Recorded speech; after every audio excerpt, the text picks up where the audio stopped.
Good afternoon, ladies and gentlemen, and welcome to the NECC Nationals. My name is Tofu Elliott, and I am extremely pleased to be joined by the one and only Sizz tonight. Sizz, this is our first time casting together. How are you doing? I'm doing pretty well, actually. So excited for this time. I've been watching the playoffs go on, and now that they are done and out, now it's time for the big stage on the Nationals for these teams. Clearly, they've been working so hard to get here, so I'm excited, being more than ready to get these games going today, Tofu.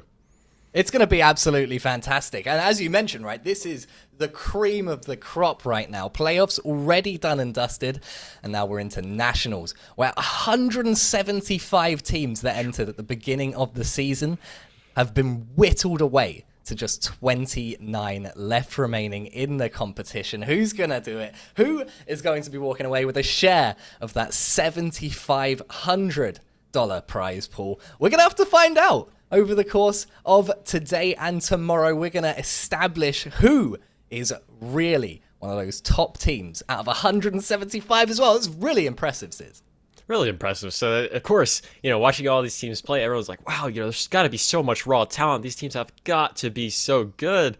And they've proven that they've been able to go throughout this entire season to make it to this point. With a six-man roster, obviously things could be a little bit different. I'm wondering how many players are going to play, who's your best lineup. But clearly, they found their way. They found their mark on the season coming across. So I think, let's take a quick peek now at the rosters for these teams, Tofu Elliott, and we're going to start out with George Fox University. George Fox University. Now, I'm a sucker. Part of my business is that I do graphic design. I'm sorry, quick tangent required here, but that's a pretty effective logo. I see a lot of logos, and I don't see a lot of good logos, but GFU right here. Oh, mwah, repping that logo hard. But anyway, look, on to the important stuff here. Snorlax Guy 777, Sweats, and Love My Pancakes. They are the three stepping up onto the field tonight for GFU. And look, it's pretty interesting, right? Because the teams here all have a lot of players on them. In Rocket League, we tend to see three-man rosters just as a whole. It's rare you see a sub, but we got six here. So these guys, do you reckon they're the best three of the six? I haven't seen this team play before. I have not either. And I gotta say, I'm a little bit excited to see Love My Pancakes. Not gonna lie, that one made my day. I'm really excited to see them play on the field. Really want to know the inspiration for that name. Maybe I already do. Kind of hard not to tell that one. But anyways, enough for George Fox. Let's go ahead and take a look now for Finlandia University, who they're going to be repping today against George Fox. And oh my goodness, look at the names up there. We've got Dirty Durs, who also goes by Joe Dirt. Shocker there. Cheeto Dorito 14, and then finally filling it out is going to be Baby Beck Ribs. Really love the names today, not gonna lie. Baby Beck Ribs, the only player taking to the field across both teams who doesn't have an interesting fact. So I'm furious about that, to be honest with you. I wanna start weaving in some of these fun facts. I mean, look, Dirty Does apparently has two twin sisters. So that's a fact. I feel like we're going to have so much to talk about throughout this series, Elliot, but like those fun facts getting in, it just makes everything better. And to go along with their names, what a way to start out this first day. I'm really just so excited to watch them play, but at the same time, so many questions that I feel like we're going to have to be answered. But the biggest question of them all is who's going to take the game. It's the first series of the day. We've got to start out with a banger, I feel like. We have to start out with a banger because there's no chance left now, right? There aren't any lives left. This is do or die time. We're in that. I was going to call it a playoff bracket, and in a sense, it is a playoff bracket, but they're already past the playoffs. That's how last chance this is right now. They got to step up, or they're going home empty-handed, and that's a lot of pressure on your shoulders, especially when you're performing on stream.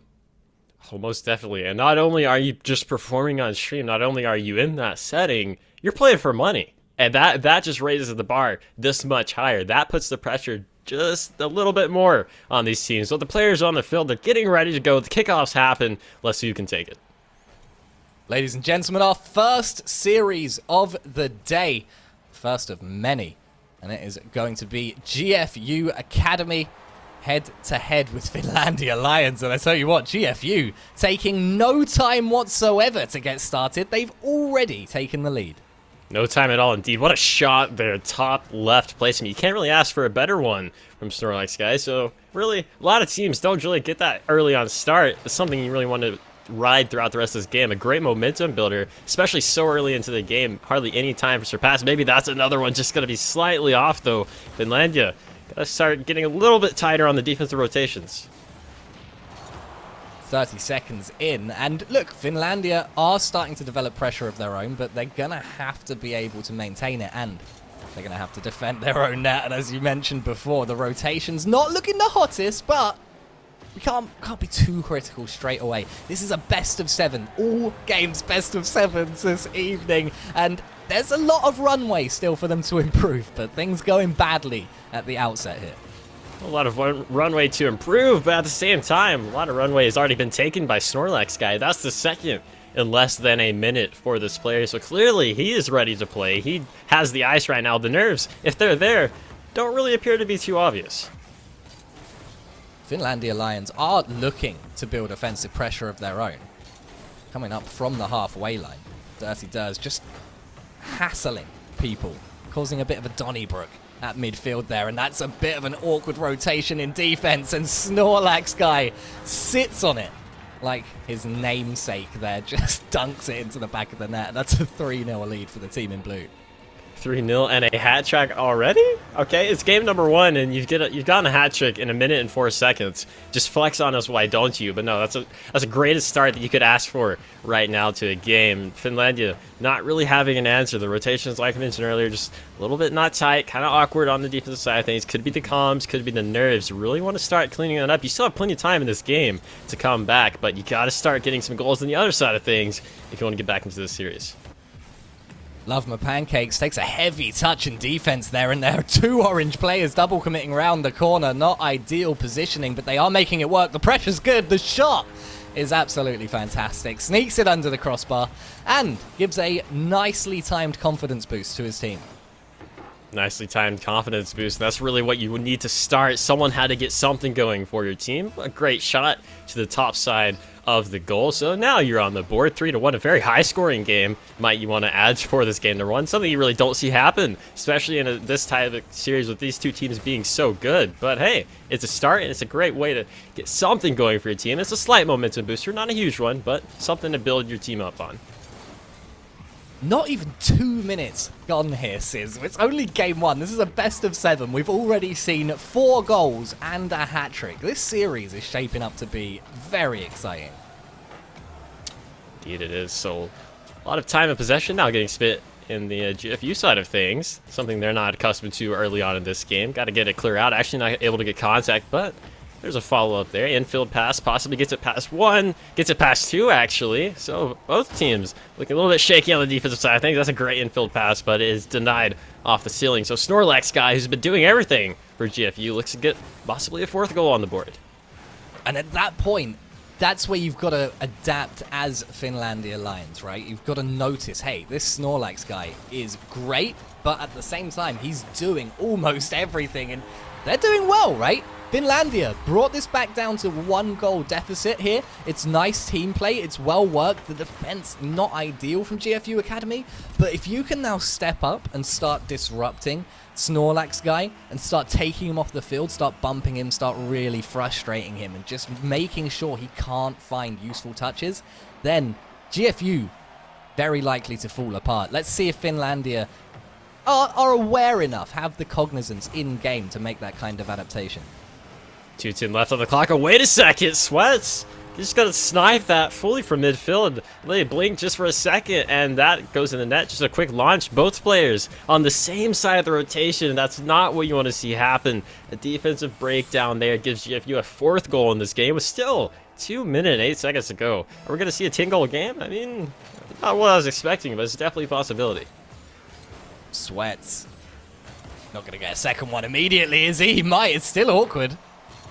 Love My Pancakes trying to get involved. I think GFU heard me when I was going on about Snorlax being the only person doing anything, because he's taking a back seat now. Sweats and Pancakes doing work. Sweats defending his goal here.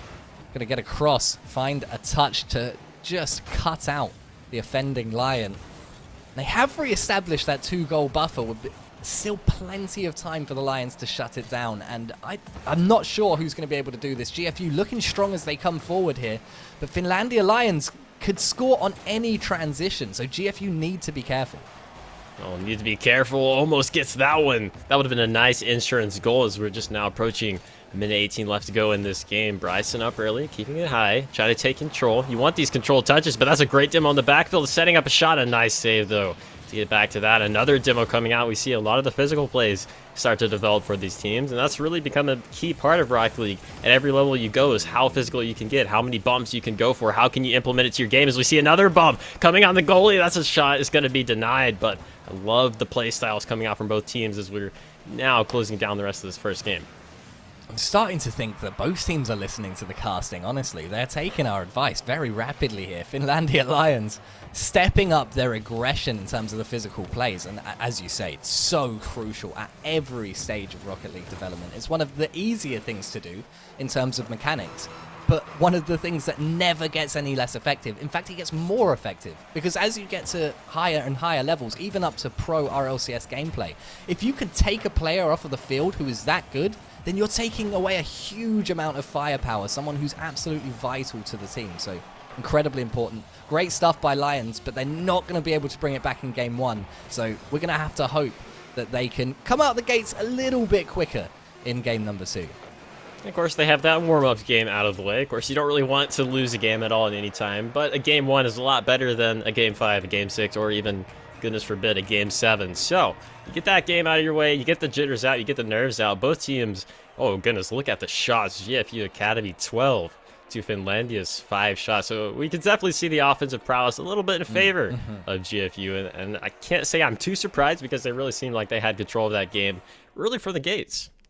It did seem like that. And another thing that we have to mention is that GFU weren't having to defend, right? They've got 12 shots on goal and only 2 saved. You compare that to Finlandia, who have 5 shots but 8 saves. They've got 4 times as many saves as their opposition there. And it shows how much they're absorbing pressure. And I don't think there's anything wrong with that inherently, right? We said it in the game. Finlandia tend to score, or at least they have so far, on the counter transition. And so if your game plan is to absorb pressure from a team that's likely to overextend and then get these quick passing plays out, get these disruptions to just totally break up the flow of the transition back into defense, then you can easily take the lead and win games like that. But they do just have to be aware of it, because at the moment, GFU is putting tons of firepower downrange, and Finlandia, they couldn't make it work in game 1, but lots of promising signs there. So I think we're down for an absolute thriller here in the second game. Promising sides indeed, and you've got to be able to build on that. So like what we saw from them, GFU had great times too. So both teams clearly getting their, I wouldn't say their peak, but definitely their initial early on momentum builders that they want. So as we head into game number 2, Finlandia maybe trying to play more on that aggressive side of things. I saw a lot of bump attempts, a lot of demos that they had to avoid, but they countered right back with it. So the physical, the better, right? Take out your opponent, they can't have the ball. Who's going to save it?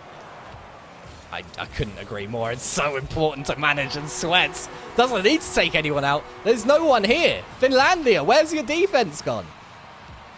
I believe it's just a little bit of an awkward half turn there as the last man back. Thought that they had time to turn around, thought they read the play perfectly, and no, not quite. Gets sniped out there at the end, so GFU going back to their game number 1 roots, starting off with an early lead yet again with hardly any time surpassed this game. So Finlandia really got to take care of these early stars. As I say that, Snorlax guy gets another one. Oh, that's rough. Snorlax guy. He might drive a Prius, but in Rocket League, he drives a stake straight into the hearts of these Finlandia Lions here, doubling the lead inside 30 seconds of game 2. And after very promising signs of a fight back in game 1, Finlandia have gotten off to the exact same bad start as they managed in the first game. Slow starts can plague any team throughout any level. You see it all the time in RLCS with teams that really do so well later on as they play out, but they have to go through a lower bracket, and that's not a situation you want to be in, because there is no lower bracket here. It's win or go home for Finlandia, so they've really got to start getting up some defense rotation. That's a great demo in the backfield from Love My Pancakes. Haven't got to talk too much about that player just quite yet, but don't worry, I didn't forget about you. I'm going to be talking about you pretty consistently throughout the series, I feel like. He showed up a little bit towards the second half of game number 1, but we haven't seen too much of him yet. Cheeto Dorito. Oh. Is that a sub in, or did I actually just not see him for the entirety of game 1? Oh, I don't think that was a sub in. I could be wrong, but I'm pretty sure that they were playing the whole time. You might just be losing, but I mean, with a name like that, it's pretty hard to not notice, you know? Cheeto Dorito.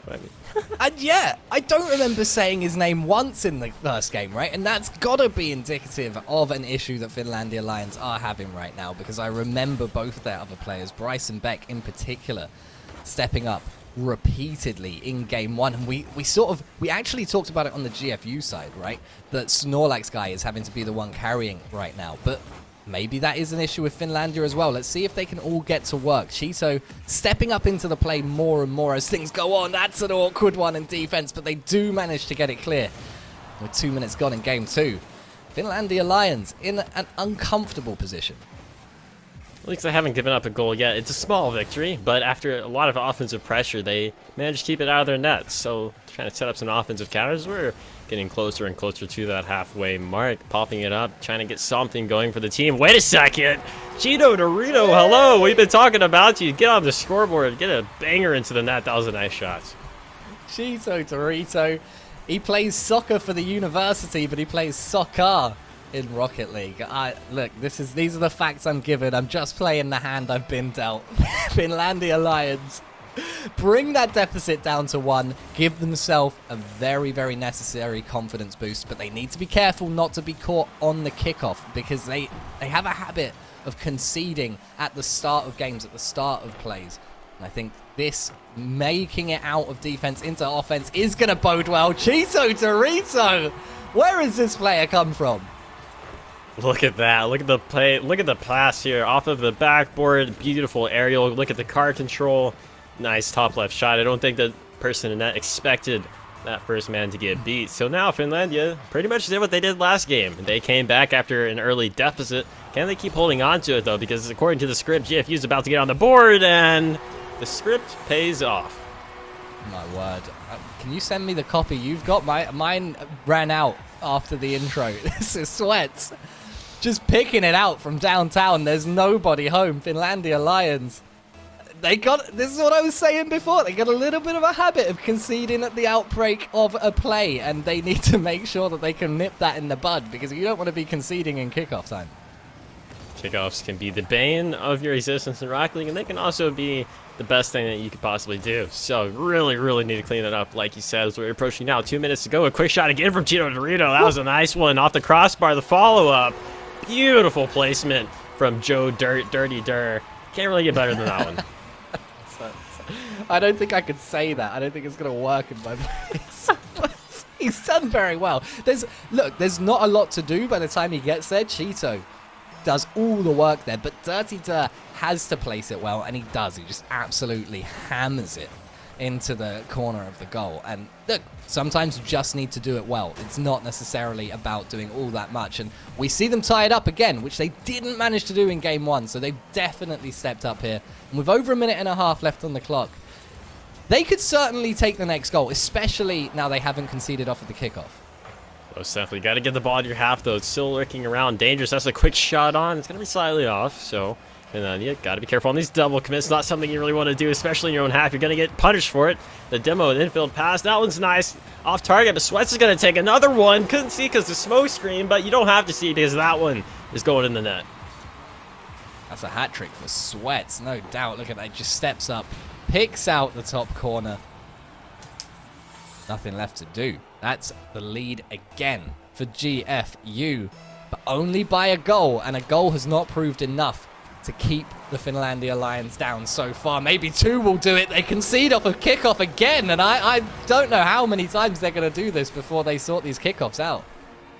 Almost feels like a broken record at this point. We keep talking about kickoffs, and we keep falling back to them, unfortunately. That was a nice shot and great placement, but still, those kickoff rotations, those recoveries from the kickoffs, so important, and you give up another one like that, now all of a sudden, you're staring down the barrel of a 2-goal lead, make it a 1-goal lead. Minute 12 to go, Cheeto Dorito gets another one. Look, that's a great way to punish it at the very least, right? We've got Cheeto Dorito coming in here, sneaking in a hat trick. and also managing to carve that 2-goal buffer in half once again, which needed to be done quickly. Because if he hadn't scored then, they're going to eat so much time off the clock. And with 2 goals, that's going to be a lot harder. Please don't concede on kickoff again. Come on, guys. All right, fantastic. We've done it. We've kept the ball out for 10 seconds following a kickoff. Let's see what these two sides can do heading into the final minute. Oh, Sweats tried to do it all, a great pop, but it was saved. Good awareness. Wait a second, a dim on the backfield is going to set up a shot. That one, not enough power to unfortunately get to the back of the net. So GFU holding on, trying to prevent that 5th goal from going in. Another demolition. Wait a second. Cheeto Dorito, a little bit awkward on the goal line. Not sure what happened there, but that's going to be the 6th goal for GFU. I've just got to take a look at this. What's happened there for Cheeto Dorito? Do you know what I think is he's turned a little bit too heavily and he's used all of his boost. He doesn't think to pre-flip in time and then tries to flip by that point. It's too late and it's just an awkward, really awkward goal and not a good one to concede either. It's very demoralizing to be scored on like that. 35 seconds now to make up a 2-goal deficit. I don't see it happening now for the Lions. I think they should try. There's enough time, but I think this is a GG go next situation because that is a really uncomfortable goal to concede. That's got to take such a toll on your mental. You've been battling so long back and forth in this game, and suddenly you give up a goal like that. I don't care who you are. That one's got to hurt. It's so important to keep that mental strong, even after something like that, as the time is ticking down. Wait a second. That was going towards the net. Pancake's got to get the save. Does so. Awkward touch. Everyone diving at that ball, but it is going to clear off to the side. It's going to touch the ground, and GFU take a solid game number 2 victory. Yeah, they could be very pleased with that. And I think they're going to be even happier because Sweats has now stepped up as the main man there in game number 2, which is pretty important because it means that Snorlax Guy is not the only one there. Cheeto Dorito making a step up on the other side of the pitch as well. So well done to him. But my goodness, we've had 16 goals in this series so far, and it's not even game 3. 16 goals in 2 games either means that there's a lot of offense or there's not a lot of defense. And honestly, I feel like it's kind of been more on the side of not a lot of defense for both teams. It seems like both of their primary keys to their play style is just getting a lot of goals, which is fantastic. But someone's got to clean up the defensive rotations. By someone, I really mean Finlandia more than GFU, because while they're giving up goals, it seems like as soon as they give it up, they're like, okay, whatever, we'll just score 1 more in your net. Keep going, rack up the scoreboard. We had 10 goals that game. Why not? Let's make it 15 the next one.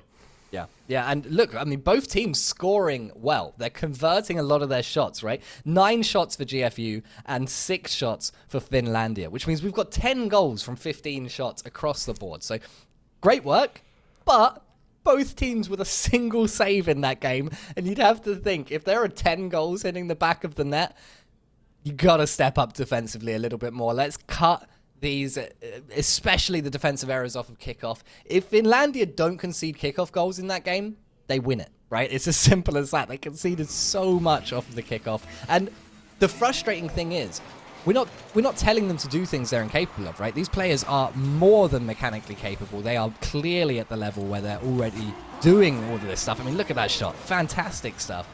We just need to see them step up and play at that level that we know that they can hit. It really comes down to just being able to do those basic fundamentals, the kickoffs, the basic touches, the basic rotations. Clearly, they're capable of doing it. They've made it this far, but you got to just be a little bit better. Got to be a little bit faster, a little bit smarter on these touches, because you're at this point now. You're in Nationals. You're down 2-0. You never want to be down 3-0, no matter what team you are. It's so difficult to come back. That was a quick shot on net, a great chance. But hey, look at this. GFU have not scored in the first 10 seconds of the game. Crazy that we have to point that out, but it's progress if you're Finlandia. It certainly is. Look, hopefully we can say that this means that they are paying a little bit more attention to defense. They are looking to do those basics. I don't even want to say better. I just want them to be doing it more consistently, right? Because we've seen them step up and do it. They got 8 saves in game number 1. We just need to see them remember to make sure they're always doing the basics properly. And they could easily take this and start to get a foothold in this series. But as you say, really don't want to go 3 games down and GFU take the lead. It's the first goal for Pancakes. Look at that. Off the ceiling, both players in the net. Thought that the teammate on the backboard had it. No reason why you don't trust your teammate in that situation. Couldn't get the contact, though. Get the first goal for Pancakes on the board. 3:46 to go. They made him take longer to score, but unfortunately, it is still a goal. So it doesn't matter when it happens. If it happens, it's not looking too good for your team. Well, a 1-0 lead for GFU will certainly give them confidence, but I tell you what, not if they don't keep it. Finlandia Lions tie things up straight away, which is exactly what they needed to do, especially for their mentality. So important, like you said, the mentality, to be able to take that right back. Unfortunately, that's been going on this entire series, though. They go down a goal, they take it right back, then they concede another one, and it just seems to be this recurring pattern of things going on. Player actually was AFK in the net for a minute there, but thankfully, Joe Dirt is back to keep that one onto the side. Cheeto, great infield pass, a quick shot, maybe a little bit too quick, though. Couldn't get the contact, and those are those opportunities that you've got to stress on. You've got to be able to take advantage, because now you're in a 2v1, but great recovery to intercept that one from Cheeto. Oh, love my pancakes. Bringing out these physical plays and getting a fantastic back pass to Sweats in the midfield. He's going to steal boost on the way out, and this is where you start to see GFU really take control, and that could easily have been the lead there. Finlandia Lions get away with it. They'll breathe a sigh of relief as they move this upfield for the transition. It's a decent save by Snorlax guy, just throwing his weight around there, getting a good block. A solid brick wall in defense. We're approaching halfway with a goal apiece, which I think is the fewest goals we've seen in this amount of time in this series so far. I think both teams are starting to make the other work just a little bit harder to find that opening in the net. Definitely a valiant effort, but really for Finlandia, the valiant effort has to turn into a valiant win, because you need it. They're keeping the pressure on, they're getting these passes, they're getting the shots on, they are making the saves come out, but you've got to keep it going, because GFU is so fast on these counterattacks, so fast to look for those demo plays, and they're doing a pretty good job handling it so far, as we're just now 2 minutes, 5 seconds left to go on the clock. A lot of shots being traded, a lot of possession being traded. It's turning into that kind of basic fundamental tug of war pretty much. That was so close. Oh no, and a double commit on the Lions side. Gonna make things awkward here. Snorlax looking for a disruption, but it's avoided. Sweats going for a very tight angle there. Doesn't quite hit it, but you gotta love the ambition. Finlandia Lions get away with it once again, and an opportunity to make the most of that at the other end. They can't quite manage it, but can Dirty No, he can't. That is so close. Agonizingly close for the Lions, who still are yet to take the lead in this series at all. And I tell you what, I think once they take the lead once, that's when we're going to see them really come out of their shells. Gotta be careful in this situation, though. Nice touch from Cheeto to keep that out, but the danger's not out yet. Another infield pass forces a double commit. A little bit shaky going on. Gotta be careful, Pancakes. Nice dribble moves. No one is there for the follow-up, though. I think GFU's starting to realize how fast Finlandia is playing. They don't want to get stuck in those situations, because if they get on that awkward defensive side of things, they might not get that save again. They've been in that situation a few times. Look at the demo in the backfield, but no follow there. Neither team willing to commit that second player to cheat up that close, so that goes to prove how close this game really has been. 1-1 still, no lead change going on. 45 seconds left to go in the game. Much closer game here. 1-1. Surely this is going to be it. No, it's not. Snorlax is there, and he's well positioned. Deals with the threat and the pressure commendably well. But they've left their goal open, have they? Love My Pancakes is back. Bryson manages to take it off target momentarily. Sorry, even doesn't even get the shot on target is what I should be saying. His purple car confusing me a little bit there, but he is indeed orange. Oh my word, so close for Lions, who would have won with that goal, and it is going to be a 2-1 scoreline now, Sis. Whoever scores next is the golden goal. If it's Finlandia, they get a foothold in the series, but if it's GFU, they're up series point, and Finlandia Lions will have a mountain to climb. What an overtime this is going to be. Oh, maybe not, though. Pancakes is trying to eliminate that overtime. The great pass to the backboard. Everyone is up. Someone's going to hit it. The power of friendship is keeping it up. Snore guy off to the side. He's not going to get that one. It's going to touch the ground overtime. And my goodness, if you're Finlandia, if you don't win this game, you have had twice now the chance to put it away. And off of a tremendous saving effort by GFU and maybe a few misses on the open net, we still got it overtime. Oh no, not like that. Surely Snorlax guy getting a demo on the goal line and nearly ripping Finlandia's defense in two. Fortunately enough, they hold on, and they're trying to make sure they don't concede here. Golden goal, of course. Dirty Dirt getting it all. I tell you what, not the most elegantly directed save, but it does stay out for now. GFU mounting such an aggressive offense right now, though, keeping this ball locked in Finlandia Lions third. They just can't escape. Oh, I say that though, Caster's Curse, maybe they're here at the other end. Gets a beautiful pass across, but takes an extra touch, lifts it over his teammate, and now he has to be back. Finlandia Lions under pressure as this game heats up amazingly in overtime. Fool me once, shame on you. Fool me twice, shame on me, because surely that one was it. It was another gorgeous pass, just not executed. Finlandia is getting so close to the game. What a shot on net. It's just going to be slightly off, though. So Finlandia is holding on this offensive onslaught. Both teams really getting time and time to get something on the net. Another miss, maybe a shot on, but Sweats denies it. Picked up in midfield immediately here by Finlandia. Trying to keep it up in blue territory. GFU so dangerous in offense, and here they come once again. Pancakes getting that pass off of the corner. Sweats is there, and he directs it on target. Was it on target? Was it going to be slightly wide? It doesn't matter, because Cheeto Dorito has managed to get this out of Finlandia territory. Love my Pancakes, so spots the gap in defense, and there's no one back. No one can get there, and GFU, a minute 44 into overtime, push on through to series point. I'm just speechless. That's how the game ends. That's the game. The game just taken away like that. Finlandia had absolutely no one home. Everyone was picking daisies in the outfield. No one's back, so now it's 3 over GFU off of a tremendous tug of war back and forth fight between these teams, and that's how it ends. Welcome to Rocket League, friends. Welcome to Rocket League, is all I can say. This is Rocket League. Oh my goodness me. NECC. I mean, we said that this was going to be a spicy series, and usually, if you're going into Game 4 with a team 3-0 up, it's not been that close, probably. There's a reason that team is about to sweep. But this has been one of the closest 3-0 series I've ever seen. So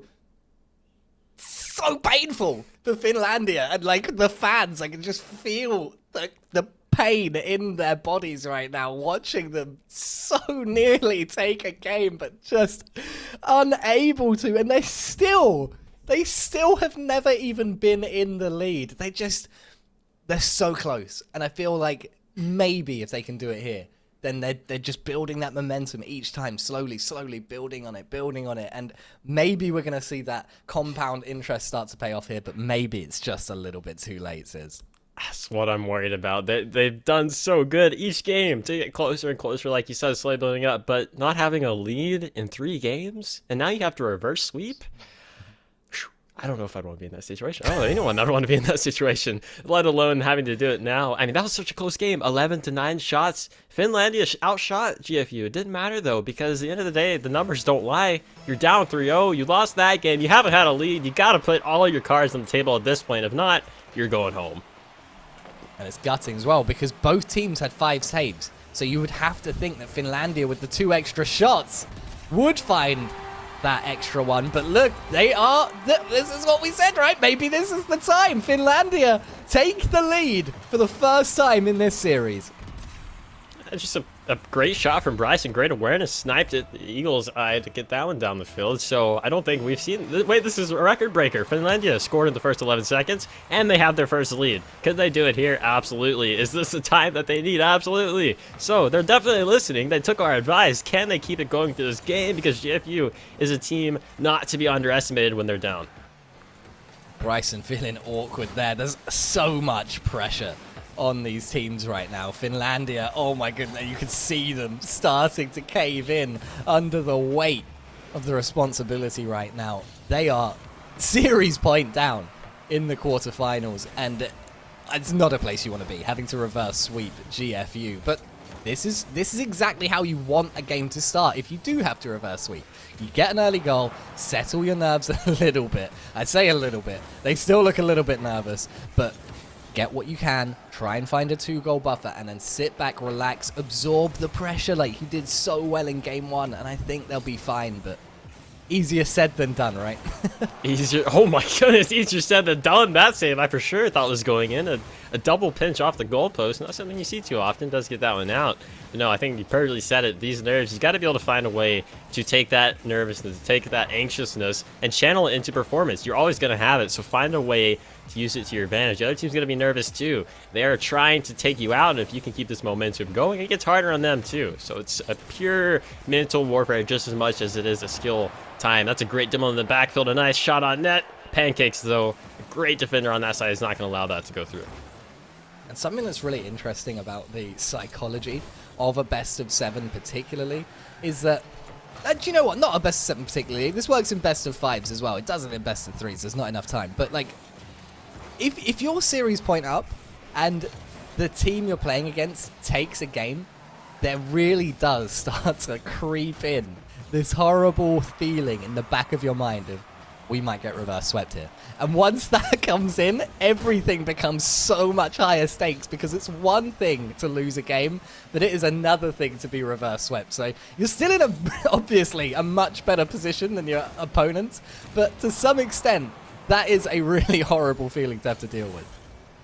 Just now approaching halftime, GFU have been held scoreless this entire game. Finlandia have stepped it up on defense, they've stepped it up on offense, but the more goals, the better off they're going to be feeling. They need that insurance, because it's never going to last too long, especially if you're getting stuck in your half. I don't care how good your defense is, you're going to have to get these clears. Very awkward, looking for the bump. Snorlax, and look at that. Sweats muscles it through everyone in the net. And who else but Sweats? He's stepped up so much since game number 1. Is that Snorlax just coming across like a freight train on the goal line, just disrupting? Not sure if he even makes contact or gets good connection, but it's so confusing to have a player just tear through your ranks like that on a one-man cavalry charge. Gotta love it. GFU utilizing the physicality well, but did these teams swap sides? GFU just conceding immediately off of the kickoff. Great pass off and an unfortunate miss on the backboard. Both players went for it. Someone's going to put it in. It does go in either way, but those misses very costly at this stage. So your GFU worked a good 2.5 minutes for their goal. Now they're going to have to keep working because they don't want to give up another one. That was going to be on net.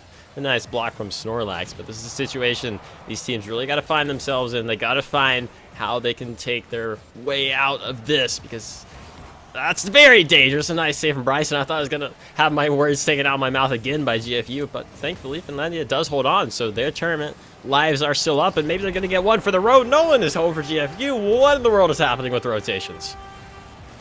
Bryson Beck here gets his hat trick, by the way, for Finlandia, but you're absolutely right to call this out. Where on earth are GFU? We've just seen these two teams swap personas in the middle of this series, and now Finlandia Lions, who didn't take the lead in games 1 through 3, have a 2-goal lead now in game number 4, series point out in the quarterfinals, and maybe they've just said, to heck with it, right?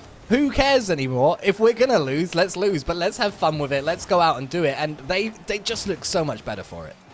Maybe a little bit later for comfort, but you're not out of it just yet, so better late than never, as they often say. Minute 12 to go on the clock.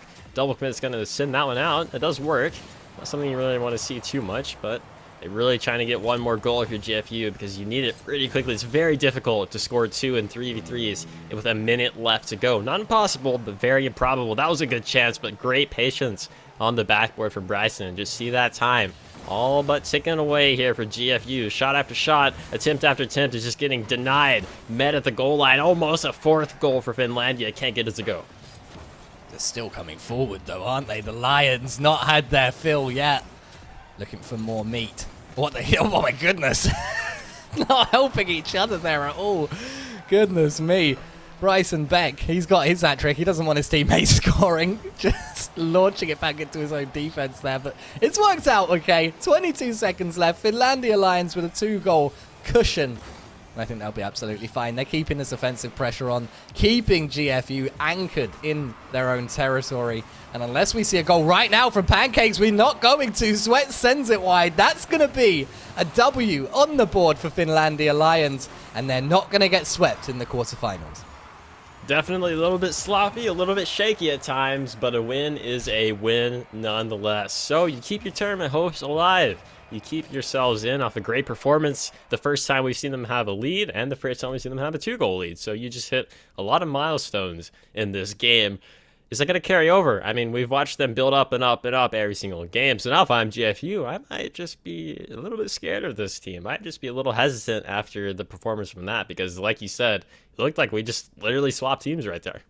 It did, but you know what? It's kind of a similar situation to what we saw in the stats for game number 3, right? In game 3, same number of saves, but Finlandia had 2 more shots. The only difference was GFU put more of their shots away.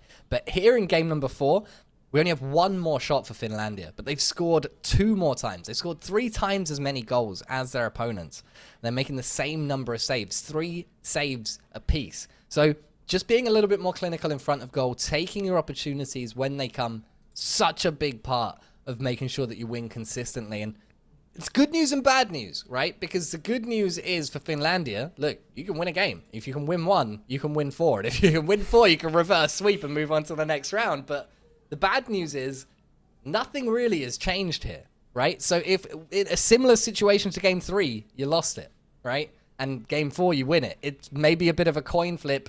Doesn't bode that well, especially when you need 3 more wins in a row. So still work to be done. There's another game, just like game number 3, where it's pretty even on the scoreboard. I mean, both teams, Finlandia outshot GFU by 1 shot. Both teams had 3 saves apiece. I mean, by all means, on the stat line, on the scoreboard, you think it was pretty close, and it did feel somewhat close, but you've got to be able to do it again. It was great win. You keep yourself alive, but now you got to do it 3 more times. So, see what happens here early on. GFU is getting a little bit of pressure, but that will easily get cleared to the midfield. Another shot by Pancakes, a great demo on the backfield, but couldn't get the second man. Sweats up, and he's still got boost. He's looking for the reset, and he finds it. Oh, goodness me! He can't scramble back to defend. And Sweats, well, he'll have clipped this one for sure. Great play, great awareness too, to go for that flip reset. No one was expecting it. Great setup, good control, and hey, Sweats, your team's down. You need a leader. You need someone to score. Do it all yourself, why don't you?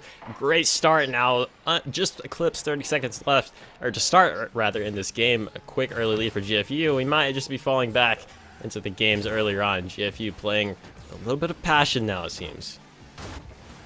Definitely a better start for GFU than they had in game 4. Of course, they've scored first in every single game except the one that we just saw. So maybe back on form here. Either way, worrying for Finlandia Lions. But it's you know, the silver lining of conceding early is that you've still got plenty of time left to get one back in the bag for your team. Oh, goodness, this looks rough. GFU coming forward. Oh, Dirty that's a bit of a mess at the front post there. But they do manage to keep it out. And look, this defense from Finlandia might have held on just then. But it's not giving me too much hope for this reverse sweeps is. I was going to say, if any team can come back when they're down a goal, Finlandia has proven it that they can do it this entire series. Can they keep doing it, though? That hasn't been exactly the greatest in their favor in terms of the stats. And right now, like you said, the defense not looking too comforting, nothing too promising. But hey, it's only a goal, 3:19 to go. You're getting some opportunities, a great demo on the backfield, Bryson to the corner. Another 50 is high floating, though. Not going to be able to get a shot on that. A lot of control coming out from both teams. A lot of demo attempts and bumps coming out from Finlandia. Like the physical plays, this worked before. Got to be careful on the overcommits, though. We've seen a lot of times where they go too far into that, and it's just a snipe from the midfield that goes straight into their net. So I like the play style. Got to be careful, though. 2 minutes, 55 seconds to go. Cheeto Dorito.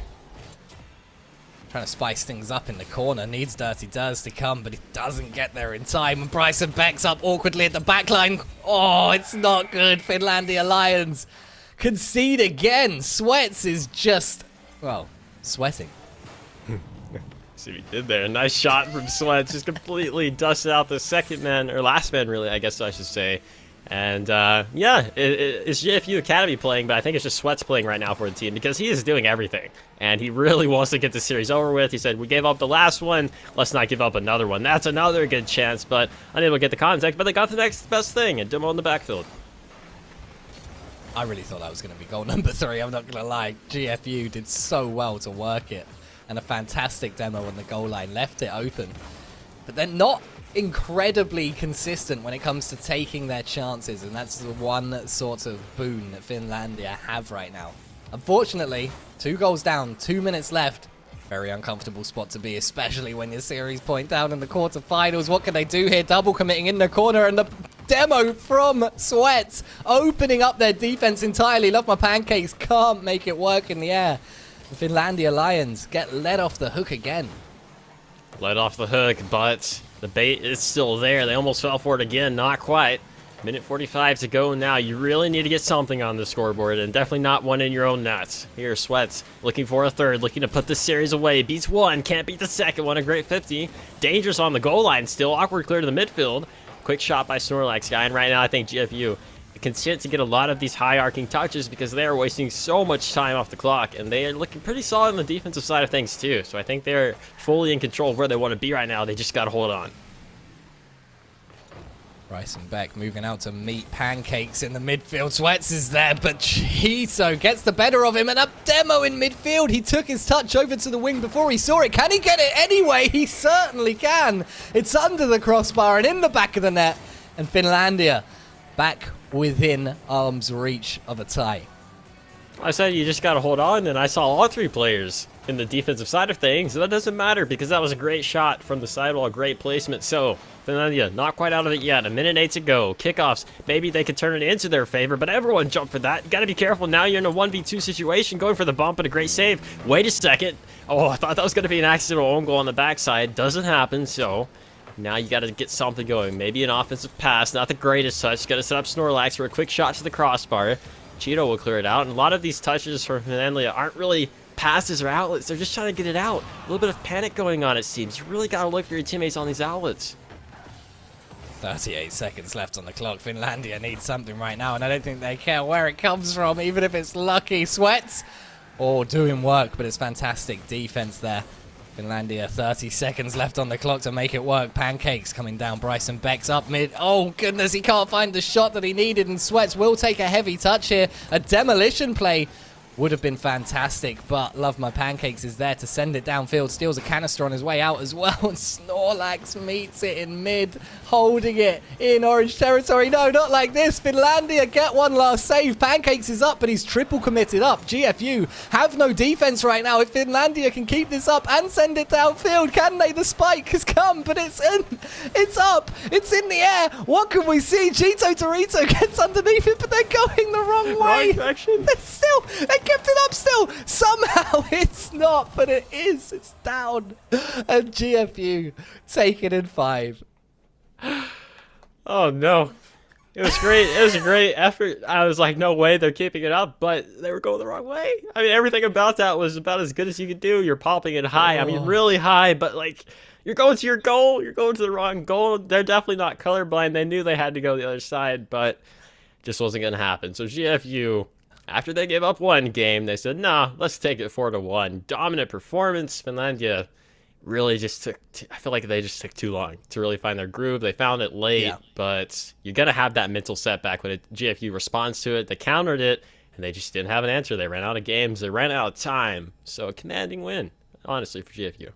Yeah, absolutely. And I don't think it was much closer than a 4-1 scoreline suggests. So you no shame at all there from Finlandia Lions, but as you say, just needed to be a little bit quicker out of the gates. They sort of started to pick it up, but by the time they started winning games, it was too late. They couldn't keep it together. The pressure was way too much as well. And they couldn't do it. They are out now of the NECC Nationals. And who else but GFU Academy making it through to the semi-finals. It is, oh my goodness, what a series that was, Sis. And we still have quite a few more left to play this evening. 6 more series on the A stream. And the one coming up after this break, Lincolnland versus Concordia, Wisconsin. Don't go anywhere.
Ladies and gentlemen, welcome back to the NECC Nationals.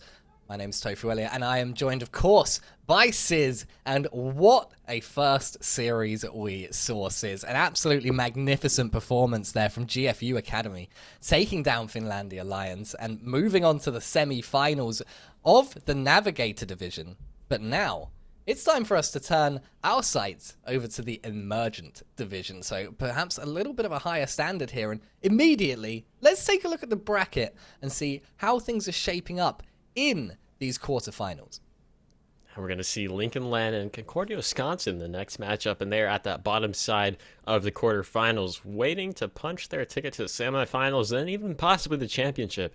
8 teams in this bracket, playing the winner of actually Firebirds A or Firebirds B. That's something you don't see every day with schools going in on the same side. But yeah, like you said, this is the Emergence side.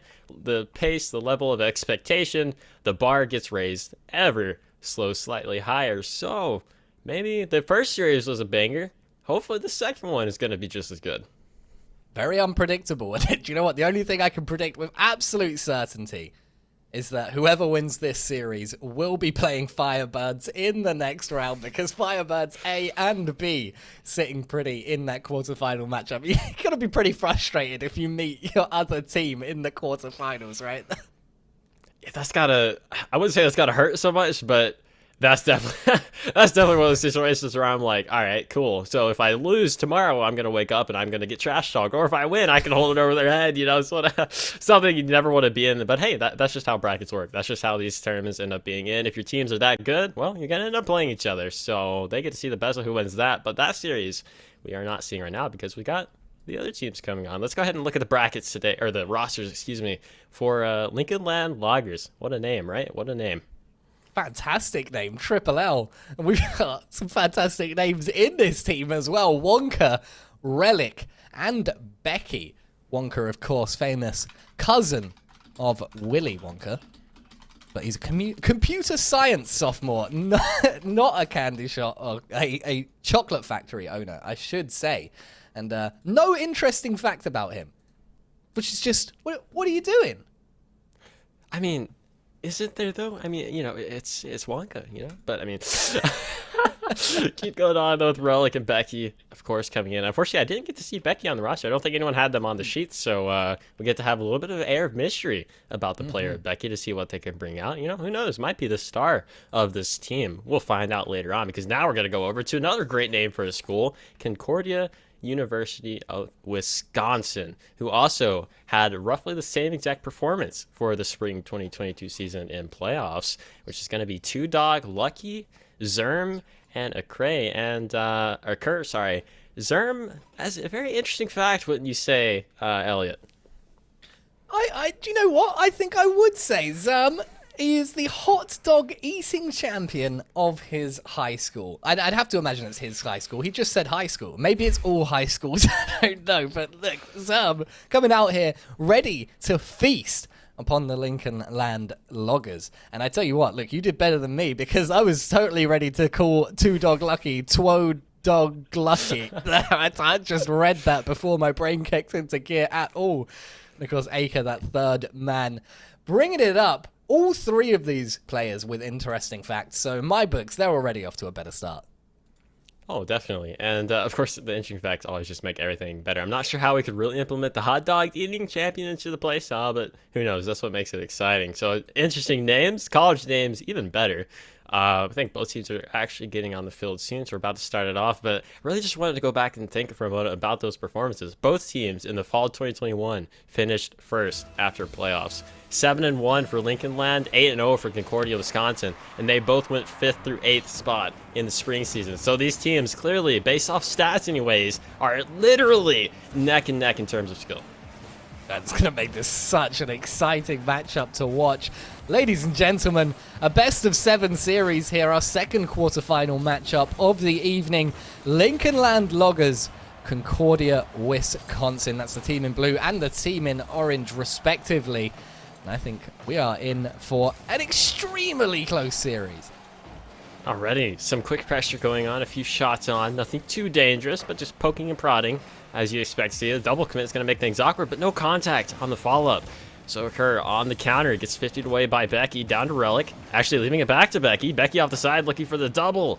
A lot of interesting plays from both teams so far, a little close to each other, but it is working nonetheless. To the corner, Two Dog off the ceiling, looking for the flip pass one, unable to do it. A great read from Becky, a dim on the backfield, infield pass, and no one's quite there.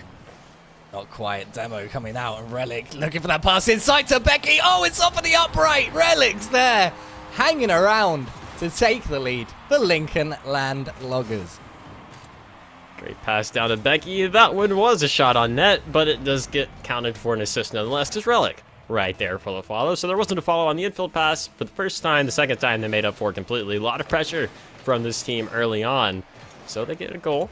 And maybe a good chance off the kickoff. Kickoffs, we saw it the first series, can really hurt you, and they're definitely going to hurt them here. Two Dog Lucky. Getting maybe a little bit lucky. Straight off of the kickoff, and I tell you what, though, he does a lot of work there to get that goal. A well-deserved equalizer from Wisconsin here, very quickly as well, which is exactly what you want if you do go behind. But my word, all right, it's kickoff goals galore once again. Kickoffs, right? It's pitches straight out. Of course, that's why you have someone cheat up on kickoffs. If you don't do that in ranked, well, now's your lesson to cheat up, because that great follow-up just completely dominating. So they gave up a kickoff goal. They get one right back. Not really something you're too accustomed to seeing in threes, but I mean, hey, this is the time of play. It's the Nationals. Could be the nerves. Could be anything, but nonetheless, it is a 2-1 game, and we're still got a lot of time left to go. No kickoff goal this time, at least. 90 seconds into game 1. We've already had 3 goals. Zerm looking to make it 4, but Becky is always going to be there for that. You've got to take your time. There was no rush there. Like you said, nerves definitely a factor here at the late stage of this event. With 2 minutes gone, it looked like Lincoln Land Loggers might have been able to open up an extended lead, but they can't quite manage it. Becky Oh my goodness, he's done it over the crossbar. I just had to sit and hold my breath. But Sizz, this is fantastic. Look at the control. I don't like the double commit, but the finish makes up for it for Becky. Just gorgeous setup. Great shot nonetheless. Didn't know a lot about Becky coming into it. Had a feeling we might end up talking about him eventually, and it paid off pretty well, I'd have to say. Lincoln Land Loggers, I think they'd agree with you. Take a 2-goal lead, 3-1 up, and manage. Actually, hang on a second. Give it just a moment. They manage not to concede off the kickoff. They do manage it, and now they need to get out and find number 4, because if they take a 3-goal lead right now, that is game 1 in the bag as far as I'm concerned. It's such a big confidence boost. And Concordia, Wisconsin, scraping that off of the goal line and keeping intact just about. But this, is it just me, Sizz, or does this feel almost exactly like game 1 of the last series, except both teams are just a bit mechanically better? As I say, the mechanics maybe a little bit better than the last series, but nonetheless, definitely is falling into the idea that Lincoln is just a little bit faster, a little bit speedier, a little bit better reads, better teamwork, and it's kind of showing on the scoreboard. 4-1, 221. You don't always see it sometimes where a team is just completely really having pace of the game, but it's definitely showing right now. Lincoln has just had non-stop offense, non-stop beats, non-stop speed. It's just making Concordia awkward. They're double committing, they're running into each other on the rotations. Someone's not rotating back to the goal line, and it's 5-1. Yeah, Concordia starting to fall apart a little bit. 2Dog Lucky just getting disrupted in his own corner here. And Zerm, where have you been that you're still that far away from the back post? You gotta be positioned better than that. Lincoln Land Loggers doing very well to capitalize on these defensive mishaps, but Concordia, Wisconsin not taking too many positives out of the first half of game 1. A kickoff goal is great, but when it's the only thing you can talk about, I couldn't agree with you more. Not a lot of positives from this game, number 1. The infield pass, a demo on the backfield, though. Love that aggression coming out. Not afraid to go for anything right now. And if you're up 5-1, I mean, why not? Go for a demo. Try to set up the Brazil, because Concordia's just not had an answer. That's a quick shot, but it'll be easily saved away by Wonka. Becky starting the counter. Great double off the sideball. Clearly, Becky, all of these players are mechanical. It seems like Becky is the one taking control of the game, trying to do everything with the plays, and they haven't really been disappointed yet so far. Not long left for Lincoln Land, and they're going to be pretty happy to take game 1 in this fashion, and they'll be looking to add to their collection of goals here before the end of it. Maybe looking for that Brazil, as he pointed out. That's such a disgusting disruption play in front of the goal line here. Oh my word.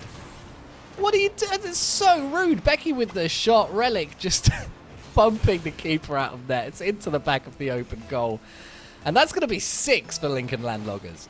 Yeah, it's one of those situations where if I'm a player, I'm like, okay, cool. Mental, maybe a little bit rough after that one. It's just one of those frustrating plays, the joys of bumps. Nothing you can do about that. So 6-1 with just under a minute to go. It has been all Lincoln Land right now. Zerm, not the greatest touch off the corners. That one's not going to be on. A rare wide shot from Lincoln. Kind of awkward to say that. That's just how good that they've been to start off this series. Don't really think you could start off better than that. Someone tell me otherwise. But right now it is all Lincoln Land, and they are not letting go of the gas pedal.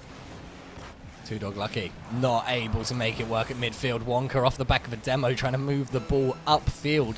Oh, look at that passing play. It's so good. Concordia, Wisconsin just about keeping it out of the back of their net there. I think it was 2Dog Lucky doing very well, but oh my goodness, rattling the crossbar here as all 3 players commit forward. They don't care anymore about leaving their goal exposed. They cannot lose game number 1 at this point. The only question is, are they going to Brazil or not? And they're certainly giving it a good go. Becky looking for something absolutely spectacular. Won't quite find it. Will the ball get grounded? Yes, it will. Lincoln Land Loggers take game 1. 6-1, but not quite finding the Brazil. As I say, some teams, when they're up that much in a series, they generally kind of just let go of the gas pedal. I don't blame them at all for going for the Brazil. Why not? If that doesn't assert your dominance in a national setting, I don't know what does. So clearly, Lincoln Land Loggers dominating. I wouldn't say it was a good win. That was a dominant win. You can't sugarcoat that. But it's a best of 7. So Concordia, definitely a lot to take in from that. Definitely a lot to adapt from. I think you realize if you underestimated your opponent at all, hopefully you didn't, now you know what you're up against.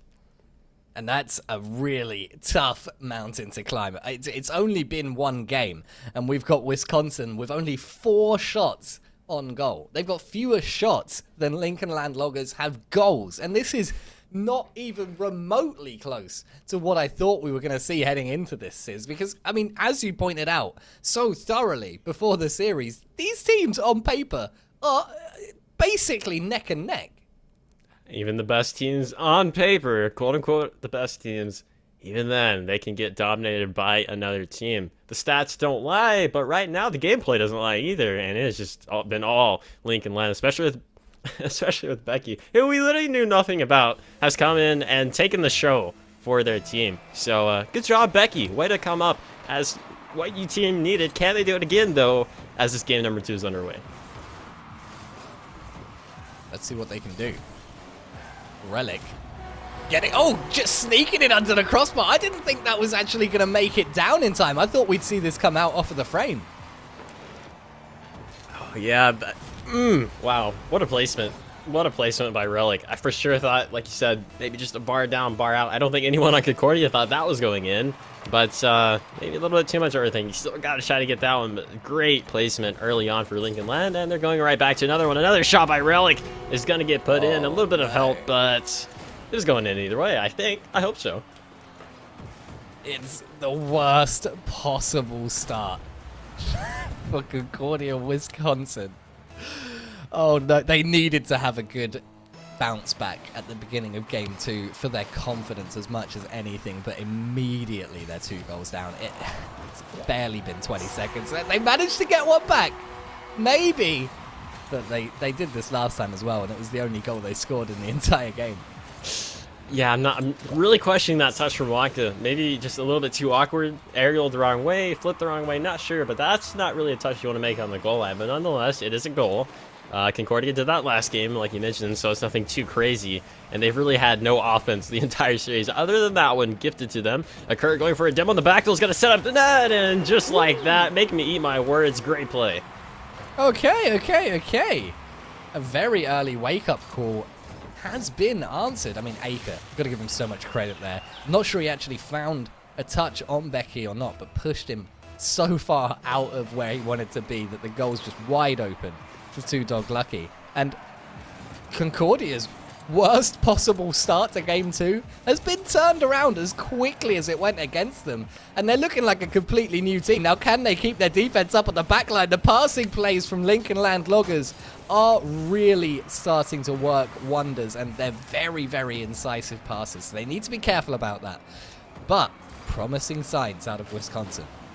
Those infield passes can be so deadly. I love the setup attempts. The shot wasn't quite on, but still, you can keep doing that throughout the series. You're going to break down that defense. Relic on the backboard, try to get the redirect, but that one was just too low to really get too much going on. High floater off the ceiling. Actually, no contact on that. Leaves it for 2 Dog Lucky. Everyone expected the touch, so it did force the defense to go back. Wonka taking time off the corner, pops it middle. Relic up early, takes a quick shot, trying to set up the double, just not able to fully get it through. And those are the situations that Lincoln Land, at least in the first game, did so well out. The space they were given, they executed well, and quick shot on gets denied. 2 Dog Lucky turning back and make sure he's in position to defend here. He's in such an uncomfortable position. Makes enough of it. Oh, not quite. Wonka. Oh, goodness me. Not quite able to manage it here in defense, but Wonka does well to sneak that in and gets the double. It was going to bounce out off the post as well, but he buries it in the back of the net. And that's going to be the lead once again for the Loggers. Guess you can say that was a little bit of a wonky goal in itself. Not too surprised Wonka was the one to score that one. Zermi taking control. Not able to really catch up to it, though. Good patience on the backside of things. Another volley to the net, easily cleared off. Relic has a lot of time in the ball, and this is a situation, if you're Concordia, I think they really need to start taking maybe more pressure on the ball. Maybe like that, a quick shot on Relic is going to deny that, but the more time you give your opponent on the ball, really get dangerous against a mechanical team like the Loggers. So, trying to get something going here. The infield pass again. One was going back for boost, though, but still, it's those opportunities that they're trying to set up. If they can fully establish those, it's going to look good for their team down the road. Just a bit of info that I've got from one of my inside sources. on Becky is that he's actually a starter for Lincoln Land Community College. And not just that, but has won the NJCAAE, that's the National Junior College Athletic Association, but their esports branch, and won NECC in the previous season as the captain of the Loggers. So no stranger to this team. And I tell you what, it's not the greatest time while I'm hyping him up to score an own goal. I was going to say, maybe add to your resume a beautiful own goal. It was a pull shot. Yeah, he's so unlucky. Nothing you can do there in that situation. So Becky, we'll keep hyping you up after that. That was nothing really you could do there. A great play from Concordia though to get on the board. 6 goals now. Yeah, very, very deeply sorry, Becky, for not realizing that you were so good at Rocket League. Our apologies. That was a quick shot on net. Is going to be off, and still, both teams trading constant blows. 6 goals already, and minute 55 to go. We could see quite a few more because as much offense as both teams are really setting up, it's looking pretty grim. Well, tied up here is not what I expected after the first 20 seconds, and we so nearly saw Wisconsin take the lead for the first time in this series, but not quite. And now an opportunity for Lincoln to break downfield. Becky's touch just a little bit too heavy into the opposing corner. A quick transition downfield. Two Dog lucky. Oh, he had the position. He didn't have much boost. Becky's managed to sneak it over to that right wing. They breathe a sigh of relief on defense here. The Loggers holding things together for now, but they don't look anywhere close to as dominant as they did in game 1. Concordia definitely has stepped it up a notch. Relic, oh my goodness, the backboard redirect almost finding its mark. Not able to, so still a tied game as we're approaching a minute left to go. Relic off the corner, has a lot of time. Alexi just bang it down the field, but accidental redirect. It's not quite in. 2 Dogs in. I really have to race to this one because Becky's pressuring that. Able to get too much. Waka, the infield pass. Relic is very far back, so it's going to set up Concordia on the offense. Another infield pass off the corner, just a little bit too far. Both teams trying to look for the passing plays. That's a double commit, but the execution not quite there, so we're still tied. Opportunity. 2 Dog lucky. Cut back in midfield.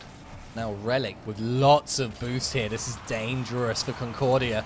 Having to defend. Relic didn't quite have it what it needed. Off of the upright and out by Aker. They hold it together with 20 seconds left. What an important time to make that defensive play. But they need to hold it together at the back line. Aker! He's done just enough! Oh my god, they keep it out, Sis! I can't believe it. I thought that was over. I was convinced we were going into game number 3 immediately.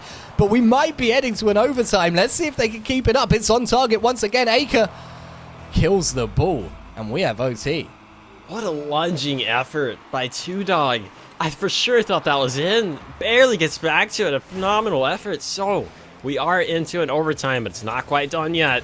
You've got great saves, but can you get the offense going? You don't want to go down 2-0, especially with a team like Lincoln playing so well so far. You've matched them to this point. You've got to be able to keep it going. Aker, a high pop. Not the greatest. Becky intercepts that one to the backboard. A missed touch. Where's the follow-up? Everyone's trying to wait. A quick shot by Wonka, but that will easily get denied. What? All the pressure with Lincoln Land Loggers right now. It's up in the line again by 2 Dog Lucky. Refusing to concede here. Oh my goodness. Let's take a breath. Concordia, Wisconsin. Can't take a breath though. The pressure still coming on from this Lincoln offense. Oh my goodness. It's past Aker, but Zerm is on the goal line to refuse entry once again. Lincoln Land Loggers can't do anything. They've been frustrated at every turn by the Concordia defense, and Wisconsin now mounting an offense of their own. Zerm's up. Oh, but he's double committed with Aker. Aker needed to leave that, and they've left themselves exposed to the back line. Not like this. No. Oh, it's the second time we've seen it today. A fantastic overtime that gets a goal scored in the most unexpected way. A simple bang from the other side of the field. The double commit in a ranks like this, at a level of gameplay like this, that double commit is going to be costly, and it costed you that entire game. A simple snipe goes into the net, and just like that, a phenomenal defensive effort gets washed away in an instant. Oh my goodness, what did we just see? We've got 8 saves and 8 shots coming out of Concordia, Wisconsin there, compared to 3 saves out of Lincoln and 17 shots on goal. And just unbelievable amount of offensive pressure coming out from the team in blue. And you'd have to say, with that many shots on goal, they kind of deserve to score one more. But my goodness, it was so close. So close, yet so far away if you're Concordia, because now you're down 2-0 in the series. Almost feels like we're kind of going back to that first series, where it is such good effort from this team, but they just can't put it through. It's not something you really want to see if you're a Concordia fan. You really want to win this game, though, because going down 3-0, we said it last time, we'll say it again, I'll say it all day long, it's never a situation you want to be in. Well, Game 3 gets underway here. Ladies and gentlemen, if you're just joining us for this evening's Rocket League, the NECC Nationals, this is the Emergent Division quarterfinal round. We have Lincoln Land Loggers up by 2 games in this best-of-7 series against Concordia, Wisconsin, who just lost so painfully in overtime in game number 2. And will that hurt their confidence, or will it spur them on that they had such a bad result in game 1, but it was so much closer in game 2? As painful as it was, as a player, you have to push it to the back of your mind. Think about it later, because right now, the only thing that matters is being able to take this game into control. Two Dog off the side, nice pass down to Zermi. To the sidewall again, Aker had a great chance, but just a little bit too fast on the setup, couldn't get contact. To the sidewall again, utilizing the space that they're given, trying to hit up their teammates. That was a quick volley. Waka will easily deny that. Aker's up quickly. Maybe the redirect fakes out one, but a great save on the goal line. Great work defensively from Concordia, but they need to get this out. You don't want to be spending all your time on defense when Lincoln Land are coming forward. They're just so dangerous at every moment. Look at this, Wonka sneaking it in off of the backboard. The double taps, absolutely sublime. Gorgeous setup for Wonka. I know he doesn't want that to bounce because it makes it look not as good, but still, beautiful shot, beautifully executed. Can't really ask for better than that. And this is something we've seen this team do throughout the series. They are just mechanically on point. They've got it down. As I say that, Wonka misses on the backboard. They don't get punished for it. But still, early lead. Concordia has been in this situation several times now, fighting from behind. See what they can do here. That's a great pass down, but Wonka, great awareness, great read to get that out of the way. Lincoln Land Loggers take the lead and score the first goal for the 3rd game running here in this series. Awkward for Concordia. Last time they tied things up immediately, but unable to find a quick response here in game number 3. They're actually in defense once again. Aker at the midfield nearly found a touch, but with very minimal boost, has to sit back into that 3rd man role and let the other 2 move the ball downfield. Two Dog lucky, not going to be able to manage it. Zerm getting a fake or a whiff, we'll never know. But it has afforded Lincoln Land the opportunity to get out, at least as far as the halfway line. Relic cut off in his run. Becky's touch, very heavy, and gives away possession unnecessarily. An opportunity opening up for Wisconsin here as they put the pressure on in the blue corner. The angle's tight. Two Dog lucky, can't sit on it. And they don't manage to find the equalizer just yet. Oh, quick shot on. Good save from Two Dog. He's been in that position several times and has always come clutch for the team. Another shot on by Becky. Will get easily cleared by Zerm. To the midfield, Relic, high pop, trying to stay on it, actually waiting for Becky to go for the demo chase. It's gonna pay off. Look at that. Look at the patience, the trust in your teammates to go for that. You can't ask for a better play than that. And that's the difference that we're seeing between these two sides right now. Both pretty even, I would say, in terms of mechanics, but the team play just working better right now for Lincoln. Wisconsin, we're seeing these double commits, right? We're seeing the stress, the miscommunication start to play a role here. And if they can sort that out, I think we'll have a very, very exciting series. But at the moment, they're taking these punches and they're not able to deliver any counters. Of course, the difficult thing about this, too, I'm not sure if any of these teams are able to have a coach or not. I know a lot of colleges really try to push that through. And Relic, make me my words, pushing that one to the back of the net's going to make it 3-0. My word, and this is what I was saying, right? Wisconsin just on the ropes right now, and they are struggling to absorb this much firepower. Lincoln Land Loggers, it does feel like they may have broken through the floodgates here. We saw them dominate game 1, and Wisconsin looked much stronger in game 2, but losing that overtime has taken the wind out of their sails. I'm down by 3 with just a minute 20 left in game number 3. feeling awful likely that we're heading into the next game series point in favor of Lincoln. As close as this game has been, oh, what a bump there. What a bump. The awareness to play that. I for sure thought that was going to be saved out, but oh my goodness, look at that. The accidental bump from your own teammate. If everything could go wrong for their team, it's going wrong. Oh no, look, you just have to wipe it from your memory, right? Just like you said before. GG's, go next. It doesn't matter, we'll think about it later. Oh no. Insult to injury right now for Concordia, Wisconsin, as they struggle to find anything in this series. Checking my notes, but once again we're in a situation where after 3 games we have a team that has not taken the lead a single time in the series thus far.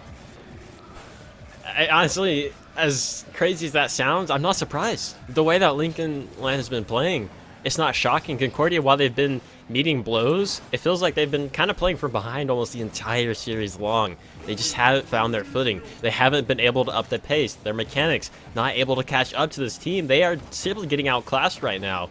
Still no answer. They have been held scoreless this game. Not to mention they've given up 4 goals. So if it could go wrong, it's gone wrong because they are on the verge of having to reverse sweep the second time today, and we know how difficult those are. We do, and look, it didn't work very well for Finlandia. I don't know how well it's going to work for Wisconsin, but look, we focus on Wisconsin here, obviously. We want an underdog story to pay off, but let's take a moment, give some credit to Lincoln Land Loggers, who are just putting on a clinic right now.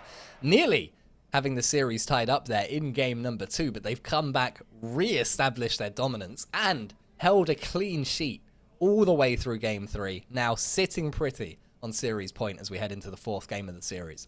Sitting pretty, I'd say pretty confident too, to add to that. They look in control. I'm not seeing a lot of mistakes, awkwardness and rotations. They just look like a well-oiled machine. They have won every single game that they've needed to. They performed, they've dominated, they've scored goals, and then some more goals, and then, well, let's just add some more to it. So can't really say that I'm unimpressed with this team. Concordia, I don't think that they're doing too bad either. They're just getting outclassed. I said it earlier, I'll say it again. They've got to be able to match that. And if they don't, they're getting swept, and their run in the Nationals ends. Really difficult spot right now for Wisconsin. They find themselves series point down in the quarterfinals. Second series of the night that the team in orange is going to have to reverse sweep if they want to move on to the semifinals to face off against one of those Firebirds rosters. And look, I don't fancy their chances. We've got to be real right now. Come out and prove us wrong, Wisconsin. All right, I'm here for it. I'm here for the Rocky Balboa underdog story, but I just don't believe right now.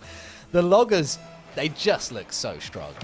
And they looked so strong last game. That's they more than doubled. They tripled Concordia's shots on net. They had 12. Concordia only had 4. That's a stat line you might just want to chew on for a moment as this game is underway. And of course, we saw in the first series where it was a very close 3-0, it felt like. You mentioned that a lot, is saying that, like, even though it was a 3-0, these teams felt like they were battling so close. I don't feel it this series. I don't feel it between these teams. It feels like Lincoln is always one step ahead. They're always 1 goal ahead. Sometimes they're 5 goals ahead. So far, Concordia, if they haven't had an answer, do everything, because, hey, you got an open net. There's a good start. Okay, all right. Look, and just like in the last series, the team at series point down takes their first lead of the entire matchup at the beginning of game number 4. Oh, we're seeing history repeat itself. Script is on target still, so no need to change it yet. We haven't had any need to, but no. In all seriousness, yes, we saw this in Series 1. We're seeing it now. Can they hold on to it, though? Still, you got to keep going, chugging along. You got 1 goal, but that's not really a lot against this Lincoln team that scores a lot of goals every match. That's another good chance, but look at the speed from Becky. Is that going to be in? Yes, it is. Becky's awareness, just top tier.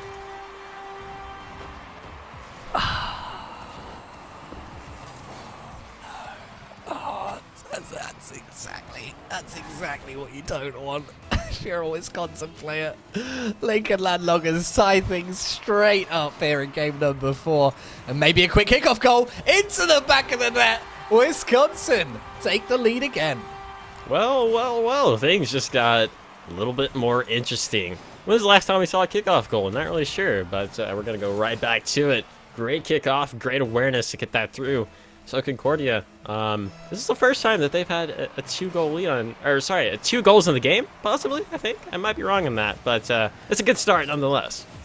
They did manage to score 3 in the second game when they tied things up 3-3 for an overtime, but they only scored 1 in game 1. They didn't score at all in game number 3, so definitely promising signs out of Concordia right now. Please don't concede right here, though, guys. You need a 2-goal lead. In fact, you probably need 3 goals because Lincoln Land Loggers have not yet actually ended a game with fewer than 10 shots. In fact, fewer than 11 shots. They get double-digit shots on target every single game. And, oh my word, I thought that was going to be it for a moment there. 2-Dog lucky. Oh, the shot doesn't quite have the power.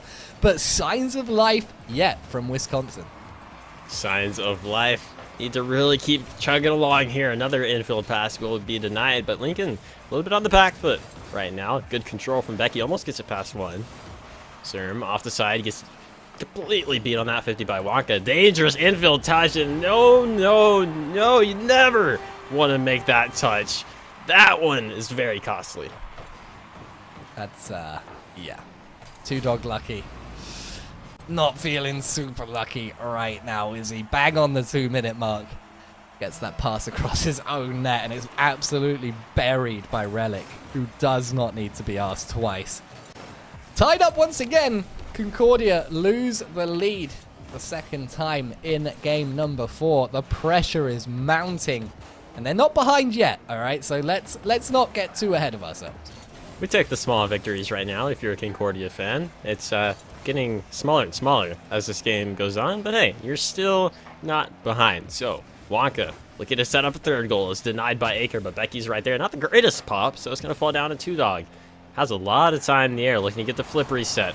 Uses it. Great infield pass, but no follow-up. No one is there. Both players on the team were behind. And that's the situation you've got to be able to capitalize, especially against this team. You just got to go. You've got to be there at this point.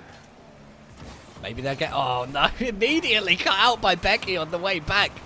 An opportunity still remains. 2-Dog lucky with that demo as well. Carving up this Lincoln defense, and they need to keep the pressure on. Keep making sure that they're punishing and getting demos, stealing the boost, win that resource war. Eventually, you can grind them down, but they're not quite managing it yet. 2-Dog looking for a disruption on the way out. Doesn't find it. Relic can't get it beyond midfield. That's positive, but Becky does sneak it past. Sneaks that canister out at mid as well. And now Lincoln Land, the team with all the boost and the momentum coming forward right now. 90 seconds left, Sis.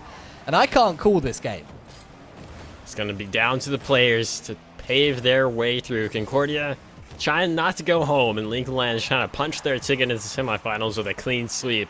Right now, minute 17 left to go. Zerm taking time. Awkward touch. Becky's right there for the follow off the backboard, looking for the infield, but it's denied by 2-Dog. The pinch out, a great attempt, but not a lot of power. Still staying on it, goes right back to him, but a great bump from Waka to clear up the space. A double commit, though. Wait a second. A little bit awkward on the defensive side of things, but nothing too dangerous. So back down to the other side we go again of Concordia. Under a minute to go, and both teams just trading these kind of light touches, both giving up possession. Nothing too crazy right now. Concordia are looking good. Oh, no! Oh, it's so nearly in! He's done it! Oh, 2-Dog lucky with a sensational fake at the front post here. Takes out Wonka. Becky just about gets a touch, but in doing so removes Relic from relevance on the goal line. And Concordia, Wisconsin take the lead at a critical moment at the end of game number 4. Now, can they hold on to it, Sis? Well, 38 seconds left in which to do so. I believe what you hear a lot of people say often is hold the line, and right now that line's got to be held. You've got a great goal, 2-Dog, doing everything for the team right now to keep their hopes alive. Wonka's going to try to take that one away. Double commit comes out. Becky, a quick power slide cut off the backboard. Gets the read past everyone. Aker, what a save to fall down on that one. I don't know how you save that one. Still, dangerous ball, but it's cleared away by 2-Dog. Oh my God, 10 seconds left on the clock. Wisconsin must be absolutely crying right now that didn't go in the back of their net. Two seconds. 1, just drop it. They've done it. History repeats itself here between series. Concordia, Wisconsin, from series point down, take a game, and my goodness, it was close. I don't know how you save that if you're Aker. I watched that. I was like, he can't recover. He's floating midair. Had a little bit of boost, just a tiny bit of boost left in the tank. Oh. He used it, fell on it, ground pinched it out. And in a miraculous way to keep their hopes alive, they keep it alive. So, I mean, they're up now, one game. But like you said, history repeats itself. And if it keeps on repeating itself, well, it's not the greatest look if you're a Concordia fan. Yeah, that's true. But look, we gotta take our our positives where we can find them, okay? And let's look at some of the positives from that, okay? Right, Concordia, Wisconsin, back up to that style of play that they used in game number 2. Managed to get 9 shots on target, and they only needed to make 3 saves. And look, they've taken an early lead here in game number 5. I just want to point this out, right? I said before, Lincoln Land Loggers, they never shoot less than 11 shots on target per game, but they were held to just 5 shots in that last game, so much, much better from Wisconsin. I believe Concordia, that is the fastest that they've scored in the series. 2 seconds, pretty sure. Don't need to think I need to check my notes for that one. But off the kickoff again, that is the second time, actually the third time that I've seen just a complete blown kickoff by Lincoln Land that goes straight into their net, basically. So, really, kickoffs have been the bane of their existence so far. Of course, Concordia will happily take that as we have 4:37 to go on the clock. Becky trying to get a flipper set, but look at Aker. The confidence in the challenge to read that. They've got some passion fueled behind their tires right now. This is it. They look like a completely different team, don't they, Sis? It's absolutely unreal how much of an effect confidence has at every level of the game, right? I mean, to some extent, you just think like, well, a player is as good as they are, right? And the amount of confidence they have in any one particular game, surely not going to make that much of a difference, but it really does. They're playing much, much better Rocket League right now. Of course, it's a rough time to start. Series point down in a best of 7, but you got to start somewhere, and reverse sweeps have been done. Let's see if they can pull it off. I touched kind of early on in the series before I got cut off by a great goal. But that mental is so important. It's why teams like to get coaches, because if your mental can stay strong, it doesn't matter how many games you're down. You can literally just get a stronger fortitude, and that can go miles for your series. Speaking of going miles, Zerm's going all the way down to 2, dog, and look at that. The passion, the play, the awareness, the position is just perfect right now. Surely not. Surely we're not about to see this happen, are we? Are we? Ladies and gentlemen in the chat, let me know. What do you think? Do you believe that they're going to pull off the reverse sweep? 1, in chat, if you think they're going to manage it. 2, if you think they're not and you think Lincoln Land are just going to win this series or no matter what. 90 seconds into game 5, a 2-goal lead for Concordia, Wisconsin. They have never in the series up to this point actually had more than a 1-goal lead. So fantastic stuff from them. Got to be careful though, because Lincoln Land Loggers are an ever-present threat. Speaking of, Becky gets it past one. Wonka can't get it through though. A lunging effort on the goal line, but oh my goodness, Relic been hitting the gym lately on that one. Just demolishes the last man on the 50-50. Perfect play. Finnick versus Finnick. Relic says, I'll take it. And Aker does so well to find that initial goal line save, but then he goes hunting for boost instead of staying in position. And it's a costly mistake. Never want to be looking for that back boost. Always play the position, play the ball over boost if you can.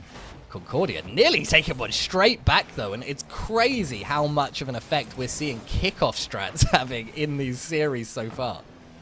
Ooh, that's a dangerous miss off the crossbar, and 2-dog faked out Zerm. Very questionable position there, but it didn't punish them. They're still keeping this ball in. To the corner, Wonka absolutely nothing in the tank. He's going to lose that 50. Relic to the sidewall. 2-dog up. Actually gets beat by Becky, though. I don't think was able to get contact on it. Relic, a great fake. Look at the plays. Control, the flick past 1 to the corner. Grabs the boost, too. That's so huge right now, too, in a series that is so close. Getting so close. Boost management, boost control, map control, field awareness. Going to be the keys in this game as we're past halftime. That's going to be a quick shot, but easily denied by Relic. Was turned up quickly there, but it wasn't quick enough. Oh my goodness me, Becky, this is beautiful. Wow. Wow. Relic, the pass down to Becky, and Aker was in a defensive position to play well, but I don't blame you to not expect that banger of shot on. And just like that, in the blink of an eye, Elliot, it's a tied game. It's heartbreak right now for Wisconsin. But look, they're not behind yet. 2 minutes left. Similar position to that in which they found themselves in the last game, right? It was all tied up until 43 seconds left on the clock, and then they managed to get that winning goal. So let's see if they can do that again. Of course, series point down. It can't be overstated. If they concede now, they may well be out of the Nationals. So the pressure mounting on these players as they try to build an offense here out of their own territory. Not being able to right now. Wonka shutting it down, but the blue team look a little bit uncomfortable on defense right now. A quick breakaway could tear them in half, and Two Dog lucky. Great touch here, but oh, shut down by the double commit. Lincoln Land getting a little bit lucky in midfield. Minute 15 to go left in this game. High arcing pass, Relic unable to get contact, but it fakes out one. A quick shot, Two Dog. Nice save. Wonka keeping it in. The pressure's starting to mount a little bit for this Concordia team. Low on boost, trying to get the clear. That man, Two Dog, has been clutch in these situations. Just popping it to the backboard, playing so much time. Waiting for the boost to be grabbed. Relic, another 50 win. Two Dog, great awareness. Back to Wonka. Wonka, not the greatest touch. A lot of light touches, a great demo. Ooh. Two Dog, the flick, and what a save by Relic coming in at the goal line again. Wait, he's got an open net. Is this going to be in? It's in. What? No, not like this. I swear. Sis, we're going to have to go back and watch the replay. But, like, is this not exactly how the last series finished as well? With an overcommit from the team in Orange Finlandia. And then a quick goal downfield into the back of an open net from GFU. I'm going to have to request someone looks that up. But things go from bad to worse here in game number 5. Concordia, Wisconsin crumble as a 2-goal lead is established for Lincoln. Oh, goodness, the cookie, how it crumbles. It kept crumbling. Now there's just nothing left. 4-2. What a close series. And just like that, you blink and the Loggers take control. Close to 30 seconds to go. They got a 2-goal lead. That was a shot by Aker. Becky can't get that. Oh, no! No! Aker! Oh, my words are gone, Elliot. No, I can't. That hurt. That was the wound. Oh. The dagger has been stabbed. I can't. No, that's gotta be it. That's gotta be the series, surely. Surely, unless they get it here. Two Dog, a double commit. Can't get down to fall either. And I think that just wraps it up for this one. Oh my goodness. Oh no, Wisconsin. Oh goodness. I have no words. That is pain. That is such pain. Oh, Sis. Oh no. I was made speechless several times throughout that game, but nothing prepared me for that moment. It was so perfect. There was time. They had the open net. Aker drove right by it, and it's just not in the net. And disaster erupts because just like that, you're out of the Nationals. History has repeated itself yet again, and here we are. 2 incredibly similar series here on the A stream, back to back. One to the blue team as well, going up by 3 games, losing the 4th game, and then winning the 5th to take the series 4-1. Lincoln Land Loggers move forward to the semi-finals, and they'll be saying that's Lincoln Land Poggers, I think, as they move forward into the next round of the NECC Nationals in the Emergent Division. Oh God, Sis, I just can't. I'm having flashbacks already. No, surely the third series doesn't do this. Because, like, I joke around and say there's a script. There's not a script, friends. There's no script. There's not a script at all. But the way this has been going, my, oh my, I surely thought it would change up at, well, what a performance from the Lincoln Land Loggers to send Wisconsin team home. Concordia, valiant efforts. A little bit shaky at the end there. So your hopes of the Nationals are eliminated. Oh, no. It's tough. Look, ladies and gents, that's all we've got for that second series, but we've still got 5 more series of Rocket League still to bring you this evening. And right up after this break, we'll be heading over to the the Challenger Division, my mistake, and we'll be watching HCC Dragons take on Lebanon Valley Blue. That is going to be a sensational best of 7 series, so don't go anywhere.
Welcome back, ladies and gentlemen. It has been just such a phenomenal evening so far, and we've only had 2 of our series. Still 5 left to play, Sis, and my goodness, this one, we said the last 2 were going to be exciting, but this is a real sizzler, if you'll forgive me punning your name right before this series. We got Howard Community College Dragons going head-to-head against Lebanon Valley Blue.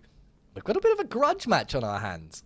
A little bit of a grudge match indeed. Something we were talking about before that was absolutely crazy is both of these teams made it to the championship game, and after a lower performance in the season, a worse record by Lebanon Valley, they beat Howard Dragons 4-1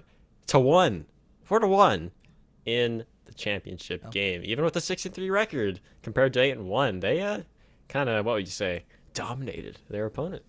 Oh, they'd be fighting words, Sis, and I think this is going to be an extremely hard-fought contest here. As you say, that spring conference playoffs final saw Lebanon Valley take a win over Howard Community College Dragons, and a 4-1 win, dominant, as you say. But what are they going to do right now? Clashing in the quarterfinals of the Challenger Division here at the NECC Nationals.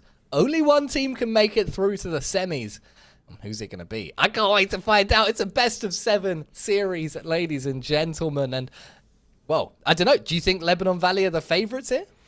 I mean, I don't know. There's something about that team that has a chip on their shoulder. When they come into a series and they kind of got dominated, you hear a lot of talk about that in their RLCS and things like that. There's that one team that generally just dominates a team, and that's the team they talk about. That's the team they want to beat. That's the team they want to take over. So you lost a really important game, but now you're the Nationals. Win or go home. So really it all comes down to this moment for both these teams. History or not, past or not, the game doesn't lie.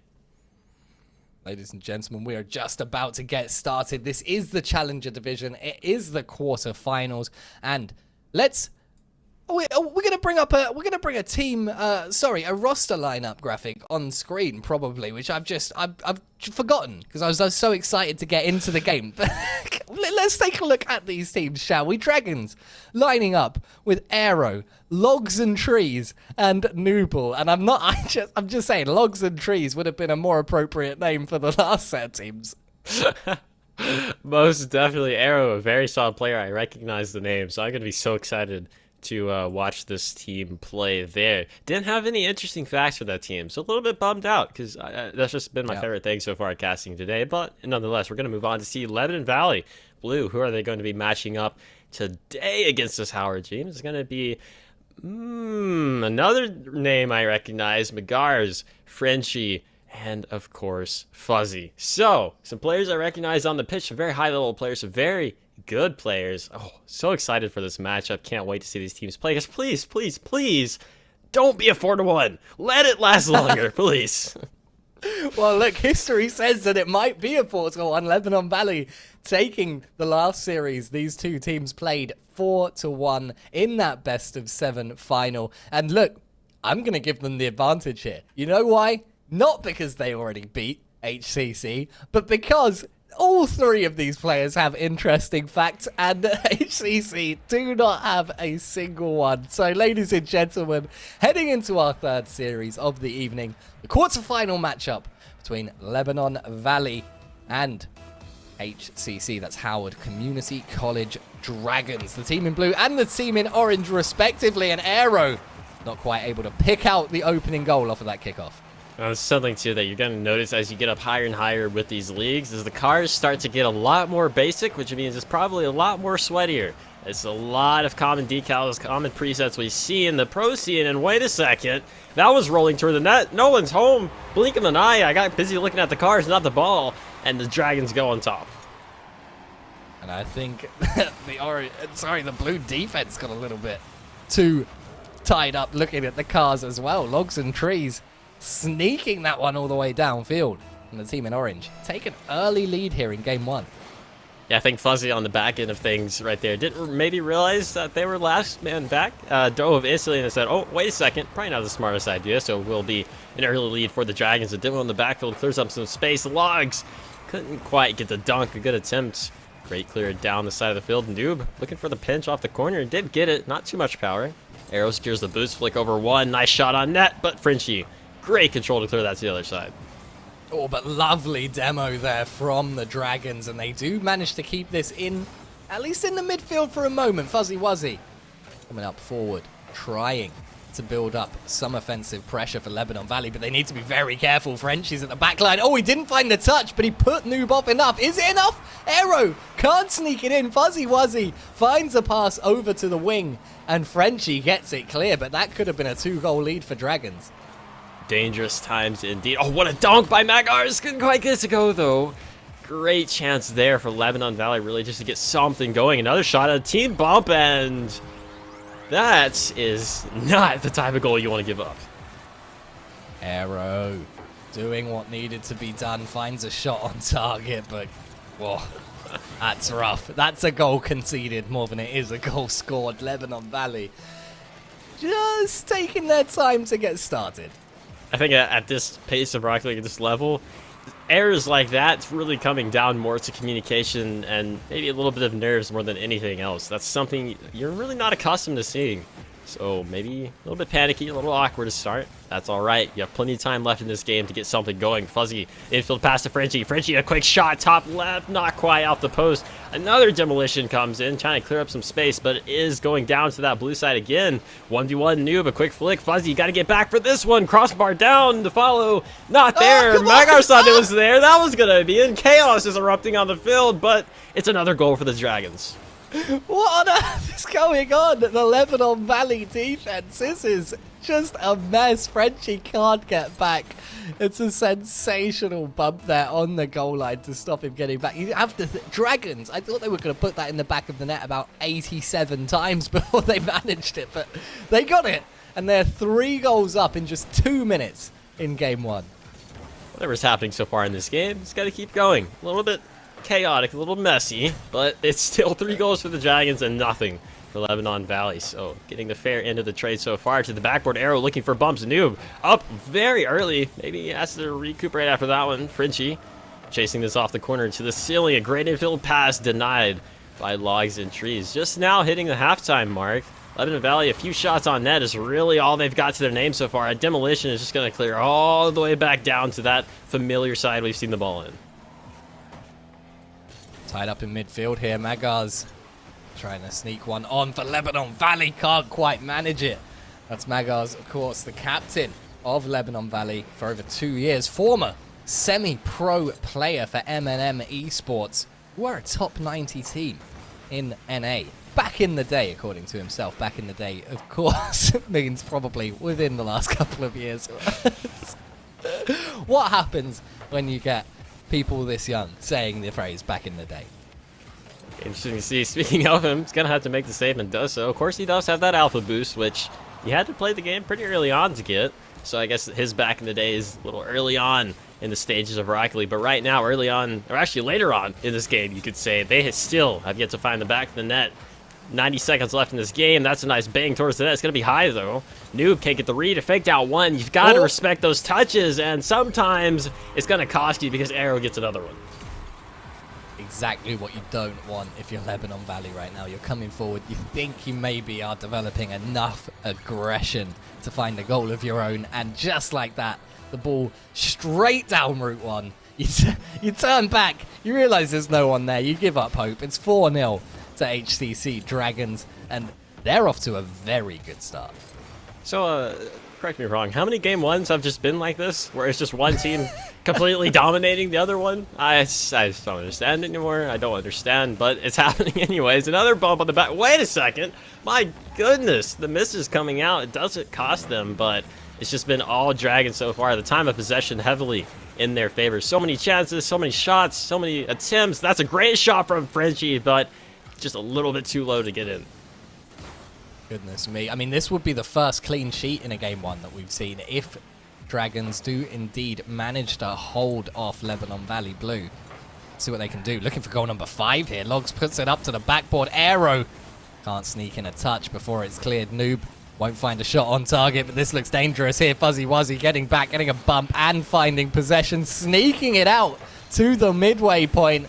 just immediately banged off of the ball and sent into defense once again. 18 seconds left on the clock. Dragons take game 1, but can Lebanon at least find a consolation goal? That's kind of what you're hoping for right now if you are a Lebanon Valley Blue fan. Just get something, anything right now. You need a small victory. Right now, you don't have any sort of victory, I feel like. Noob gonna clear that down. Frenchie's up, gets the save.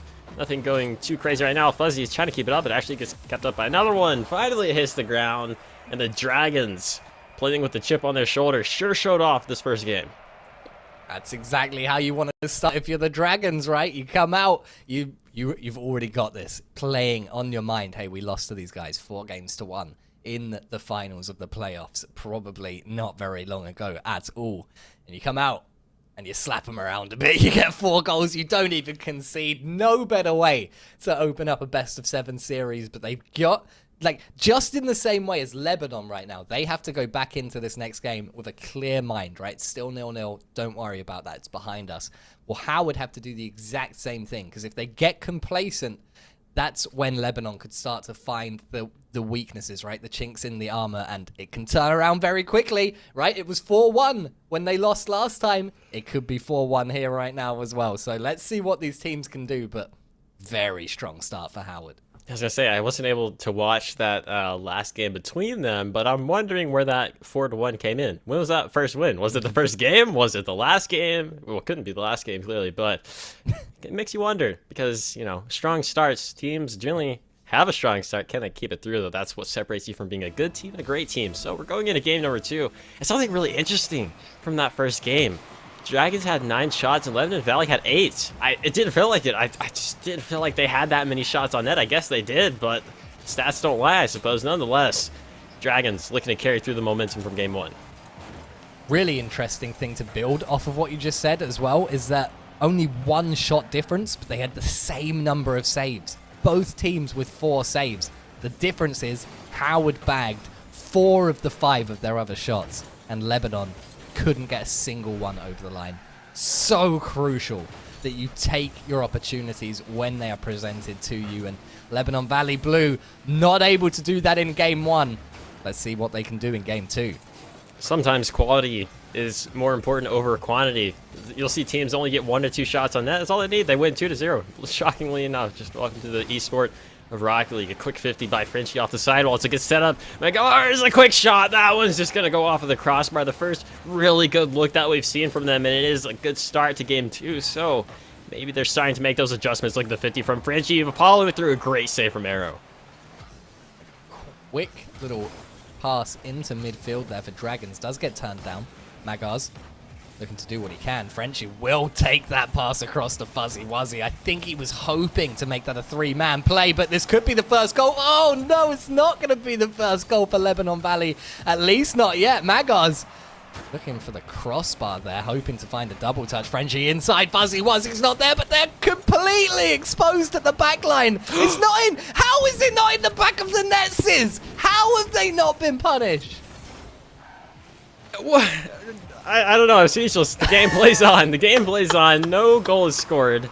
I've seen it all at this point. I'm not going to lie. At this level of Rocket League, that's the last goal that you don't expect to go in. Wash are going to end up scoring like a double flip reset next to get it to go in. But nonetheless, well, there you go. Logs made up for it. You missed the first one. You get the backboard read. A great setup to yourself. He just wanted to make it look cooler. Logs and trees. He scored first in game 1. He'll score first in game 2.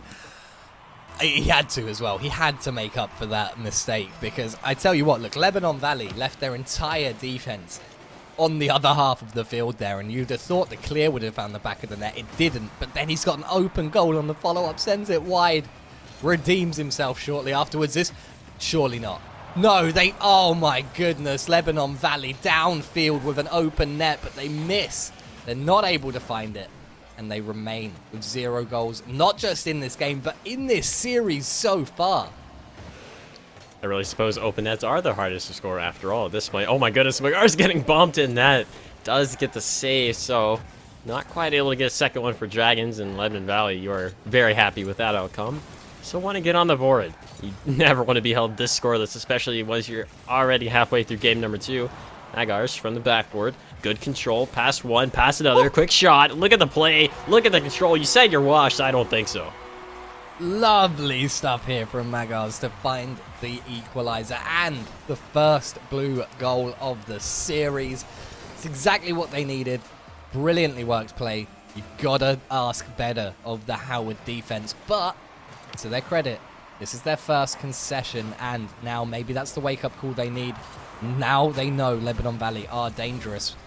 Downside is Magars made that goal all on his own and starting to get the impression that he really is the linchpin in this Lebanon Valley side. But what a save there from Fuzzy Wuzzy. What a save indeed. So Frenchie on the counter, a great setup, a quick shot, Arrow denies it. Magar's a little too close to that, it's gonna have to leave it. A quick shot, that's a great shot on net, and Arrow again. So clutch on the defensive side of things. Frenchie up quickly, off the ceiling, great setup again. Nice clear to the side, Magar's reading this play perfectly, up for the flip reset. Tries to hit it past one, does so, looking for the dog, and logs and trees, is getting chased and still made the lunging effort to get that save. So now we're past 90 seconds to go. 1 goal apiece, both teams trying to oust the other one. Oh, and a big thank you to our statistician behind the scenes, Patrick, for finding the results of the May 1st, only 15 days ago, playoff finals between Howard and Lebanon Valley Blue. It was actually game number 3 that Howard managed to take, but 4 out of the 5 games actually only had a 1-goal differential. So as much as we were saying it was 4-1, right? Pretty dominant performance from Lebanon Valley. Not so dominant at all. Any one of those games could have gone the other way, and I think we're seeing that kind of coin flip formula play out here right now, as game 1 was dominant for HCC, but Lebanon Valley holding on tight here with just over 30 seconds left in game 2.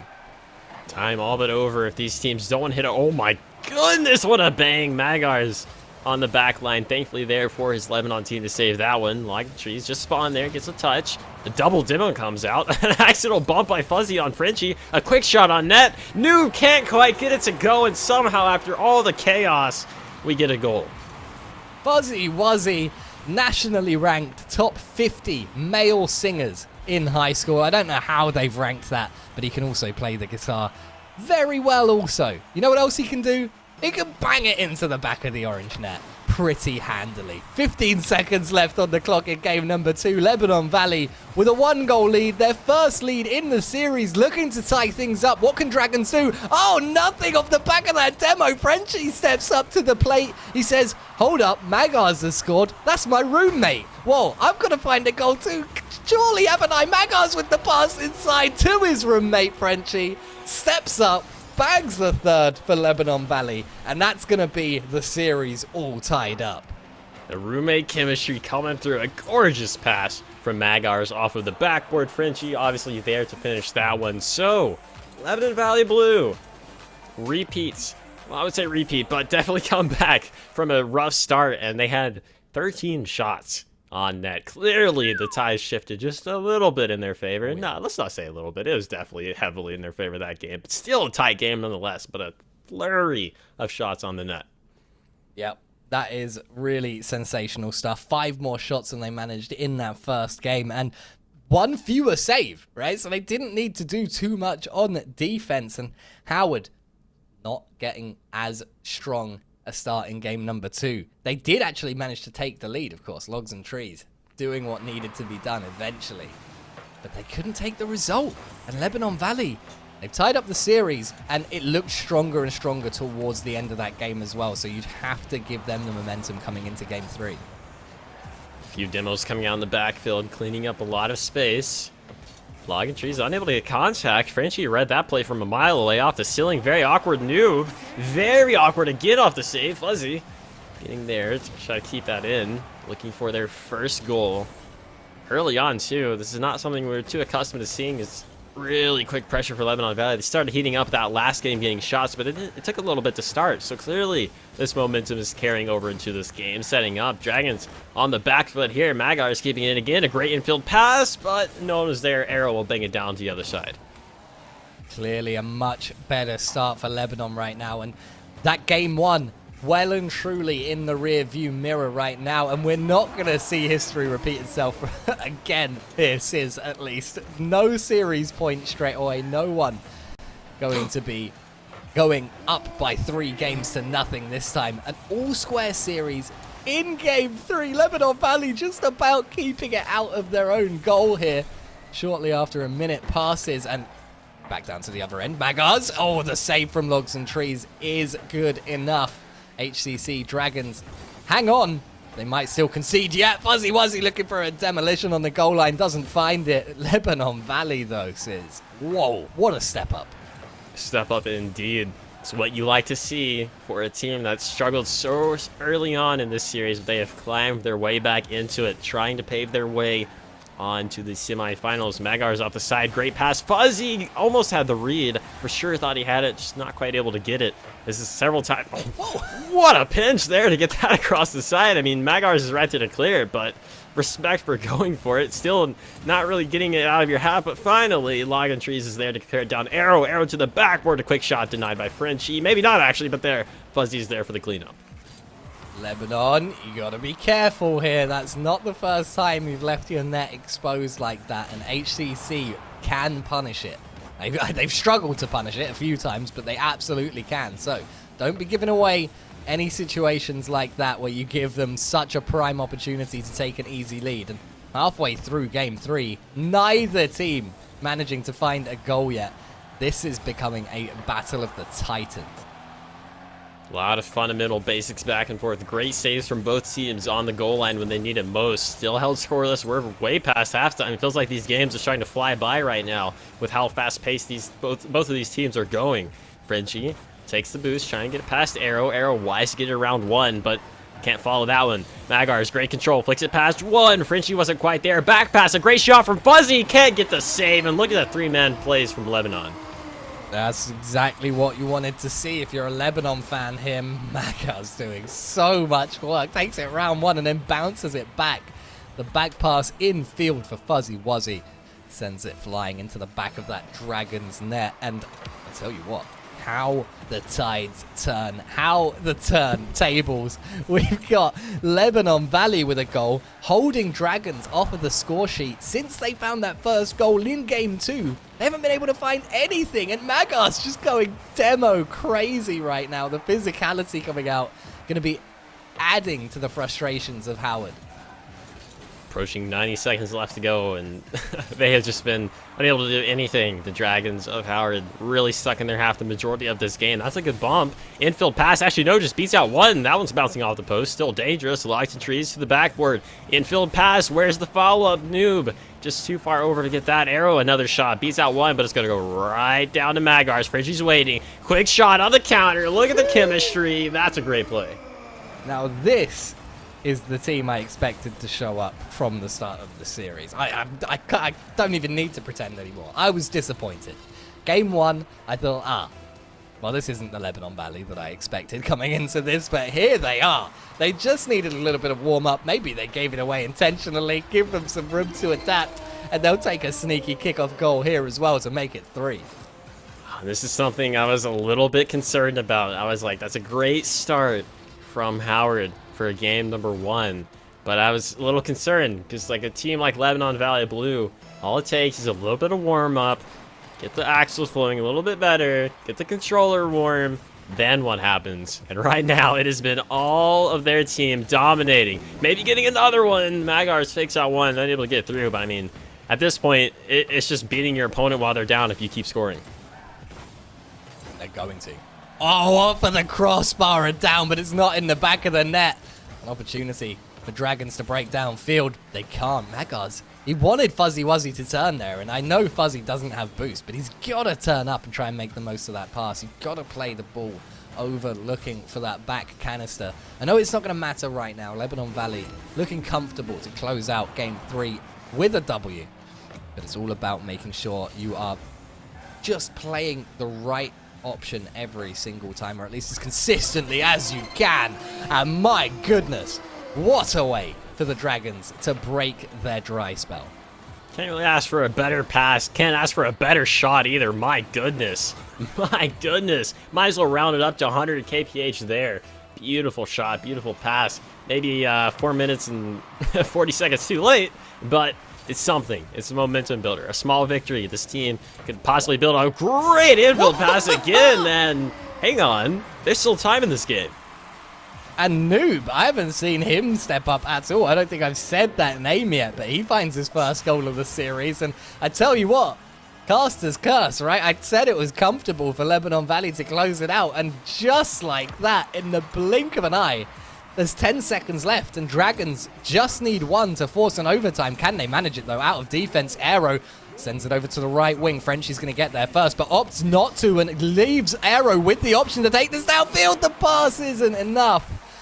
Lebanon Valley, not so comfortably, close out game number 3 with the W. Oh, and I love that attempt there on the backboard by Aero to try to get that double to the middle. It's just a little bit too much in front of the ball. I don't think anyone was ready for that to go straight down, but fantastic effort from the Dragons to come back so close. I for sure thought that was a win for Lebanon Valley. They still get it, but a little bit scared there for them. Nonetheless, that is 2 quick games they've taken right out of the hands of the Dragons. So at this point, you need a mental reset. You've really got to just recuperate, revitalize yourself, because if you don't want to go down 3-1. We've seen that way too many times today.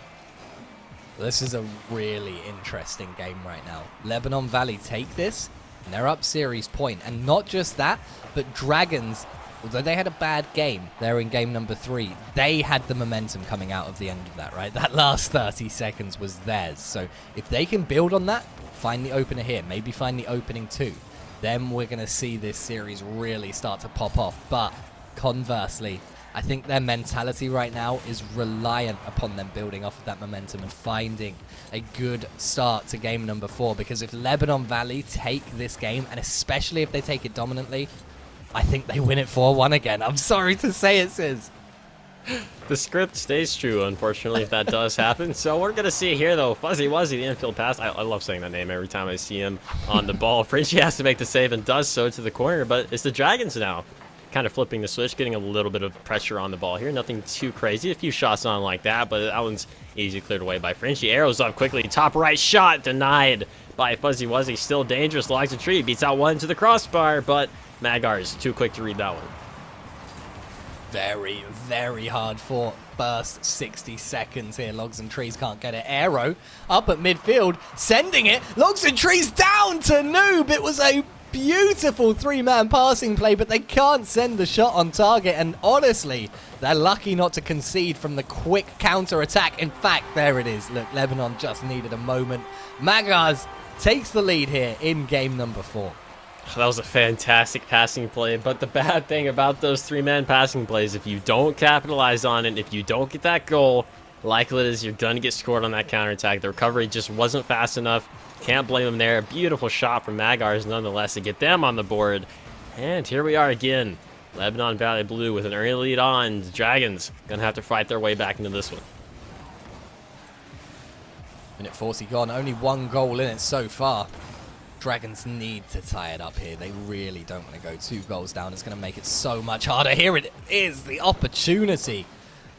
I won't say squandered, well defended by Lebanon Valley as they try to keep the Dragons press into their own territory. That clear working effectively enough as Magars picks up the canister, moves downfield with lots of boost here. Heavy touch means that he loses control over the ball, and he's wasted a tremendous amount of boost and missed the canister on his way out. So little bits of sloppy play here starting to slip through the cracks, and that's exactly what you don't want to see if you're a Lebanon fan.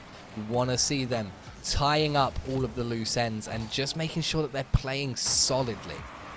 It's easy to fall in that same recurring pattern of gameplay, and you start to get a little bit awkward on the touches, start to get a little shaky on the rotations. It's going to happen. It's so important to revisit your mental, to calm down, settle your emotions. A double commit there, it's very dangerous. Not a crazy shot or anything, but situations like that the Dragons are trying to punish. They've been so close. Another infield pass, but a side flip from Aero. Isn't able to get that one, so Frenchie will clear it down the side. Fuzzy trying to get the block, but unable to find it. 2 minutes left, and only a goal separates these 2 incredibly evenly matched teams. Of course, that 4-1 season winner, the playoff winning series that Lebanon Valley took against HCC Dragons. Just to remind you, if you've forgotten, 4 of 5 of those games ended with just a 1-goal differential.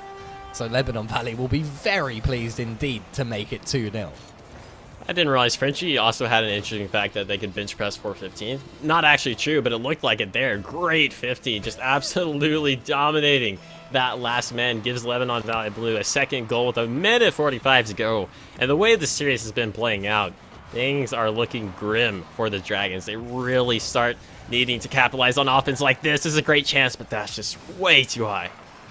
Oh, and oh God, it's so painful as well. Every time they come this close and don't manage to find a goal, that builds up, right? That becomes more and more frustrating. You get more and more desperate. You start snatching just a little bit more, little bit too frequently at inopportune moments, and that's exactly how you concede counter-attack goals, especially against a team like Lebanon Valley. So, look, let's not write them out of it yet. Dragons scored 2 in about 17 seconds in the game before this, and they've still got a minute left on the clock, but it's not looking great. They've had the opportunities. The execution has just been not fully there. It's got to be against a team like this. This level of Rocket League, you have to be almost picture perfect when you have those opportunities given to you. Noob, a quick 50, goes down to Logs. Logs has a lot of time on the corner looking to set the infield. A great pass, but again, that shot just not able to come through. That is the third time now where it's been such a good opportunity. Just no follow through. So, right at 30 seconds to go, the Dragons, one last chance to get something on the board. Big clear. Lebanon Valley buying crucial seconds here. Oh no, that's going to be it. Oh, Fuzzy Wuzzy saves it for HTC Dragons, who now get downfield at the other end. Noob can't quite send it on target. And with 10 seconds left, unless they can score right now, that's going to be the result from... Oh, God. Oh, no, that's the worst possible way to concede again as well. Oh, no. I mean, the game was over either way, but you don't want to do that going into the next game. Noob on the way back, touched the ball. Obviously, no one's going to be home for that. So give another one to Lebanon Valley Blue here as this game is approaching the end. But we're about to be at a 3-1, and I can't say we've not been in this situation before, Elliot. Not gonna lie. Here we go. Are we going to see our third 4-1 series of the evening? Lebanon Valley close it out 3-0 there in game number 4, and it's that nil part, right? They kept a clean sheet against Howard, who just could not execute a single opportunity. Coming into game number 5, series point down. They're going to have to pull something very special out of their back pockets to win this. I mean, watching these teams play, I feel like I've got a good look at their mechanics. I feel like I've got a good look at their play styles. You know, I can say that the Dragons have done everything they need to set up a goal. I'm still waiting for the goal. So, in this last game here, before you get sent home, get these opportunities to finish them. You've got to finish them, because if you don't, you're going to be our third 4-1 on the day.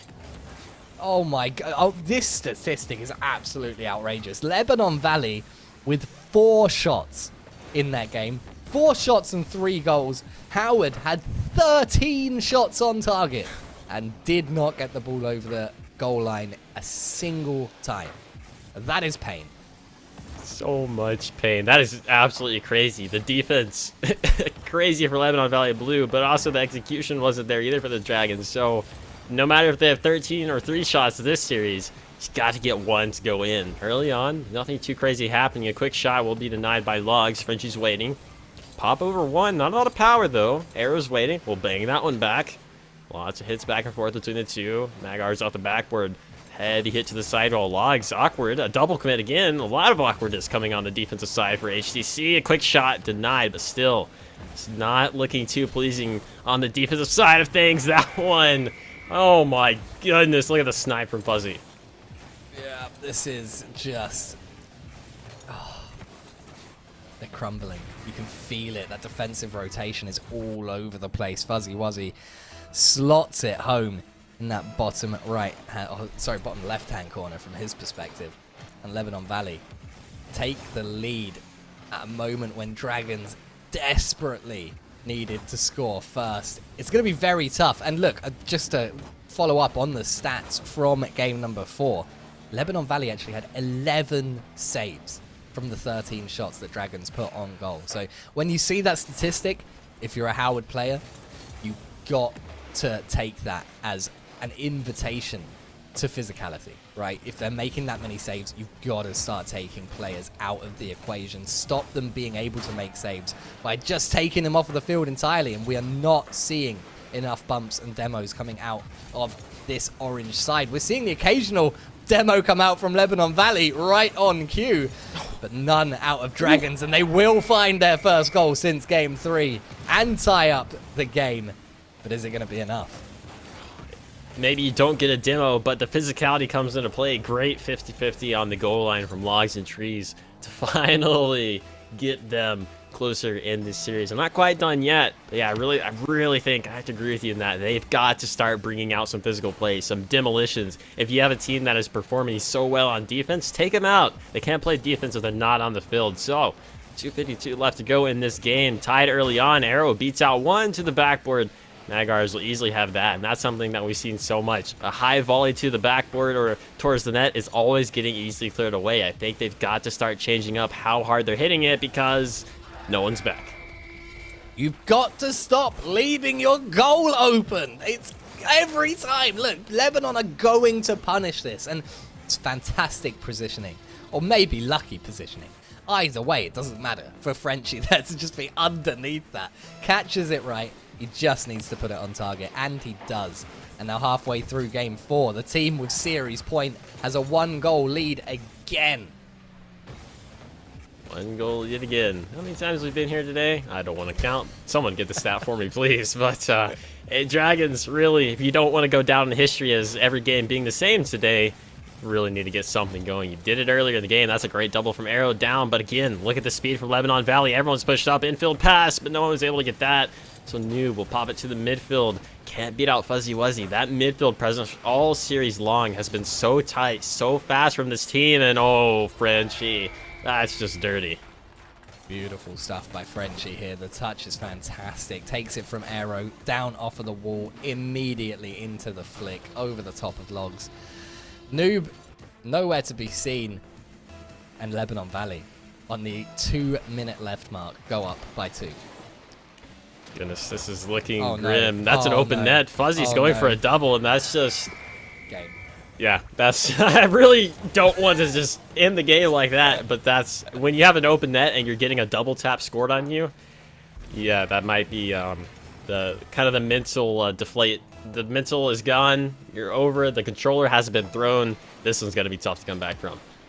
Yeah, that's a 4-inch hole in at least one Dragons player's monitor right now. That is extremely painful, and off the back of an offensive demolition as well. They're using the strategy that Dragons need to be using against them. Oh, a 3-goal lead with a minute and a half left. Series point up. You don't love this for Dragons.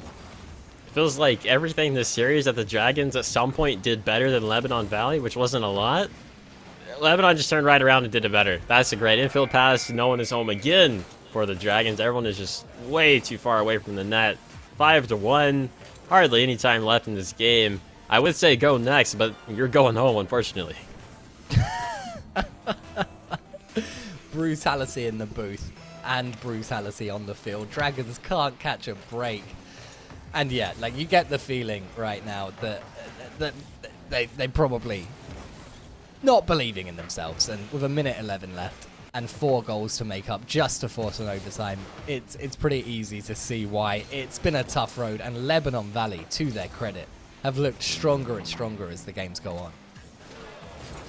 Stronger and stronger, and I think going into the semifinals, unless something absolutely miraculous happens to come back for the Dragons here, the Lebanon Valley Blue is going to be feeling pretty good heading into whoever they have to play from that college, which we're going to be seeing that eventually too.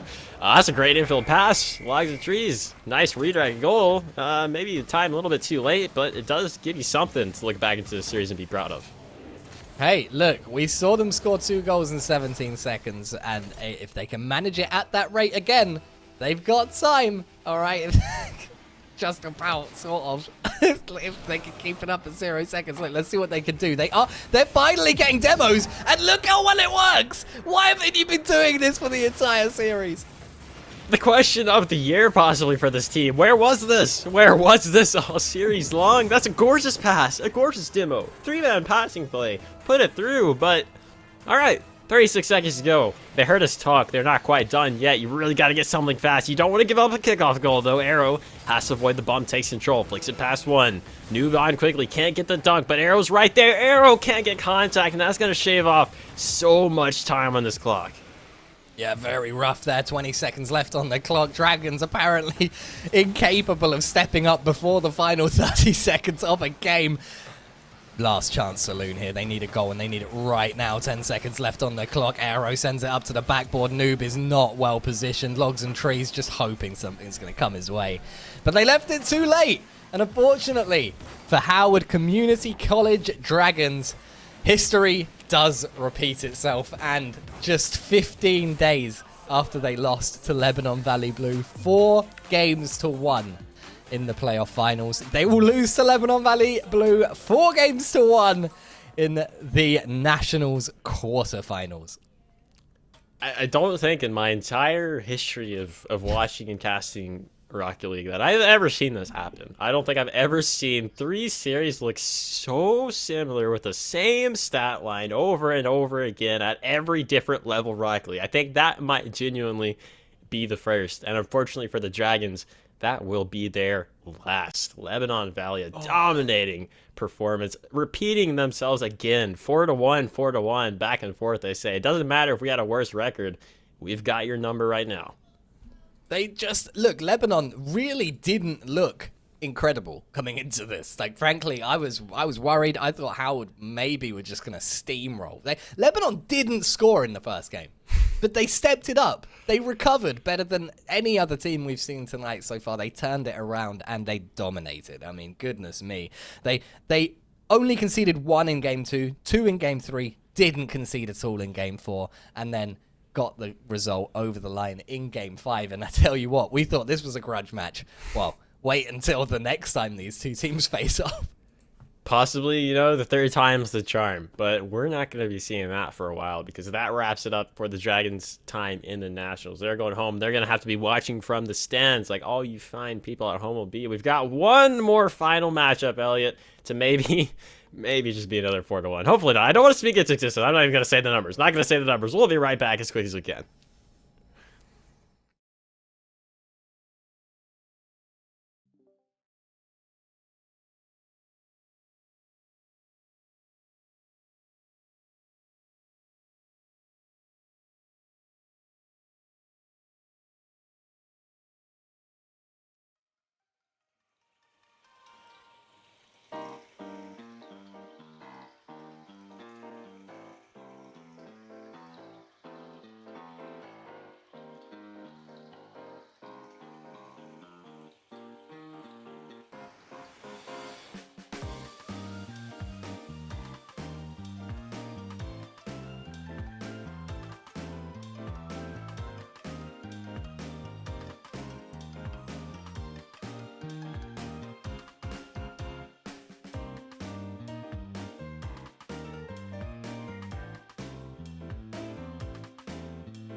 Welcome back, ladies and gentlemen, to the NECC Nationals. And look, that's all our quarter-final matchups done for the night, or at least it is for now, because we are casting our attention back over to the Navigators division.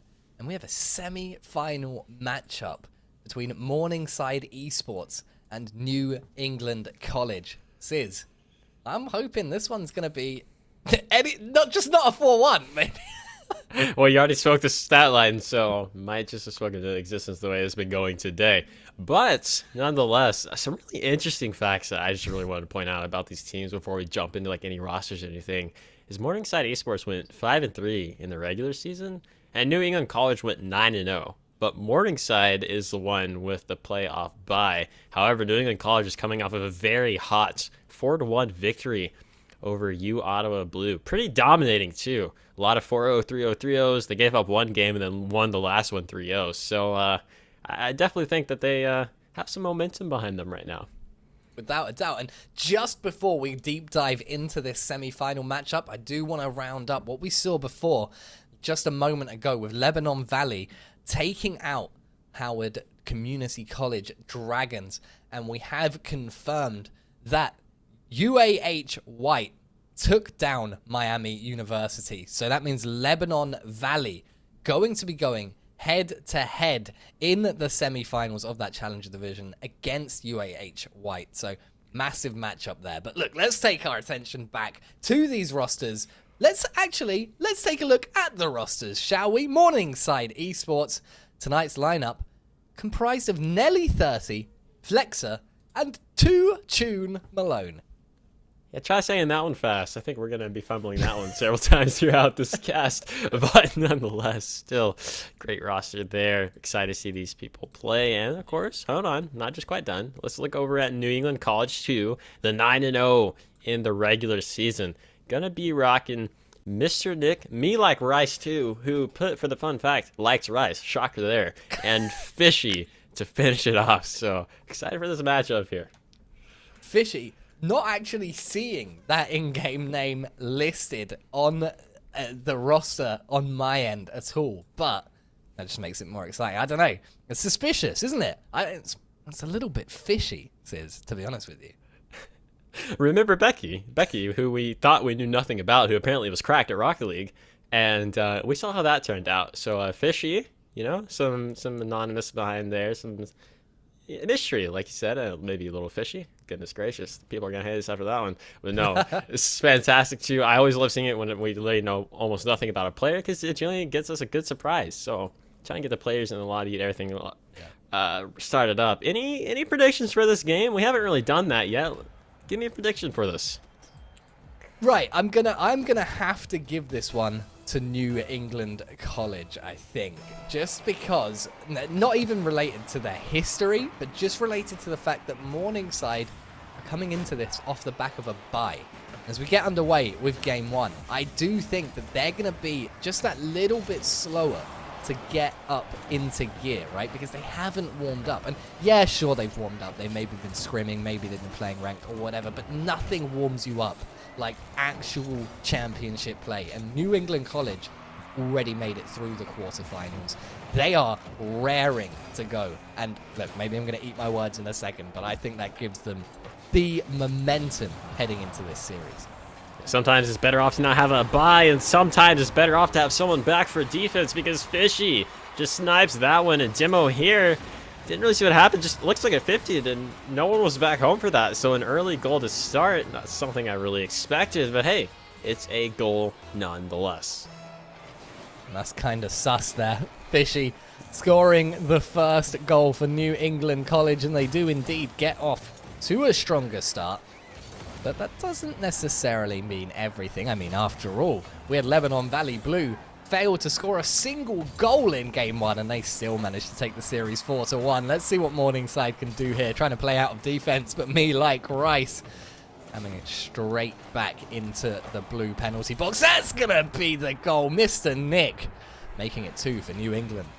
As soon as I saw that ball float in front of the goal line, I was scared of this because no one jumped, and it's so dangerous to leave a ball like that up in the air, because chances are there's going to be someone there. It's 3v3, the rotations are so fast, and Mr. Nick proved that the awareness was there. Great pass, great shot, an early 2-goal lead now for New England, and there's barely been a minute that's passed in this game. Mr. Nick managing to find it, and you know what? His interesting fact is that he's always ready. And I tell you what, he was ready right then, wasn't he? Got on the end of it, banged it into the back of the net, and a 2-goal lead. Going to settle the nerves of these New England players. Worth pointing out again, ladies and gents, especially if you're just joining us, this is the Navigator Division, and this is the semi-finals. No quarter-final action right now. This is even higher stakes, because the winner moving on, of course, to the championship final. The loser going home empty-handed at such a painful moment. Trying to punch their ticket into that coveted championship game. But still, it's been all New England so far early on with the first 2 minutes of this game. Pass, another quick shot on net, denied by Nelly, but how many denies can you go? Because everyone is there, the ball floating around still, a great save, but you just can't get it out of your half. Rough right now for the team in blue. Mr. Nick, sorry, not Mr. Nick, Fishy, getting his second there as New England take a 3-goal lead. Morningside yet to find a single solitary goal, and not quite going to go down by 4, but not looking the sharpest on defense just yet. Definitely a little bit shaky, a little bit awkward, maybe a lot more awkward than I'm pointing out right now. Still, a lot of time left in this game to get something going. Flexa clearing it off to the sidewall. Trying to bait out one, but they're just not biting whatsoever. Almost a flick past one. Corbin, Nelly's also going to dive. No one's home, but Mr. Nick got bumped out, so nothing too dangerous yet. A nice flick over, though. Fishy's up early. A great save from Flexi in the goal line. Still, you've only got so much time, and as great as these saves are, you've got to get some offense going. If not, this game 1 is going to be just taken right out of your hands. Morningside.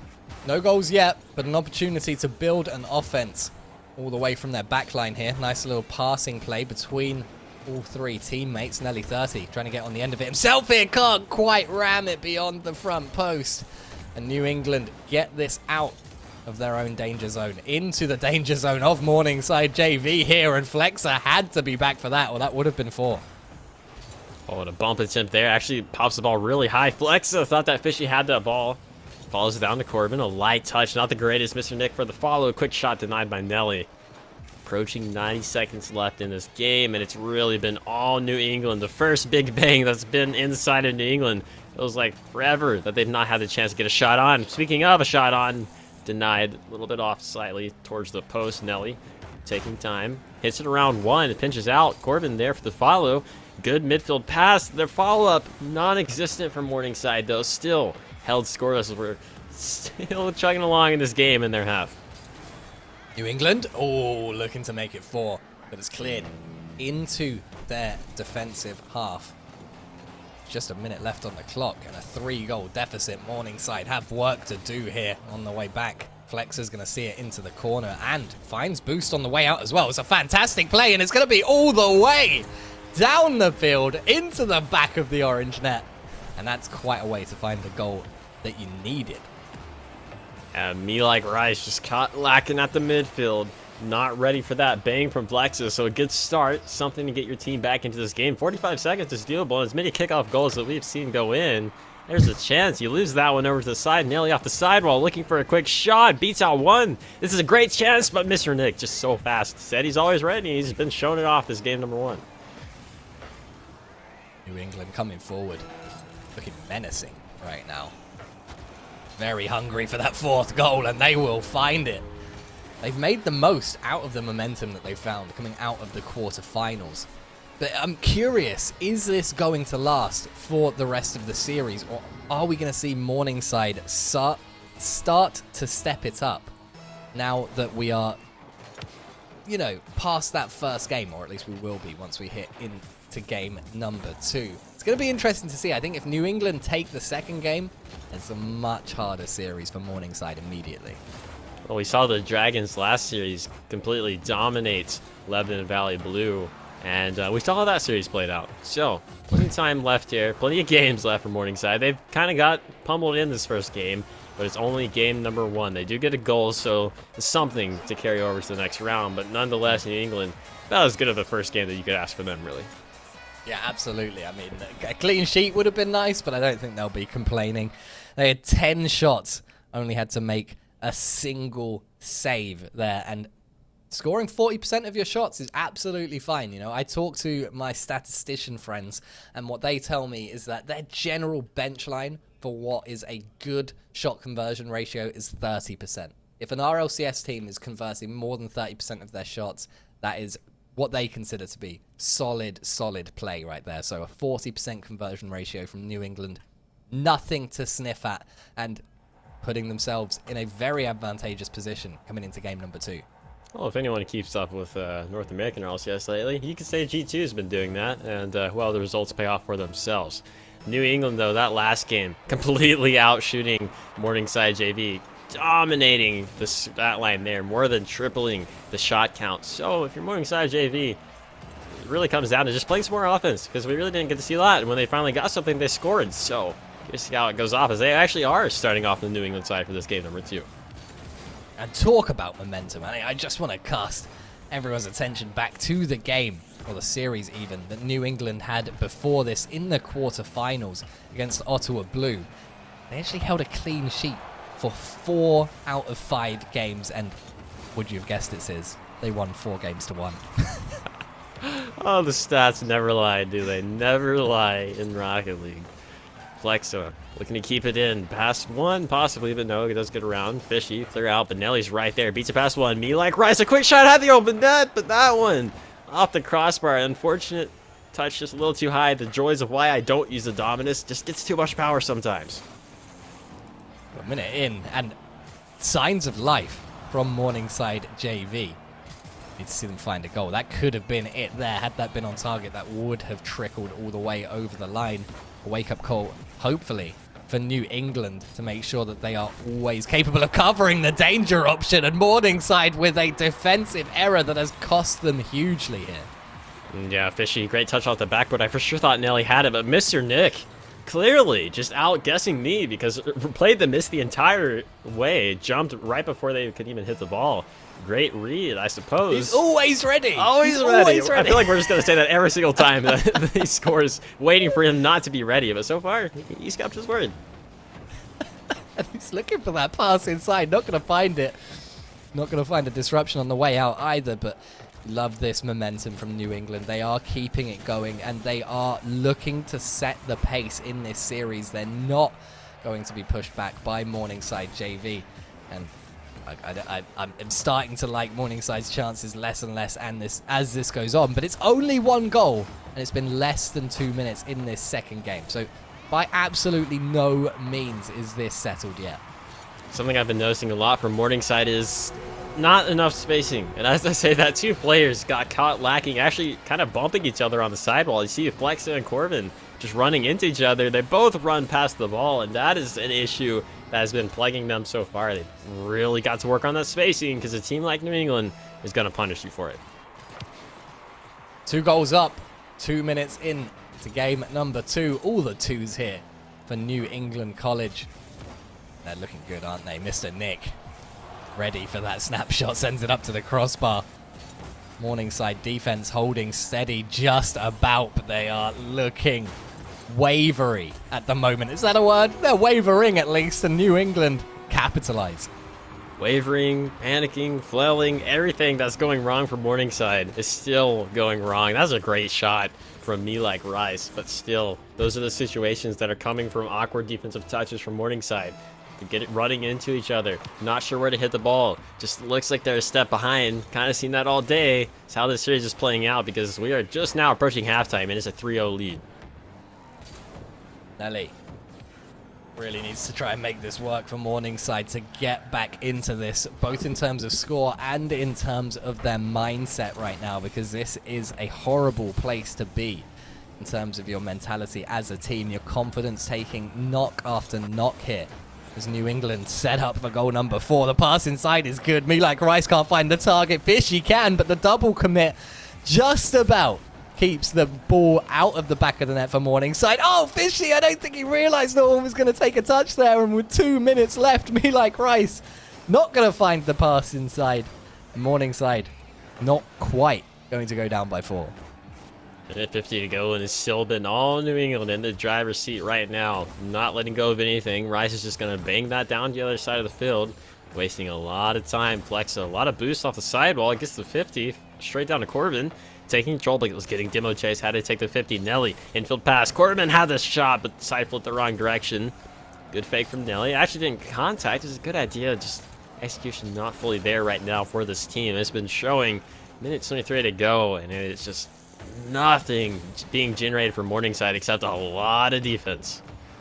Oh, and panic stations here for Morningside JV as they approach the 60-second mark. 3 goals down and not a lot to show for their efforts. Nelly gets that canister in the back corner, just winding up at that front post, waiting for something to come his way. The pass inside is good. Fishy getting an important little cutaway to the outside there. Oh, that's a huge whiff from the Morningside player. New England going to look to capitalize on this at the other end. They can't quite get it over the line just yet. Mr. Nick can't, but Fishy can. And it's not quite the hat trick for him yet, but one more goal would do it for him. Beautiful 50 there. Fishy just there for the follow. Everyone sat waiting there. Almost a deer in headlight syndrome going on for Morningside in that situation.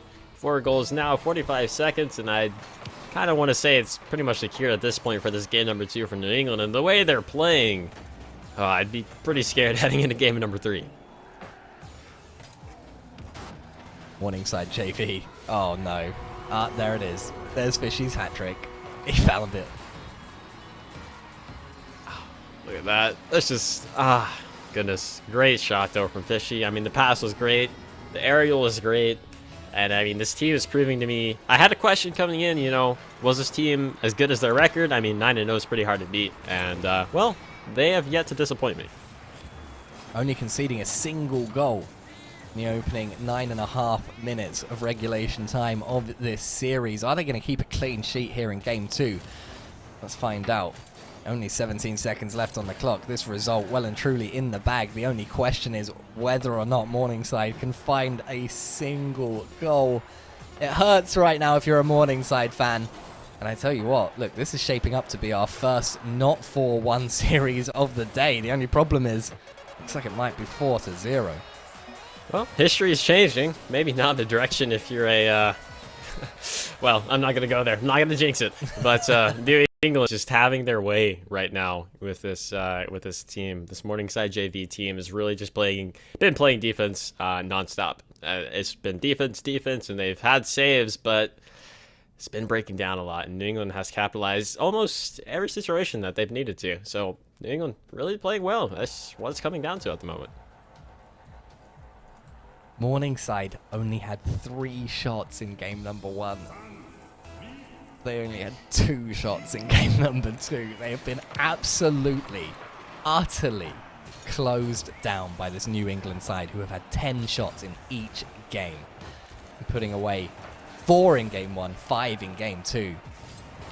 Not what you want to see if you're a Morningside fan. And also the worst part of that is absolutely no glimmer of improvement there in the second game. And Mr. Nick, of course, ready and waiting in midfield to open up the scoring in game 3. I was going to say, sometimes the stats really surprise me in some of these series.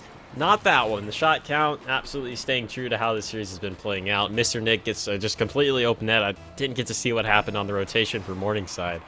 This is just how the series has been playing out. An early goal from New England, and then another goal, and then we generally get 1 or 2 more because the defense of Morningside has just not been able to have an answer for this New England team. Mr. Nick, oh, not quite going to find it, but Fishy's there, back of the net. 35 seconds into game 3, and New England already up by 2.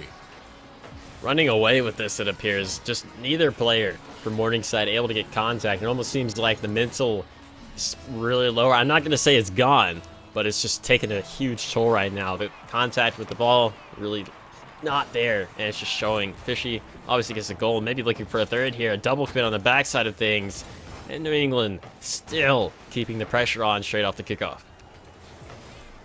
Fishy half flipping back into defense here. Me like Rice. Holding it up at the halfway line. Big clear out from Morningside. Not quite going to open up into an opportunity for them. Corbin robbing what maybe should have been Flexer's ball. Flexer didn't read the miss. Could have made contact with that. Whether the shot would have found home or not, who knows. But you do get a feeling from this Morningside team that they don't quite believe. And they really do need a goal to get some confidence back. Obviously, we can't see the player cams. You can't, hear the comms or anything. But sometimes directly, visually, you can just tell when a team is not in it. And right now, they are not in it at all. That's a great ground punch from Nelly to clear some space, trying to pressure this, maybe get a chance. Another 50-50. The follow-up from Flex gets the dunk. Mr. Nick, awkward. A quick shot from Nelly, saved away. Corbin's going to be there, and Corbin shanked it too far over to the post. So Morningside, the first real chance of offense that we've seen, gets denied. 3 minutes left on the clock. Morningside. Are they're gonna find one here? Surely no! Oh, come on! Give them a break. Give them anything. It's open, but they can't get there. And somehow, some way, New England's clean sheet remains intact. Turn the aim assist on. Play on console. I don't know. Do something to get that one. Just any buff to find the back of the net. That's 2 times now that this team has had a chance to put it away, and it's just been too far wide. At this point, it's looking like New England is going to put another dagger in as we're approaching halftime. They're getting some time in the half. They've been stuck in there for a little while. That's a shot on net. Denied. It was shot right at the defender. Fishy keeping this in. Where's the follow-up? Mr. Nick's going to be there. The double attempt just slightly wide. And as Morningside lose confidence, New England are gaining it. I mean, love that from Mr. Nick. Looking for a very tight angle double. And he's going for it again, is he? No, just opting to keep it in the corner. Trying to help his teammate come up and find a follow-up. Lovely play. Not getting too risky. Not snatching at their opportunities. They don't need to.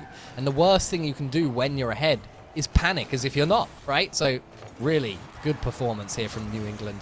Very mature play right now. Very professional. Maybe could tighten up their defense a little bit. Make sure they're not leaving these options for big clears downfield to penetrate their defense. Like we nearly saw Morningside score off the back of one of those. They're lucky not to have conceded. Overall, though, Sizz, looking fantastic.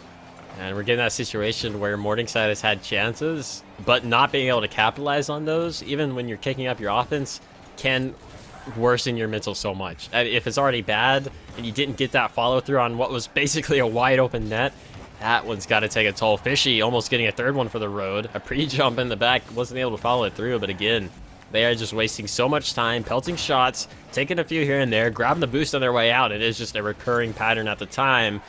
Morningside really need to get something here, or this is gonna be looking like a match point. Final minute.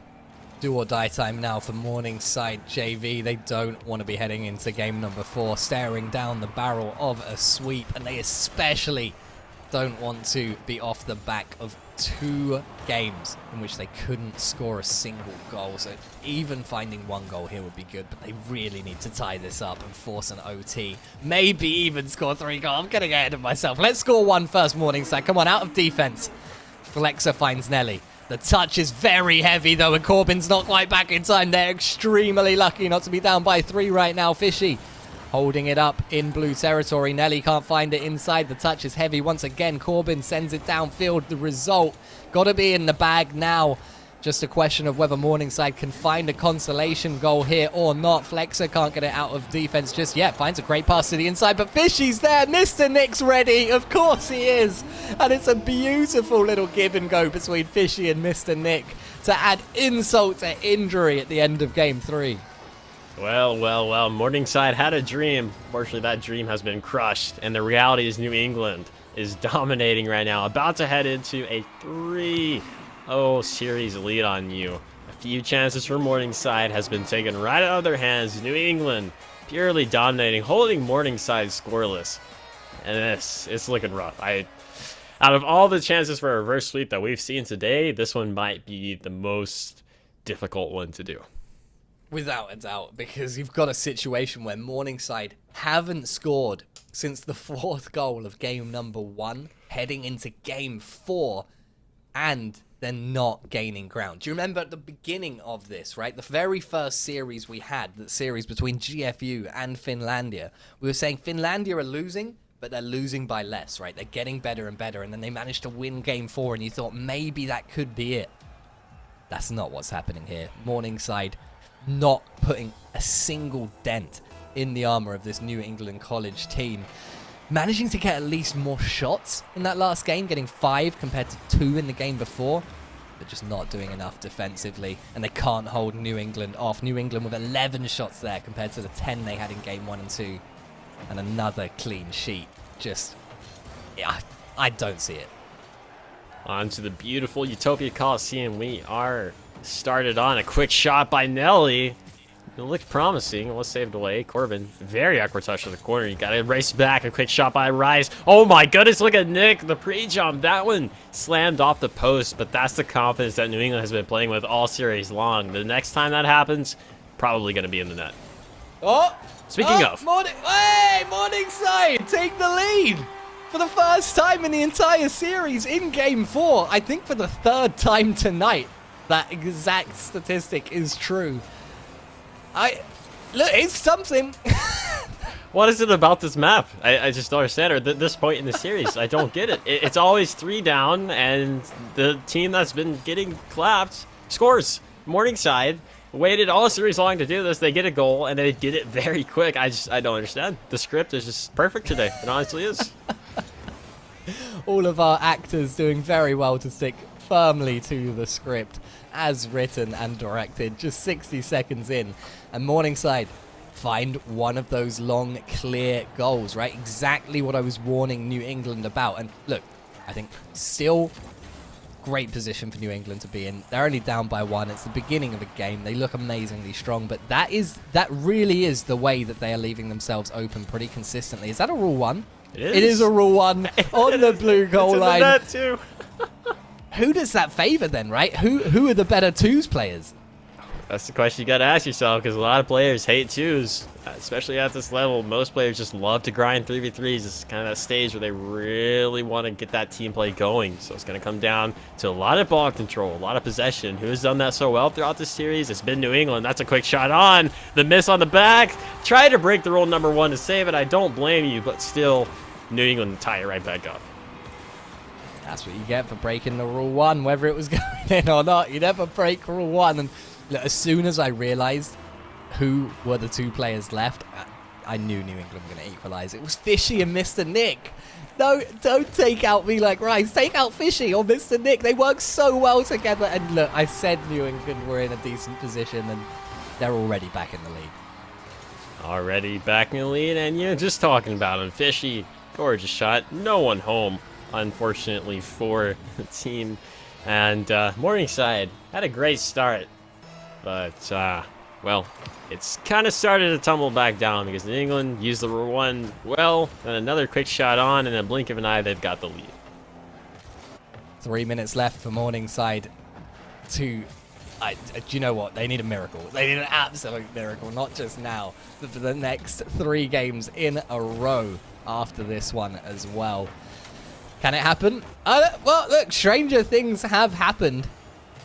I don't see it, but I'm here for it. Morningside, prove us wrong. Give us the Cinderella underdog story. Oh no, oh my goodness. New England not quite managing to find goal number 3 as we cross over the halfway mark. Maybe an opportunity for Morningside opening up on the counter. They haven't quite managed it this time, and New England with an open net at the other end. Surely not. Nelly clambers his way across the field, able to get in the way of that shot, but you'd have to question how many more times can they do that. This is a great chance. No one was going to that ball for New England. I for sure thought that was the chance to tie it back up for Morningside, but no follow-up there. Really, really want to see some more aggression come out from this team because it's got nothing to lose. I feel like I've said that all day long. You've got nothing to lose at this point. A nice 50 out, but look at Rice just waiting patiently off the sidewall. No boost, but doing so much work for his team to waste that clock. Not long left at all right now. Fishy doesn't find anything. Nelly's going to get an awkward touch, followed up by Corbin, but Mr. Nick, he's ready. He's waiting. He actually genuinely is always ready, and he's positioned so well. It's really helped out his team here. New England doing work. Oh And, my. oh no! Oh no! Oh no! I mean, it's Can just. we cut? Can we cut that? What do you do? I mean, Mr. Nick just volleys it towards the net, and the demo in the backfield. Rice just chasing, being a menace in the back. It's just pain, so much pain for this Morningside team. I feel for them. My heart sinks for them. And if you're a New England fan, well, you're selling pretty high right now. I mean, look, it doesn't get much better than this, does it? A 4-0 clean sweep to back it. Oh god! Oh god! Oh goodness! Oh goodness me! It's just going from bad to worse. Imagine you could raise the white flag on your car mid-game. Ironically, make that a thing. Because at this point, I'd be licking my wounds and just looking to get into the lab, realize what I did wrong this series, and go next. Because Morningside JV has just really been dominated this entire series. Not had an answer, really, at all. They've had a few goals, and just like that, for the one goal they score, New England scores 5 right back on them. Morningside find the lead for the first time in the series, and New England score 5 in a row.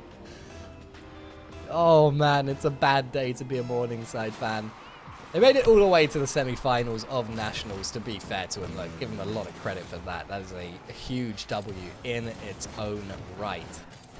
They couldn't get the dub here in the semi-finals. New England, far too strong, and you'd have to think, Sis, contenders for the championship title playing like this. As I'll say, I can't imagine them playing right now and then go into the finals and not at least put up the fight of their lives. This is just a dominant performance. You're taking down the team that had a playoff bye, that was waiting for you to come play, and you have just completely made them look silly. That is a feat in its own. So 22 seconds left to go in this game, and New England, if you score again, I mean, it's just, there's no reason to, but they're trying to do it again still, because it is rough. And they're going to do it. All right. Go ahead, Mr. Nick. Get one more for the stat line. Why not? Mr. Nick saying, hey, my teammates have scored 2 goals each. I want to score 2 goals too. Gets his second. And, well, the only question now is, are we going to see a hat-trick? And are we going to see a Brazil? One more goal for New England would secure a hat-trick for one of their players. And the Brazil, is it going to be Mr. Nick? Gets it inside. Oh, Muggs, his teammate, though, and Fishy's going to come in to steal that last goal beautifully. And there is the Brazil to add the ultimate insult to just a tremendous injury here. I mean, that is devastating for Morningside. I can just see it now. New England comes into the championship. Whoever they play asks them, oh yeah, how'd you get here? Oh, you know, we Braziled Morningside in the last game to get here. No big deal. It's a big deal. That's insane. I mean, that's just insane. It's ridiculous how much domination we saw this entire series. Brazil to win the series? Okay, I've seen it all. I've officially seen it all today, Elliot. I've seen it all. New England, congratulations on a dominating series. I'm just speechless. I don't know. What do you say? What do you say for a result that speaks for itself? Well, I tell you what, look, let's take a very quick break. And the reason I want to do that before we jump into deep diving into that series is because when we get back, we are going to have Mr. Reddy himself, Mr. Nick, joining us in the booth for an interview to see how he felt about that semi-final matchup. So don't go anywhere.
Welcome back, ladies and gentlemen. And look, we don't have Mr. Nick in. We've one upped it. We've gone even better. We've got me like Christ. Josh, welcome. Thank you for coming in to talk to us. And look, I've got to ask you, right? You're coming off the back of a very strong victory in the quarterfinals when you come into that semi-finals. But did you really expect it to be that dominant a victory? I did not. Honestly, I think that my team fully carried me there. I just played my rotation, and they just scored it. I was just in the back line watching what they were doing, and then I just saved it when I needed to. And yeah, I don't know. They were on something. Along for the ride. I really something that was just burning me all series long that I wanted. It was like after that first game, which was really dominant, you guys kept going back to the same thing, kept doing the same thing over and over again. Did anything they really do surprise any of you? Did it just feel like you guys had complete control of the entire series? Because it looked like it. It looked like you guys just knew their entire playstyle. Honestly, we were just playing off each other pretty well. I trusted my teammates. We've played for a while now, so if they make a mistake, they're gonna call it out, and I'm gonna be there. And then if I make a mistake, they're gonna be there for me. So even if like we didn't expect something, I expected them to carry it and then fix it. Yeah, yeah, absolutely. And what a sensational performance it was. And so I have to ask because of that. You said you've been playing for a while now. Is this routine, right? Like, is this just the level we should expect to see from New England College, or have you guys just been having a wild night? Honestly, I think this is more of our like normal games. Like we've had peak games before. Well, I think like yesterday was our peak game. We did 8-0, 8-0, 10-0, 10-1. Uh, that felt pretty nice. That I'd say that was our peak. But yeah, we can definitely do better. And And we're hoping that we can bring it out for finals, of course. going into the championship, we're gonna be so excited to watch your team fight for that trophy. But the one last question I have for you, probably really obvious. What's your favorite kind of rice? I really gotta know. Jasmine rice is for me. It's always been jasmine rice. Like, That's a good shout, right? Jasmine, you gotta add a little bit of flavor in there, right? Jasmine rice is it not goes well boring. with anything. Well, thank you so much for joining us here, Josh. It's been an absolute pleasure talking to you. Congratulations on an absolutely sensational performance in that semi-final, and good luck for tomorrow in that grand final. Look, if you keep playing like this, then you are well on track. Yep. Thank you very much. All right, ladies and gentlemen, that was me like Rice, Josh, joining us from New England College after an unbelievably strong victory over Morningside JV, conceding just 2 goals in the entire series. Crazy win, clean sweep to see them through to tomorrow's grand finals. But look, that's it here from me and Sis tonight, but we still got 3 more best of 7 matchups coming up next on stream. We're going to be having Fresno State Red go against Dalhousie Black, and if I've mispronounced that, I apologize, but I gave it my best. And we have just a fantastic dynamic duo replacing us on the stream in Hail Monkey Man and Bearlight, so you really don't want to miss the rest of this stream. Don't go anywhere.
Welcome back to the NECC Network alongside a good friend of mine who I haven't seen in a very long time. It is Hail Monkey Man in the booth with myself, Bear Lights. And we're excited to bring you into the Emergence Division today. To start things off and kick things off on our ends, it's going to be Fresno Red facing off with Dalhousie Black. And so with Emergence Yellow facing off with Emergence Scion, both of these teams worked their way through day one of the groups, and they've been looking sharp, Hail Monkey Man. They have. This has been a wild one through and through. I'm glad to be able to see these two teams all over again. I feel like I've casted for them forever because that's just who I always lined up into my casting slots late at night. But they're in the middle of the fight right now in prime time. This is that magic moment here, Bear, because this is that semifinal. They're going to be able to move through, and possibly one of these squads will be able to extend their entire season to a big finale here in the Emergence Division, and it's going to be tough. Dalhousie has been just kind of at breakneck speed. They went 4-0 over Fanshawe Falcons, and in the other side, it went a little bit longer, but it was all of 5 games for the side of Fresno State. So Dalhousie has just a ton of velocity and momentum behind them.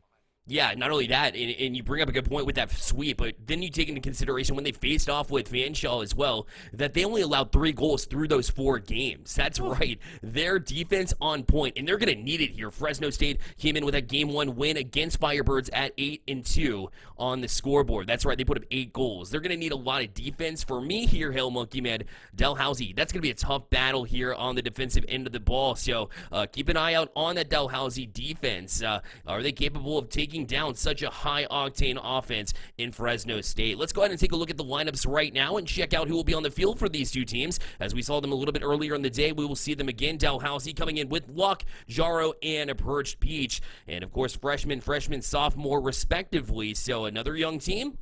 More talent on the pitch. No matter how old you are, Rocket League, you can find some talent regardless. You know, I like that young talent being able to propel a program for longer. You're going to build around them. You're going to be able to take those kinds of squads and those kinds of players and be able to really just encapsulate their talent and make it all the way up to the next level. But let's check out the other side of this one as we go over to Fresno State. The Bulldogs are going to be seeing if they can line up with a little bit more experience. It's going to be Adrian Jr. and Rebirth, as they're going to have all the psychology and kinesiology. I said that wrong. I don't care.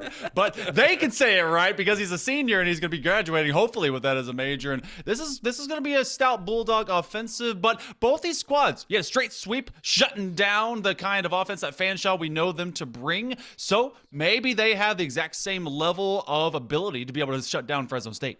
Yeah, there should be a battle in the trenches for sure because, the defense have to lock down because, I talked about Fresno State and the fact that they could put up points in bunches, but Dalhousie doing the exact same thing here. 2 goals in the first game, 5 in the second game, 2 in the third, 3 in the fourth. So they're still putting up goals regardless. So will it be a shootout or will it be kind of a defensive battle? I'm actually leaning toward defensive battle because they're going to be so defensive-minded in this one. Maybe even just a little bit too focused on that. So they're going to need a well-balanced team in order to pull this one off for me, Hail Monkey Man. But these two teams as well lining up so far away from one another. One of the longest events or longest distances between two teams. So let's check it out. How far away are these teams, Hail Monkey Man? One, of course, lining up in front.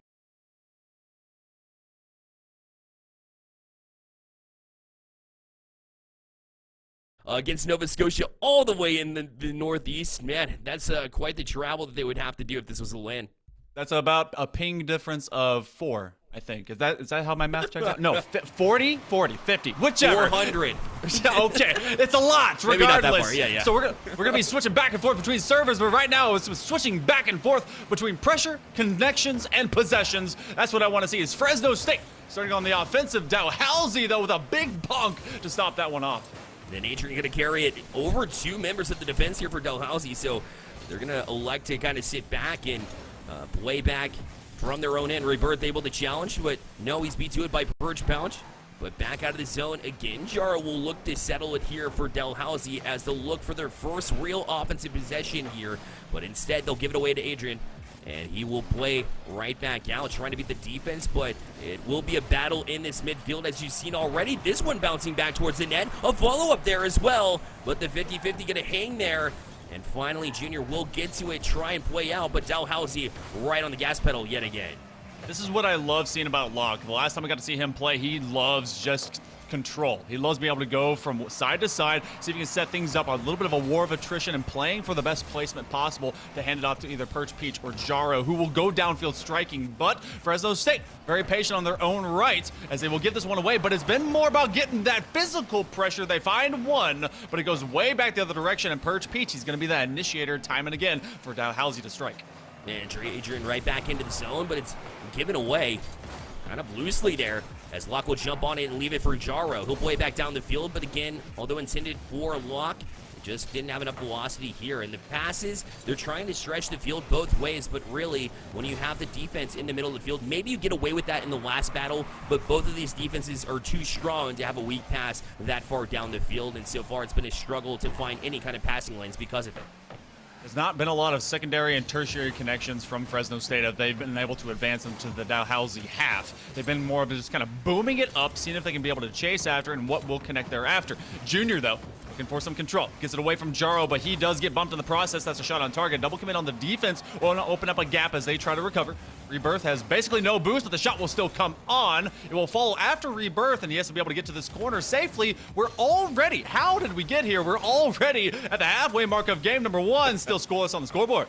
Super close, too, as they continue to just bounce back and forth, but really giving up possession in the meantime. So it'll be the team that can make the cleanest possessions happen that are going to find the most success here, Hill Monkey Man. Right now, Fresno State looking to be that presence in the offensive zone. That's a miss hit from Locke, and they can't recover on it either. They had so many chances, but they're going to allow Jaro back, and somehow Dalhousie will get out of the doghouse.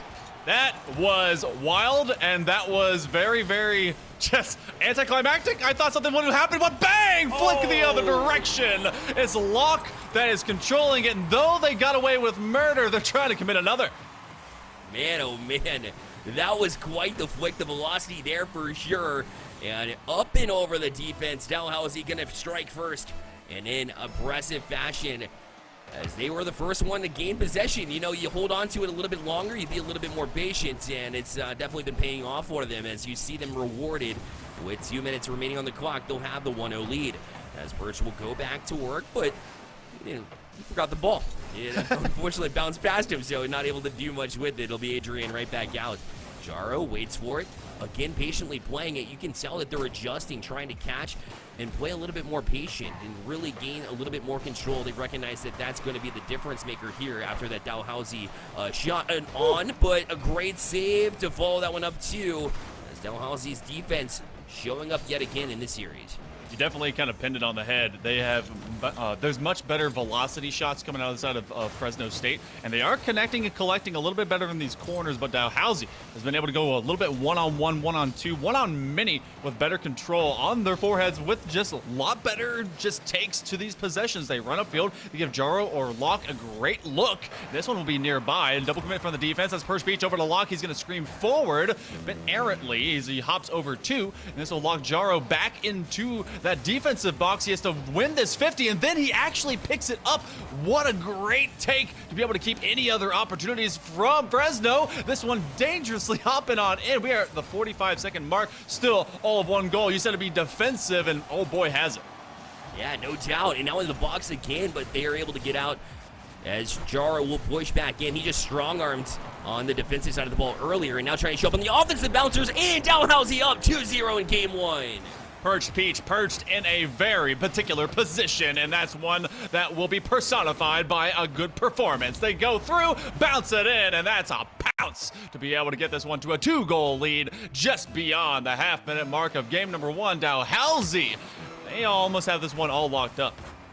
Now Rebirth gonna try and start and amp things up. He knows that they're running out of time here in game number one, which you're right, Hill Monkey Man, flew by in an instant. But now they'll have a great opportunity here, but Jaro able to shut that one down before they can even get in. So a little bit reluctant to follow up on their teammates' chances might be the reason that Fresno State will be dropping game number one. Dalhousie to take game one in this best-of-7 series here, as they look to get one for the road, maybe some momentum, but it's shut down nonetheless, and Dalhousie will take game one.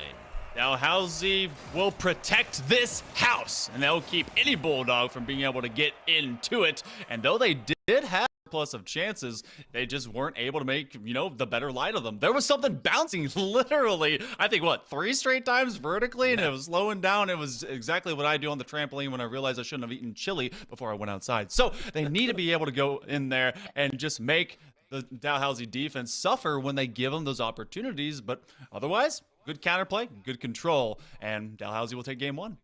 Yeah, and I think Fresno State was doing the right things, trying to free up some space for themselves by getting those demos. But the thing is, they didn't really keep possession whenever they had the space to work with, right? Dalhousie showed a great job of doing that. As you saw a couple of flicks, to either open opportunities or on the one goal as well. So they're definitely more in control of the possessions, whereas Fresno, you do the right things in the demolition version, right, or getting those bumps. Physicality has been great for them. Next step in the process, use that space to your advantage. Find those little gaps and be able to expose them. They'll try to jump off the bat and get some pressure on, but it'll be Jaro stepping up yet again, and he was great in game number 1 as well. Oh, he was massive. Jaro was there to connect with everything at the midpoint of the pitch and able to take just control of the midfield line. But now we get to see if Perch Peach will again go on a better attack. He will be bonked and perched in a different part of the pitch itself. Junior overhead. Perch Peach actually is going to be responsible for this last touch. And boy, does he wait until the very last second to get a save. And another connection. Oh, finds the bars. Adrian was so close on that one, but he was just a little bit off, and so it'll allow Dalhousie to get right back out. But Fresno State is knocking on the door finally, and after an 8-goal performance in game 1 in the last series, you expect them to amp up at some point, but again, a whole different ball game, a whole different team to face off with.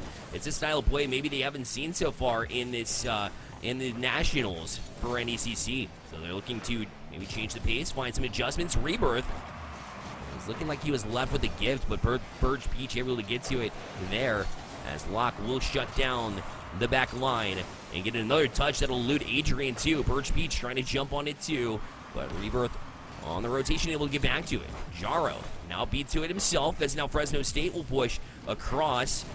Bit of a risk there, but maybe they saw that nobody was even pressing for Dalhousie, so they were able to get away with it nonetheless. And the ball will hang here at midfield. Burge Beach try to get a redirect there as well, but it'll get touched out for the time being. 50 will play off the ceiling. It'll be Rebirth already up for this one. We'll try to use the ceiling to press it down, although it does waterfall. It'll elude Adrian. He'll have to play the 50. He does a great job at that, but it'll be Dalhousie to get back out. The so sure-handedness of Dalhousie has been able to give the Tigers a lot of chances to just maintain possession moving upfield. There's been a couple times, maybe just once, where they have double committed, but nothing that has been so crazy. But this is the first time on their own defensive half and box they'll be able to give up something of a mistake, and it will be pounced upon for the first goal for the Bulldogs. There it is. They needed a little bit of a momentum shift in to get that first goal. Was just about everything that Fresno State needed in order to really start building here. 1-0 for Fresno State with exactly 3 minutes left on the clock. Here in game number 2, if you're just joining us, it is a 1-0 lead in the series for Dalhousie as they'll try and go back to work. They tried to sidestep one, but Fresno State was all over that chance. So we'll use the corner to get it past. It eludes Jaro, a dangerous chance here. Still sits there, but he's able to get to it nonetheless. And try to calm things down for Dalhousie after Fresno State put up an impressive first 2 minutes. Oh, that was just a single degree away from being an outside touch to the ball. Otherwise, it would have had a tying goal. Jaro looking for a flip reset. He's got a double tap opportunity. Oh, they come in too soon, too hot. And another shot will go off the front face of the opposite pipe. Oh, 2 great chances will run away from the Tigers as they run away on a counterplay away from Fresno State. Oh, just a tiny, maybe like a half a second more patience, and the defense has to respond. Yeah, Fresno State typically doesn't allow those kind of chances. Dalhousie was looking to capitalize on it, but he'll go back to work here with 2 minutes remaining on the clock. Perched. Not able to get to it, it'll be Adrian again, but Locke able to cut it off in the process. And he jumps on it next, calls off a teammate, tries to touch it to center field, but Junior was all over that one. The fact that he stepped on it so quickly allowed Junior the recognition to jump across. And now Locke will get a flip reset, but it's hard to try to get back to that one. Fresno State showing some presence in the offensive zone. This will play off back wall. Locke should be able to get to it. He does. Off the wall it goes. Jaro with the touch. It's not a good one because Adrian is waiting right there. But again, he loosely plays it. No real intended targets. So, Fresno State allowing Dalhousie to stay in this one. It might come to haunt him when we tick down to 1 minute left in this game number 2. This is very typical of how we saw Fresno State play in game number 1. They were able to get this into the offensive half more often and with more shots on net than the likes of Dalhousie. But Dalhousie played very patient and played for their game, making sure to get a connection to each other. Locke is called up. He's looking to try and get it over to Perch Peach on the outside angle. Oh, what a great drawn-up play. Good pass. We're tied up sub 1 minute to go. Man, I told you, it's going to be a defensive battle, and if you let the team across the pitch stay in this one, they're going to find ways to score. And Dalhousie able to equalize here under a minute left, 54 seconds on the clock, and we have ourselves a kickoff. And Fresno State will try to jump on it. A backwards touch will force Jaro back. Luckily, it was a kickoff chance, and so Fresno State had not committed down the field quite yet. But still, a mess up in front, right in the box, and Jaro has to be the savior yet again. Oh, man, they're trusting in him, but this one's going to go bar down ski for Adrian. After everything of savior from Jaro, he's beaten once and is able to be picked up immediately. The defense is nowhere to be seen as Locke rolled in, but he was unable to make that read in time. It was with speed, with haste, with pace, and that's going to be the Bulldogs back in the lead with 35 left on the clock. They just got to keep up this pressure, but Dalhousie's already hunting for a tying goal. Yeah, and the last time they were able to find an answer, but the thing is, Hell Monkey Man, it took longer than a minute to get it, and they don't have that right now. They've got 23 seconds and a chance here in the offensive zone. They have sustained pressure. They just need to find a lane. And this one will roll up the wall. Locke gonna play off the back wall. It's an awkward bounce, but nobody really dared to challenge, and it sat in there what felt like a lifetime, but it set Fresno State a chance to try and get out. That 50 might do it, as it'll bounce back down to the ground. Jaro will just leave it there, hits the ground. Fresno State evens the series at 1. Oh, the Fresno frustration built up, and they were able to take down the Tigers with in game number 2. 6 shots, 9 total for the side of Fresno as they really take it to the boards against Dalhousie. And Dalhousie, I did like the counterplay setup. They had one good passing play, but they were really challenged at the perimeter. They had been so good in those corner zones, being able to just push everyone out as best as they could. But key mistakes that did not develop a lot in game 1 were just occupied and opportunistically pounced upon by the Bulldogs as they are able to tie up the series. And a reminder to everyone, we go from best of 5 to best of 7s in these. So, it's a bit of a marathon between these two teams to figure each other out. Exactly right, especially when it starts at that 1-1 count. Now we're back to the typical, regular season best of 5 scenario here. And when that's the case, I don't know who it favors because they've been in different divisions the whole time. That's what we love Nationals, is they get to see another team that maybe they haven't seen before. And if they have, then obviously it was probably pretty close to begin with the first time. This time around, same story here. As Fresno State, they allowed Dalhousie to stay in this one. But the key point of that game and what we take away from it is the fact that they were able to close out. They stepped up when the game was equalized, and they put it to rest. So great job from Fresno State in game number 2, but we already move on to game 3. You can't take a breath. You got to go directly back at it. I am a highlights heckler, and I love people that score a lot. And so you'll see me just like guffawing and fangirling over those highlight style plays. Give me passes, give me shots, give me everything. But this one is not the kind to enjoy at that moment. It's defense. They were able to just control all of these pushes upfield, all of these presses, and all of these passes and shots. Perch Peach is able to get one touch, but is unable to put it on target, as it will be Dalhousie and the Tigers that are pressing up first. And Locke will follow that chance up, but Junior on the back wall wisely going to play it over to an open corner, but Jaro was there, and he almost tapped it down to a teammate too. A great read of the play. I like the anticipation there from Dalhousie, but they weren't able to capitalize, so they go right back at it. Unfortunately, a mistouch there too, but a 50 will play to the corner where Locke was waiting for it. He will beat one, but it'll fall into the hands of Adrian. He's back out. He does pop it over one. Jaro forced up for the save. It's still there. The shot in. Rebirth going to make it 1-0 for Fresno State. Oh, that was a tough follow-up read. It was Adrian that got it over, the last man remaining. Jaro was able to get something of it, and Locke had to make a choice, but he just popped up a little bit too short for a great follow. And you know what? Great follow-ups has kind of been the name of the game for the Bulldogs. They didn't have those to start this series. Well, now they're saying, you know what? We're going to make sure we stay a little bit longer in the offensive zone and see if we can find some worth. Oh, what a save inside their own net on the side of the Bulldogs. And back to it again as they'll use the corner. It'll be Junior with the bump as well. The shot's there and in. Rebirth again. 2-0 Fresno State. The depth of defense is key for Rebirth as Junior sets this one up. He tries to get it with one single touch, and Perch Peach is just dunked on for a wonderful shot and go. That's 2 to go for Rebirth, 2 to go for the Bulldogs, and it happened in a flash like 20 seconds later. Yeah, it's a blink of an eye. You see them on the scoreboard twice. We saw that in previous series. I was not expecting that to be the case against Dalhousie, who kind of scratching their heads right now. How do we get back to what made us successful on the defensive side of the ball to begin with? Well, it's difficult when Fresno State has been so locked in that regards. But Locke will try to play it across, looking for the box. Although he tried, the Doomsday Dish, it was shut down, but Jaro's still on it. It'll be lofted towards the corner, but Rebirth will have no trouble getting into Adrian, and they'll clear the zone. 3 minutes left in this one, already a 2-0 lead, maybe 3 here, as it's towards the box, and Birch Beach kind of handcuffed on that one, so it'll allow Fresno State to sustain this offensive pressure. He was trying to see if the next touch would actually go on net and if he'd have to respond with a bang across it, but that's a wise decision to never put it across your own net. Now he's able to extend this pitch as best as he can. A bit of a double commit. Jaro calls off Locke, see if he can get a flip reset onto it into the backside of the box. Nothing doing. Junior, who has been large and in charge of extending this pitch for the side of the Bulldogs, will get this across the pavement, but beyond the halfway mark of both this pitch and the clock, Fresno State still hanging on to a 2-goal lead, and Dalhousie very briefly has been on offense, just a couple of looks, but nothing cooking yet. Nothing yet, but you know they're coming, right? Because every single time they've had a chance. In fact, there it is again. So, Dalhousie's had the answers in the past. Will they be able to get to those vibes yet again? Rebirth, he's had 2 goals in this one.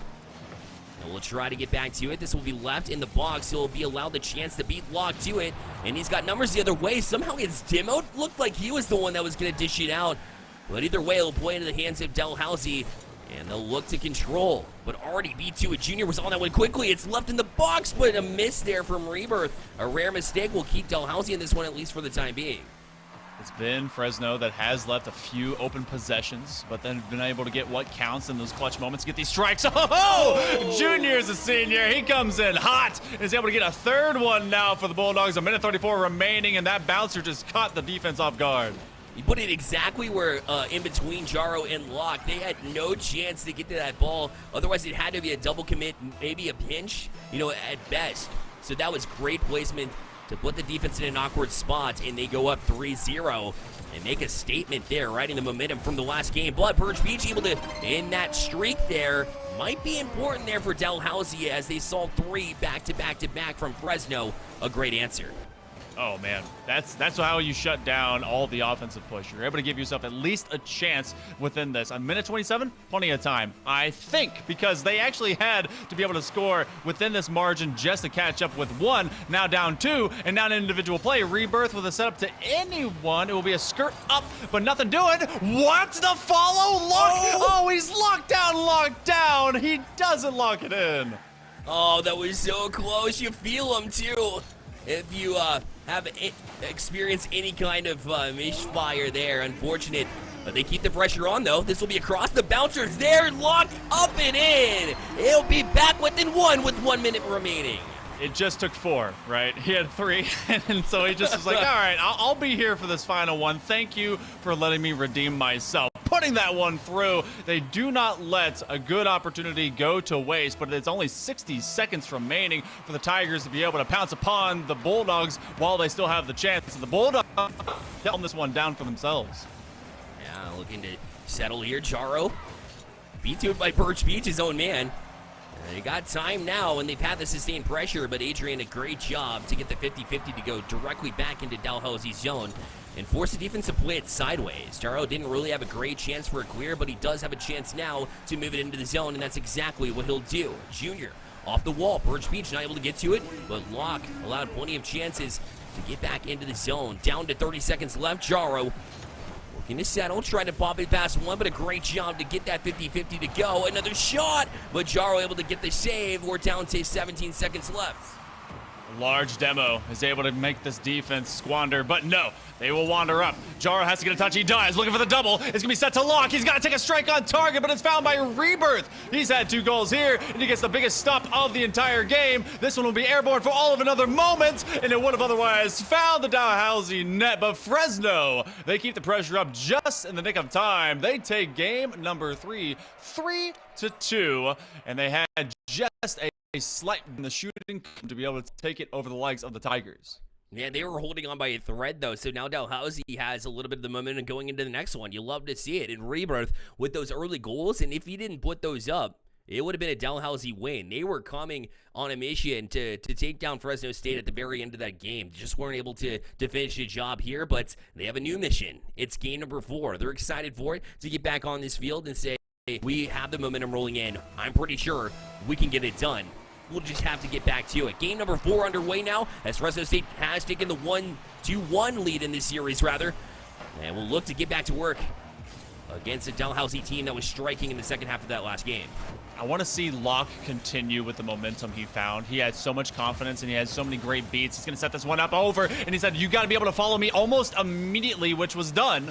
Perch Beach couldn't put it through. Actually, Perch Beach will be the follow-up now, as that was Jaro before. That's a great handoff. Is Jaro going to be nearby? Third man not committing. So handle the zone instead just to elongate this overall possession. But Adrian kind of coming up slow. And these have been a lot of vertical setups for the likes of the Tigers. And they've been threatening that backboard more often than not. Yeah, they continue to press through because they know that it's really their best opportunity. Another shot, but a little bit wide from Fresno. But a great transitional pass to Locke. He tries to go up and over, although he doesn't get that one. It'll be Jaro to chip it directly back to a teammate, and he'll go wide as well. So a couple of shots to begin this game number 4, El Monkey Man, but a lot of them just off the mark. They'll put more pressure on. Oh no, mistake. Jaro left with the freebie. It's a bouncer there in front, 1-0 here for Dalhousie. I'm not gonna lie, I went for my water and I looked away and I didn't know what happened. Oops, coming off the inside of your own net, and that's what's gonna happen. That's like me on a regular Tuesday, trying to make the update, trying to be able to get some rank. Oops, that one will be able to bounce through. Great shot on net to force the goalie to make a choice, and sometimes you're just not ready to make the best one.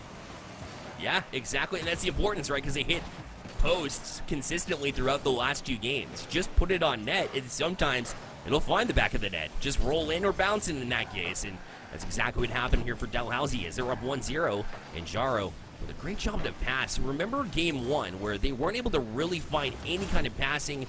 Both teams have really locked it down, but I've been impressed with Dalhousie and their ability to create chances in those moments. Did they win game 3? No, but they're giving themselves a great opportunity here as they continue to find the passes out of the zone. I love to see it.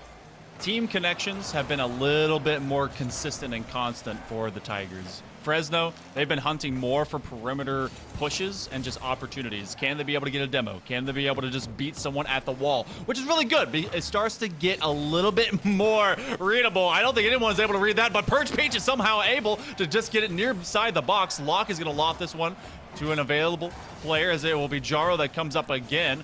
Looking for that midfield pass, doesn't find it from the side wall, but Locke again, it's a lockdown. They're keeping all of the Bulldogs just suffering at their sides. That's a shot on target, but Junior, what a save and what a read.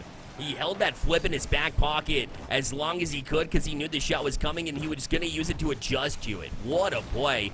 A heads-up play there in the defensive zone, but they will have to continue because Fresno State on the doorstep consistently.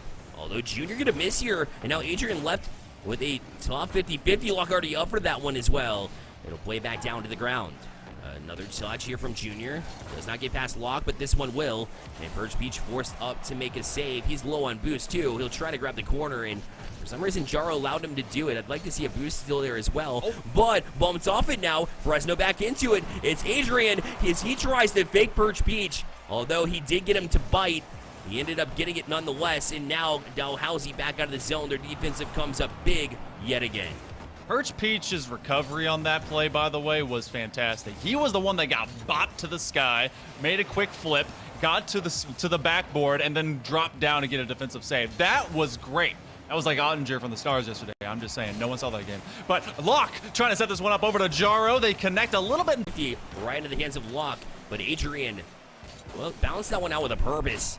And using the corner to try to get it to a teammate, but none available. It'll be Locke right back out of the zone. Rebirth, a mistouch. Locke able to jump on this now. Adrian left on an island. It's off the crossbar. Now a pass across. Oh, what a passing play. They go tic-tac-toe, and Jaro will make it 2-0 for Dalhousie. At first, I thought this one was scuffed because Locke cuts off Jaro, but it was 900 IQ, baby. He was just a little bit quicker and said, you know what? He looked in his rear view. You're going to score this. Don't worry. We got this. And it all came to fruition. Dalhousie and the Tigers looking to try and tie up this series. Bit of a miscue. Oh, a floor pinch. Oh, Death and Rebirth come back to play.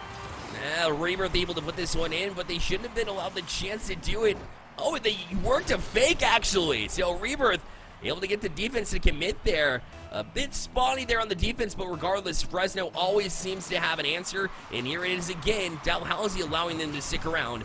And with just 43 seconds left, a chance for Fresno as Jaro, the only one left. They're going to jump down. Jaro, oh, what a save as they come down and make it. And Locke in transition will put it in. Dalhousie back up by 2.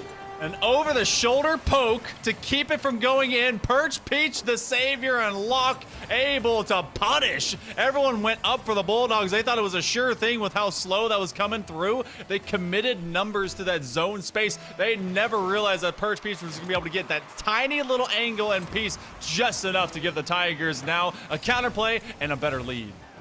Dalhousie will need to hold on to this for 26 seconds. It sounds like an easy job, right? You're up 2 goals. It's not. Not against Fresno State, who can score in bunches. But Locke trying to put it away with that chance. Although he was close, now they have to look out the other way. Perch Beach able to get to that one. There was numbers for Fresno State, but now it's down to 10 seconds left. They'll bounce it. It should be enough time. Sure enough, Locke already up for this one. He'll put in the insurance goal. 4-1. Dalhousie will bring the series back within 2, and rightfully so here, Hill Monkey Man. Like we said, their team plays have been great. They have been just stellar. They've been communicating with each other. They ran with that momentum that Locke was starting to personify at the end of game number 3, and they brought it all together. Every single asset in their armory was locked in. Dalhousie will be tied 2-2 as we head to game number 5. What a battle this has become here in the Emergence Division semifinals as these squads are trying to be able to take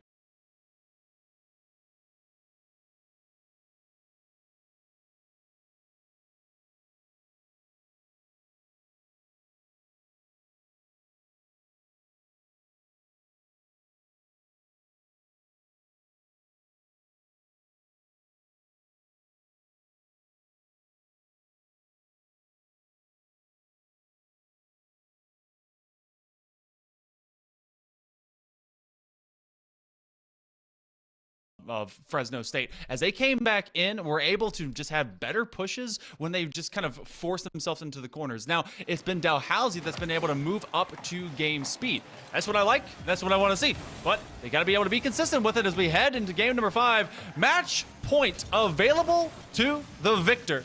Whoever comes out of game 5 will be looking with at least 2 lives remaining onto match point. It's so important. And at the same time, in the back of our minds, and I can kind of read yours, it's like, does that even matter? But Locke will put it away in the meantime. 1-0 for Dalhousie, so a quick start for them as they want to head to match point as soon as possible.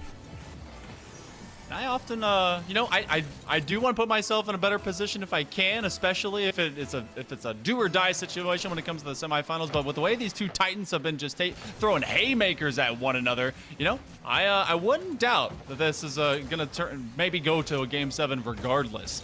It would be the best way for one of these teams to be able to qualify into that final for the Emergence Division. Come on, give me game 7. Why not? We'd love to see it for sure. But listen, I'm with you as well. I'd want to get that advantage regardless. So we'll see which team maybe musters that. Obviously, one will have to be at that point after this game. Oh, a quick angle, a sharp one as well. A chance there for Fresno, but they're not able to quite get it. And now Locke able to fake one as well. He'll try to cut it across.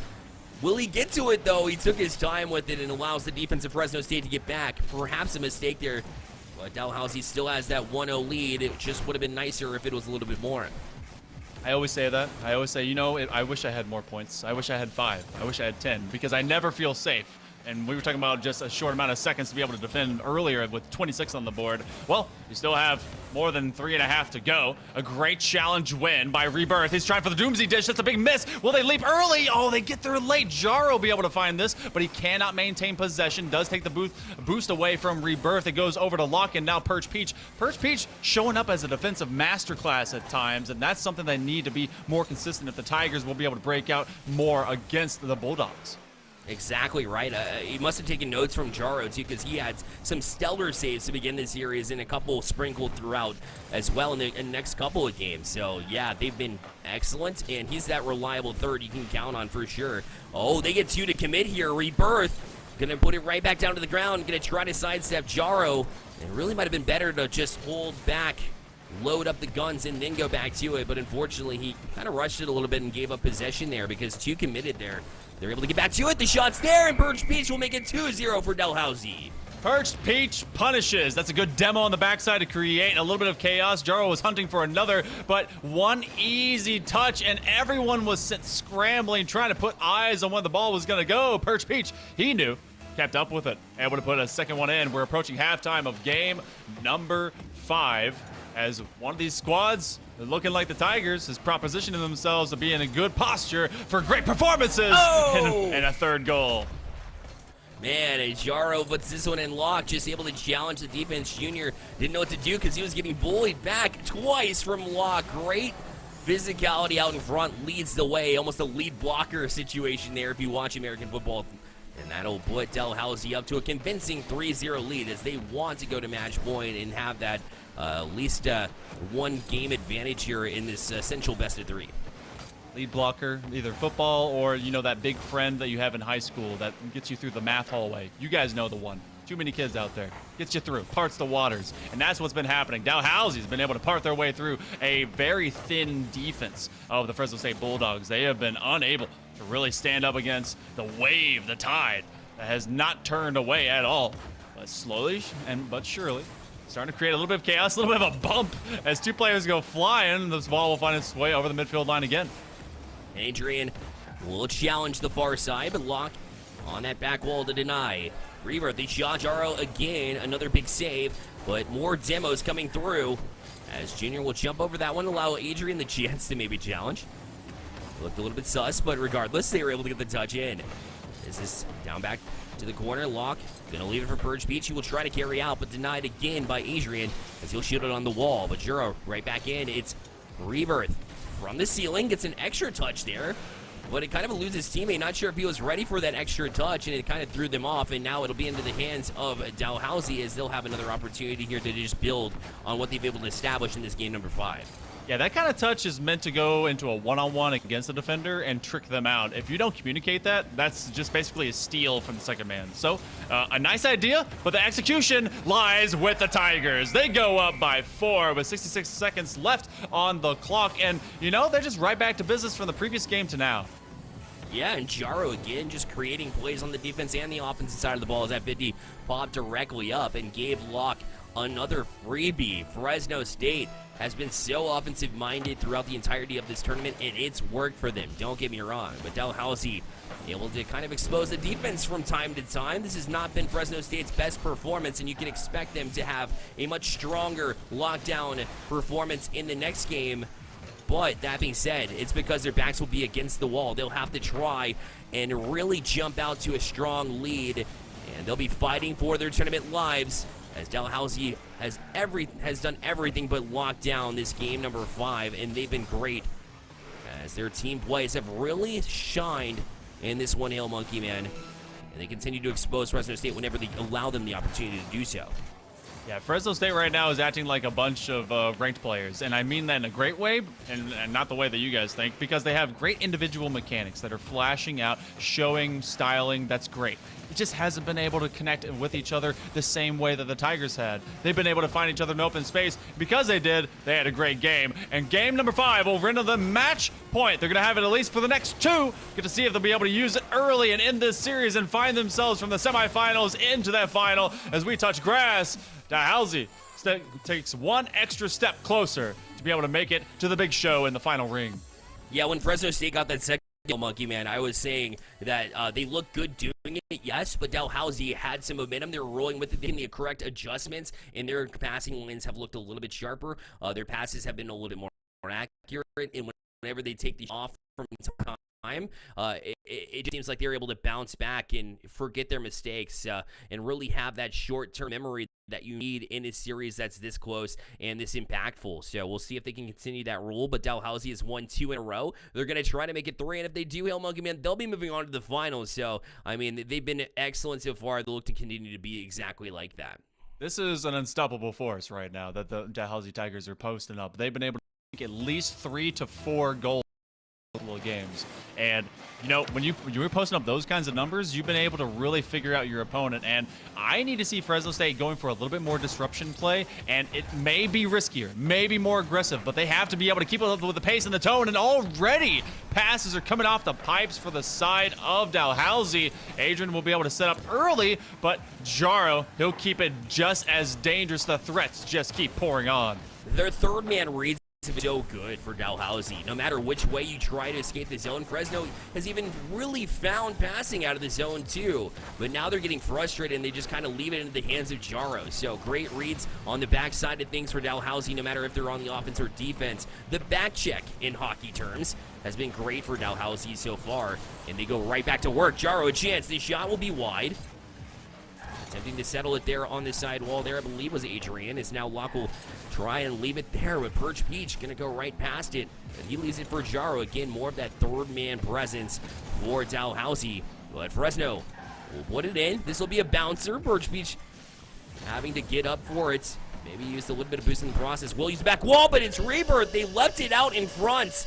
And finally, a reemergence from Rebirth as he's able to come back. He's been a great goal scorer in the previous games. He goes back to work. I know this is basically cheating as a caster, but Rebirth is proving me right before the words even came out of my mouth. I was going to say that Dalhousie, the only way they're going to get scored on is if they allow some mistakes to happen on their own backboard and back line, and the Bulldogs will go forward to get just pounce upon that opportunity, and so they did. Some of those that came in the early games that the Fresno State Bulldogs were able to find were because they were let to just develop, and that's not something the Tigers need to be let happening. They need to continue with this momentum, but the momentum seems to have fallen flat. They've had some chances, some looks, but it's Fresno State. Now they're very emotional. They're very velocity, momentum driven. They're going to run with this. Oh, yeah, you know it. A couple of touches to prove you're right. Perch Peach not able to get to one. He goes back down from the sky and able to make that save. That was impressive to stay with that play because at first it looked like he fumbled it, but now they're back the other way, too. So you can't really hold your breath. Perch Peach, far side. It's Jaro to tap it in on that far side post, and he will even it at 1. What a chaotic sequence, honestly. Everyone was diving after everything, and Jaro's like, all right, my turn. Cool. I'm going to go to the other side of this post, and I'm going to be able to take that one through. Big clearance, and just no one wanting to take that single step of just calm to be able to make that read on the defensive half for the Bulldogs. So sub 3 minutes to go, and all of a sudden that momentum is just back for the Tigers. Yeah, you can feel it re-amping up as this will be a touch across. It'll be Rebirth challenging that back wall. Nobody's up to really challenge it there, and so it'll be Adrian back on it. We'll get one touch with Jaro. We'll find Perch Peach on the side wall. He'll play it back down.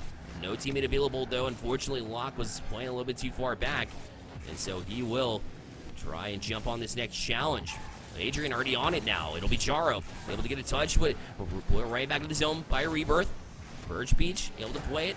Just pong back and forth between this corner and the net. So Jaro has had enough. He gets a big clear and will play it back out, and we remain even, ticking down to 2 minutes left in this game. I love Jaro in his position and possession game. He is able to make very intellectual clears, and also just being in a great spot to be able to either intercept or get his team out of tight situations. Perch Peach has been more about just connection and being able to make sure this ball and him are working for 50-50s, and Locke, of course, is going for those just top-level shots. That's what's developed really out of the entirety of Dalhousie. Fresno State, it's been a bit helter-skelter. Rebirth is definitely a shooter, but he's been currently locked down. He's going to have less than a tank to be able to work with, and here sees Jaro, who's in the right position to go and challenge him. We still are tied at 1. All of a single goal of difference could be able to send us to game number 7 or end it here in 6. That one is a putback opportunity. It will occur. No! What? Oh, the opportunity goes away. Oh, that was so close, and he was sniping that top right corner. Unfortunately, just a bit of a misfire. They go back to work nonetheless. Jaro to the back wall, looking to play a little bit of damage control for Tallahassee as they saw a grade A chance from Fresno State. He will try to jump on the challenge and does a great job to challenge Locke right there at the midfield, but he jumped directly back on it, but will play it into the hands of Junior. He'll clear back out. Jaro will settle, or will he? Rebirth able to challenge it. Now it'll go side wall and into the hands of Adrian. He'll work it in for Fresno State. This one's across, a couple of touches, will elude one, but a great job from Birch Beach on the back end to support his teammates. And this one will eventually work its way to Jaro and Dalhousie back into the offensive zone. It has been deadlocked for the past 3 minutes. It has, but it's starting to have a little bit of deja vu here, Bear. How many times have we seen the drop and look, and then we get to see Dalhousie and the Tigers either look for a combination of passes or get a great counter clear and be able to make that work. Now they've just they're vying for the war of attrition. Big bumps though, man on man from the Bulldogs. Have been able to push the Tigers back, trying to play it slow. Locke is locked out. He's looking to be able to get some help from Perch Peach. Adrian sends it over to Rebirth, but that's a giveaway. Jaro, it's going to be wide of the net. Will they send it to the ground? Junior's trying to be able to play it safe. That actually sets it up to Locke. It's on target. Oh, the big save out of Rebirth. They're looking for the ground, and they may just barely get the kill.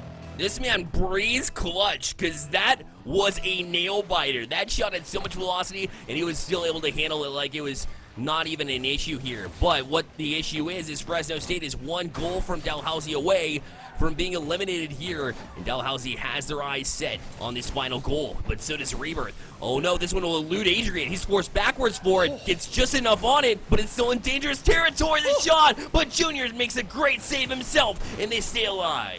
Oh, Bulldogs, you are living by just the tiniest margin on the leash of your collar. That's a putback shot. Is anyone there? Oh, outside the post again. Opportunities on both sides of the pitch right now. It is dramatic. It is heinous. The misses that both these teams could have had to either end the series or go to game 7. To the backboard, it's going to dribble down. No, it will come out. Still looking for the chance. Everyone from the Bulldogs will retreat. They get one touch and no, we need boost. We need to get ready for this next attack. Jaro over to Perch Peach, but it's found in transition.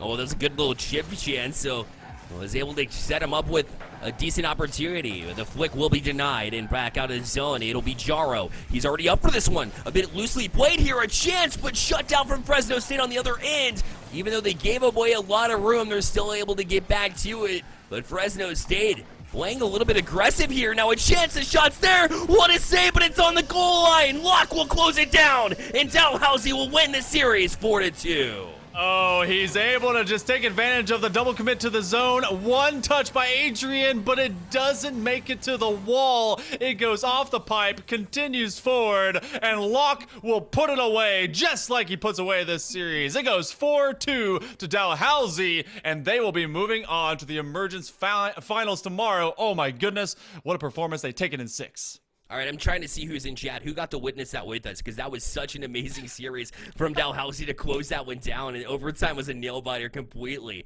Thank you so much for joining us for that series. It was absolutely incredible. Dalhousie, if you're just now joining us, man, did you miss a series? 3 straight wins from Dalhousie after Fresno State looked strong through the first 3, and were able to pull the 2 out of the first 3 in those first 3 games. So Dalhousie able to close things down. They rode the momentum, and they were able to just hold on to games. Fresno State was sticking around, but Dalhousie had that clutch factor, able to make huge saves when it mattered most.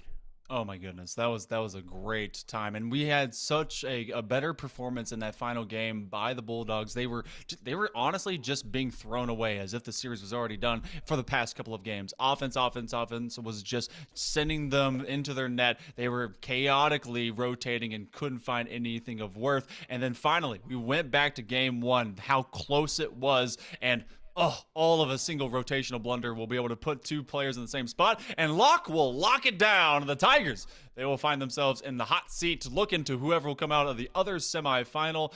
Bear, that's just our first series of the evening between you and I. That was great. Yeah, that was absolutely epic. And you know what? We're going to follow it up with an amazing interview as well, because it's well worthy of such interviews. So when we come back, it'll be an interview on the other side. Don't go anywhere. You're watching the NECC Network.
Welcome back to the NECC Network alongside Hail Monkey Man and now Birch Beach.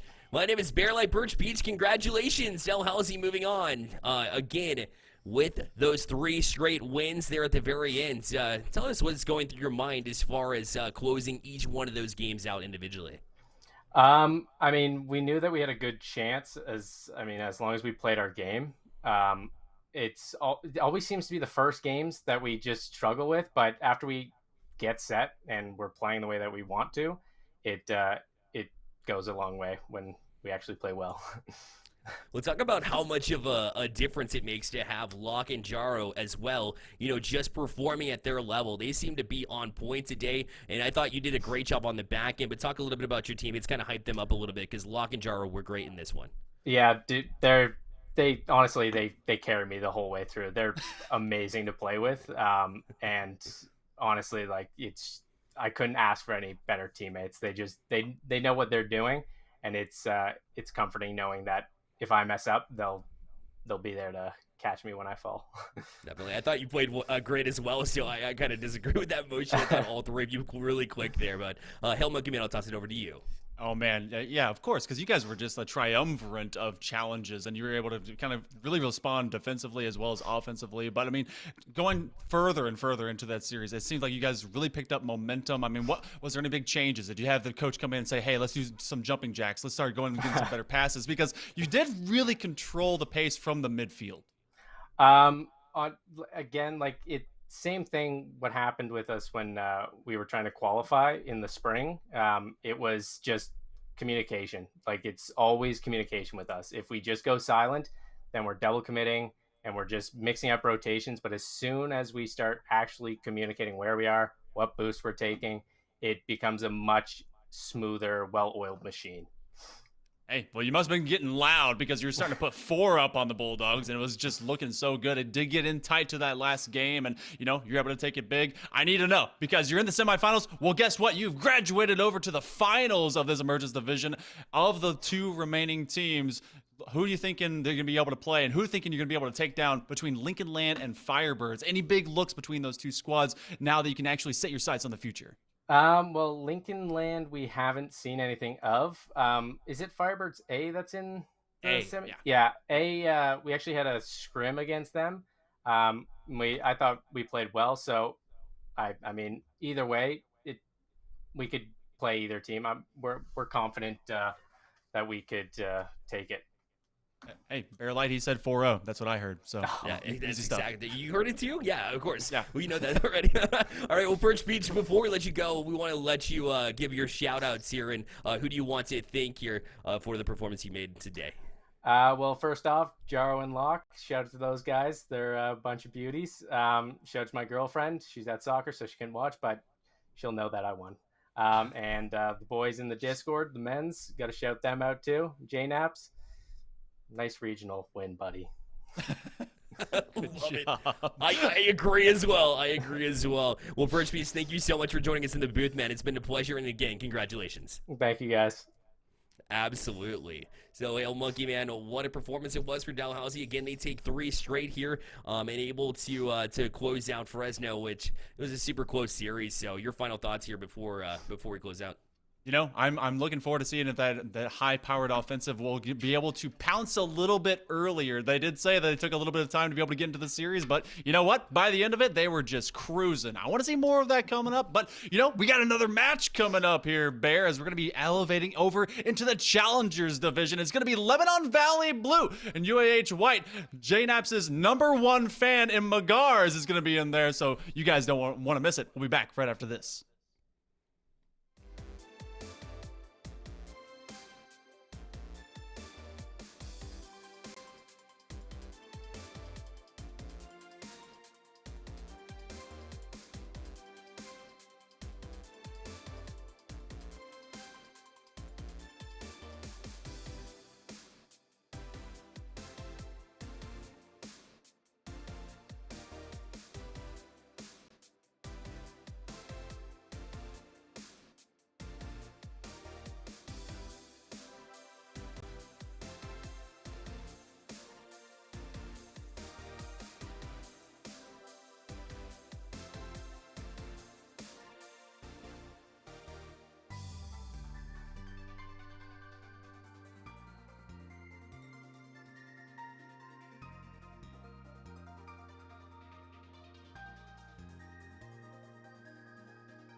Welcome back to day 2 of the Nationals here on the NECC network. Again, alongside Hail Monkey Man, my name is Bear Light, and we're excited to be back with you after that last Emergence Division win from Dalhousie as they put up the 4-2 performance against Fresno State. On the other side of that coin in the Emergence Division there, a 4-0 from Lincoln Land over Firebirds. A impressive performance from them as they roll into the Emergence Division. You know, that cuts short Perch Peaches once because they were like, yo, we did pretty well against Firebirds. And then, well, that's not who you're facing. But also, something to be said, every single game, save for the last one, was by 1 point. So that was a nail biter. So not always is a 4-0 tell the tale of the tape, but that's the wrong tape that we're watching. Take it out of your VCR. You guys don't know what that is. We go into this other script as we start setting up for our next matchup in the Challengers Division, another semifinal to be able to get to the big stage tomorrow. It's Lebanon Valley Blue versus UAH White, the Blue Chargers and the Flying Dutchman. And you know, Bear, I've got to see a lot of LVC here recently. Really good, and they have some fantastic strikers over there. They certainly do. They can put points up in bunches for sure, but, you know, it seemed like it was pretty consistent across the board, too. They got shut out in the first game of their last series, and that was against HCC, another community college, Howard Community College, that we've seen perform so well, too. So a difficult start for them, but then 4 straight after that first loss. They're riding momentum in hard, but so is UAH as they came in and lost the first 2 of their last tilt, but then after that, 4 straight from them as well. So both of these teams coming off of 4 straight wins in games. How crazy is that? As both teams will ride that momentum, and it should be a banger of a series. Momentum is large. It is huge, and you want to be able to carry that as far as you can. But, you know, we got to see a little bit of that in the previous series, a little bit stutter step between both those squads. It was a 4-0 sweep for Dalhousie over Fanshawe, and then on the other side of things, it was a 4 out of 5 for the likes of Fresno State. Can just pure velocity be able to carry one of these squads into this game. You know, we started with a more defensive venture, and I want to see just an utter shootout. I want 10 points in this first game. I want them to just clear the bank of all their stored up points. I want to see offense all the time. Just let the boards rattle and the bars just ring with these shots coming in.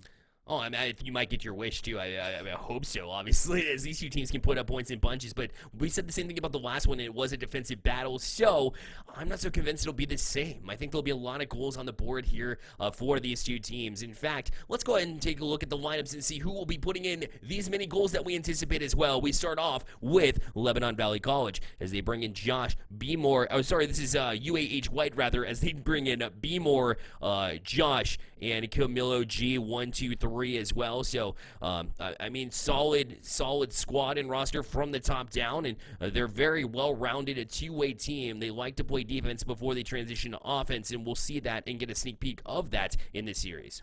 You know, I like that it's just Josh. Nothing else. Just Josh. But let's see the other lineup. You've seen him before. Let's see him again on that side. It will be Lebanon Valley College, the Flying Dutchman. It's going to be Fuzzy Wuzzy, Frenchie, and Magars. They are able to come in and they bring the heat. Junior, sophomore, and freshen. A large stretch of experience from multiple levels. And of course, it's Magars that has been leading them with a little bit of that fun attitude, bit of a troll, bit of a guy, but being able to work around the pitch as often as they need him to be that clutch X factor. But Frenchie has the consistency, and Fuzzy Wuzzy is a good back cornerman. I'd love to be able to see how he comes out from a defensive posture and be able to get this one propelled down the other side of the pitch. And just like you said, they suffered only the 1 loss before just taking 4 straight, and they did it with no qualms. Lots of scoring, lots of awesome action. So let's get down onto the pitch and let's see both these squads be able to get out there. It's UAH White and LVC Blue. And I appreciate the production for putting blue on the blue side. That makes things easier.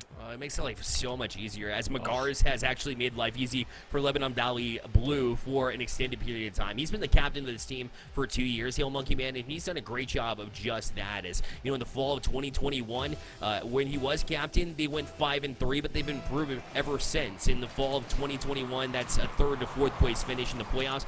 Led them to a victory in the spring 2022, so definitely big things happening for Lebanon Valley College. They'll try to get to work here in this game number 1 against UAH, aka the University of Alabama in Huntsville. Given that lead, it's a chance here off the bat. Josh had an opportunity to bury it. Unfortunately, he's going to go high with the shot. You know, I appreciate Josh wearing Team Liquid as a skin because it has the blue Charger style horse. So that's gonna, you know, that's thematic. I like that he's posting up the school colors in an interesting way. Frenchie with a dish though, trying to be able to even be more interesting for the side of the Flying Dutchman. They go into the stripes now. Frenchie left on an island, a one-on-one, looking to be able to come off of his Camilo G, but no, nothing doing for the time being. And this is a great counterplay for UH to start standing up some good pressure. And a couple touches there from Josh will try and force it to the box, but Fuzzy was all over that one. But now played off the side wall. It's across. Magar is able to get it out. A redirect potentially. That's on net on target. But they're able to get back to it. It's Camille with a great save. And Fuzzy goes right back to work here to try to challenge Josh, but he does a great job to handle business. And we'll try to find that stretch pass, but it's shut down and denied by Frenchie as they battle here at midfield. Frenchie is such a Frenchman. He will go in and just joust with you time and again. He had that redirect from upfield in that cherry pick position with confidence, but they still have not been able to break through. Bit of a stingy defense. I'm not being delivered the offense that I wanted, but it's not without trying. They are being very much met with a very high brick wall. Got to be able to get this one touch. Josh, you know, he's coming out large right now in this early interim, trying to be able to get plenty of touches to just keep LVC from having anything clean in the stripes. He's been doing a good job to deny so far. You said you wanted a high-scoring battle, but again, the defense is show up, so you know it goes against your wishes. But both of these teams are looking to really battle any way they have to. That's a great pass across, by the way, but a great denial right there in the box. The follow-ups there as well, but Frenchie able to get to it before anything else can develop. Now Fuzzy looking at an open net. That's a tough angle to handle. And so he'll have to just leave it for a teammate. It's Frenchie. The shot's there and in. Frenchie will make it 1-0 for Lebanon Valley College. There was an early jump to the top of the box, and it was just misread, and Camille OG just never was able to recover to it. Frenchie was like, okay, you're going to leave this for me? I'm going to kick it hard, and they're going to be able to get one to the opposite side post, caught the defense sleeping, and that's the Flying Dutchman flying right now.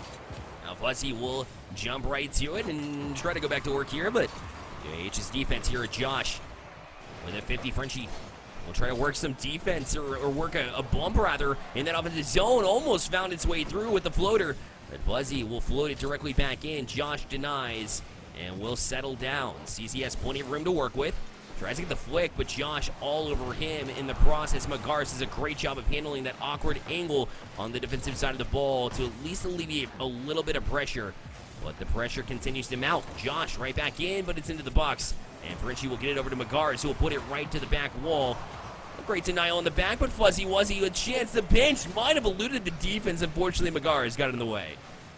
And there's a lot of priority right now for Camilo to go fast. You see, they're just kind of running all over the pitch and really trying to dime up not just touches to be able to get this pitch extended and allow for some freer real estate for the side of UAH White, but they're trying to be able to go man-on-man and get some of these demolitions, really just open up zone play for the Blue Chargers to be able to get out of their own half. It's like someone just said, all right, let loose the leash, let them run, let them ride, let them go. And they've been all speed, but it's been less than methodical. So that's really kind of left UAH White in a precarious situation, but they're going faster now, 1-on-3. Oh, just can't beat the third man. And Camille did a great job to try and handle that too as he turned on that one to get a side flip to try and work the 50 into the zone. More demo play and action from UAH. We know they're known for it. So why go to something that didn't work when you know that that's effective? They free up a little bit more space and go right back into the zone. Frenchie pops it, but it'll be cut off in the process by Josh. He'll challenge back wall because nobody's on it. And now it'll be a follow-up chance here for UAH. And Josh just able to get a touch there, but still left in the box loosely. But luckily for LVC, they're able to get out unharmed. Another big take by Camille, and it's just individual beats. Great dribbling is winning in the midfield, but the defensive man is usually there. Oh, but it's going to be more from B-More as they're able to finish this one off and finally tie us up just 1-1 in the waning minute of play here in game one. Yeah, Fuzzy had no idea that if he put it up the wall that no teammate was available. It looked like he kind of blindly put it off that wall, expecting somebody to step up. Unfortunately for him, the bounce was directly into the box, into the waiting hands. And now UAH able to equalize and puts it right back on target. A chance here as well, but Magar is able to get to the side and gets the save. Camille patiently waits it out, trying to force a 50-50 and force LVC into an awkward spot. It did not work as Josh is directly back on it. Tries for the flip reset. Realize it wasn't there, so he'll settle it back down, try to get back to the ground as Fuzzy will play it out. Frenchie now a clear 50, and Josh with a great touch to alleviate that pressure. That was a very intelligent play to be able to get an undercut and extend this one away from his own net. Frenchie trying to create some chaos. Josh is trying to be able to get a clear. Magars will keep this one up at 0-second time. Will we find overtime? It will find the back wall. Fuzzy Wuzzy trying to be able to look for a kill. Very wise. Came off the wall, planted it down. We go to OT safely, tied up at 1. Love this game 1 overtime. Gotta love it. As these two teams, we knew they were equal coming in, but to see it actually play out whenever they match up, that doesn't always exactly happen. I'm here for it. That bounces out and loose here for UAH. They will get a shot off, but Frenchie easily gets to it and had some room to work with, and Josh kind of misplays it too. So Frenchie with the back pass, it's a perfect one, but the pass from Agar is just a little bit too hot to handle there for Fuzzy. Otherwise, LVC had an easy net there. Oh, Magars, just a light touch, but that's gonna be another chase! Oh, Fuzzy Wuzzy's there! They never saw him coming. Magars, all he had to put was a single tire, little boop, caught the flip from Josh, who wasn't able to get a better connection. Fuzzy Wuzzy just goes bowling in. Yo, props to Magars there for sticking with that play, because he was the one that could have closed it down with a solid pass. Unfortunately, it eluded him a little bit, but he put that out of his mind and was able to challenge Josh and put him in an awkward spot there. So Magars able to ultimately get that assist that leads to a Game 1 victory. So a strong performance from both teams. Lebanon Valley College able to get away with one because their leader, their captain Magars, able to set them up in the process. They were in overtime. You know, I took some quick math before it flashed away from us, but 21 shots was had, 11-10 between these two squads, all of one extra shot for the side of Lebanon Valley. And you know what? They came in hot. They made worth of it, and they're going to have a lot more. I may not have gotten my 5 goals to 4, but I got a lot of shots on target. It's just a really good defensive lay of the land by both squads. It is off the bat, UAH with something to prove. It's Camille to make it 1-0. Okay, all right. They're, you know, Monkey, we're going to give this one to you. And what a pitch and what a reaction. Camille has been chasing after these opportunities the entirety of that previous game. They finally found that opportunity in the first 5 seconds of game 2. That's a huge momentum builder because you were behind the entirety of that game number 1. So to hop out to an early start will do a lot to build towards their confidence for sure. This is right back out again. Camille an opportunity. The shot going to go a little bit wide, or maybe it was on target. Either way, Frenchie was not going to take any risk there. He's able to make the save. It's over to Magars. He'll chip it past Camille. Now plays it across where Fuzzy was waiting for it. An extra touch to elude Josh. He played it to himself. But unfortunately, waiting in the corner is B-More. The touch will be intended for their teammate, but unfortunately, it's going to be put directly back into the zone as Magars is just causing all kind of chaos in the corner of UAH. And Frenchie a pass across, but that'll be denied by B-More. Now it's Camille. Back out trying to get a wave dash to play it past Frenchie. Unsuccessfully so. And so Frenchie will play it right back in the zone. A bit of a mistouch from UAH. An opportunity leads it, and Fuzzy left with a wide open net. He'll equalize at 4:01 remaining in game number 2. There was so much respect that everyone leaped after Magars. The second man went for it. Josh thought he could be able to get that one as he drops off the back wall, and Fuzzy Wuzzy just kind of sneaks on in, says, all right, I got this one for myself. It's going to be tied up at 1 outside the first minute of play, and there's a lot of respect on the chest for both these squads. They know that heavy striking can come from either side, especially from LVC. They're going to leap after that, and that could be a weapon to utilize if they want to be able to get in the mental game against UAH.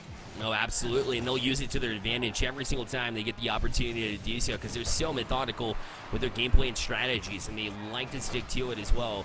We'll see if they're allowed the opportunity to do so, as both of these teams are hot. You mentioned it yourself. Magars back up for this one. A chance, a little bit of a chip. Unfortunately, it was an awkward play there as he tried for that brief whip, but it's a back pass here to Frenchie.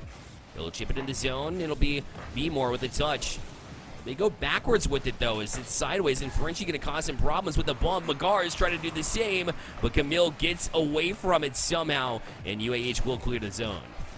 Frenchie's upfield with no boost, and Fuzzy's on the back line with no boost, which means this should be an open net. Oh, no! Josh puts it wide. That was all 3 members of the Blue Chargers hanging out at the net with no one home from the side of LVC, and they could not put it in. Oh, they're gonna be thinking about that one for a little bit, depending upon if this counterplay turns into much more, but it comes right back, and UAH is on the attack.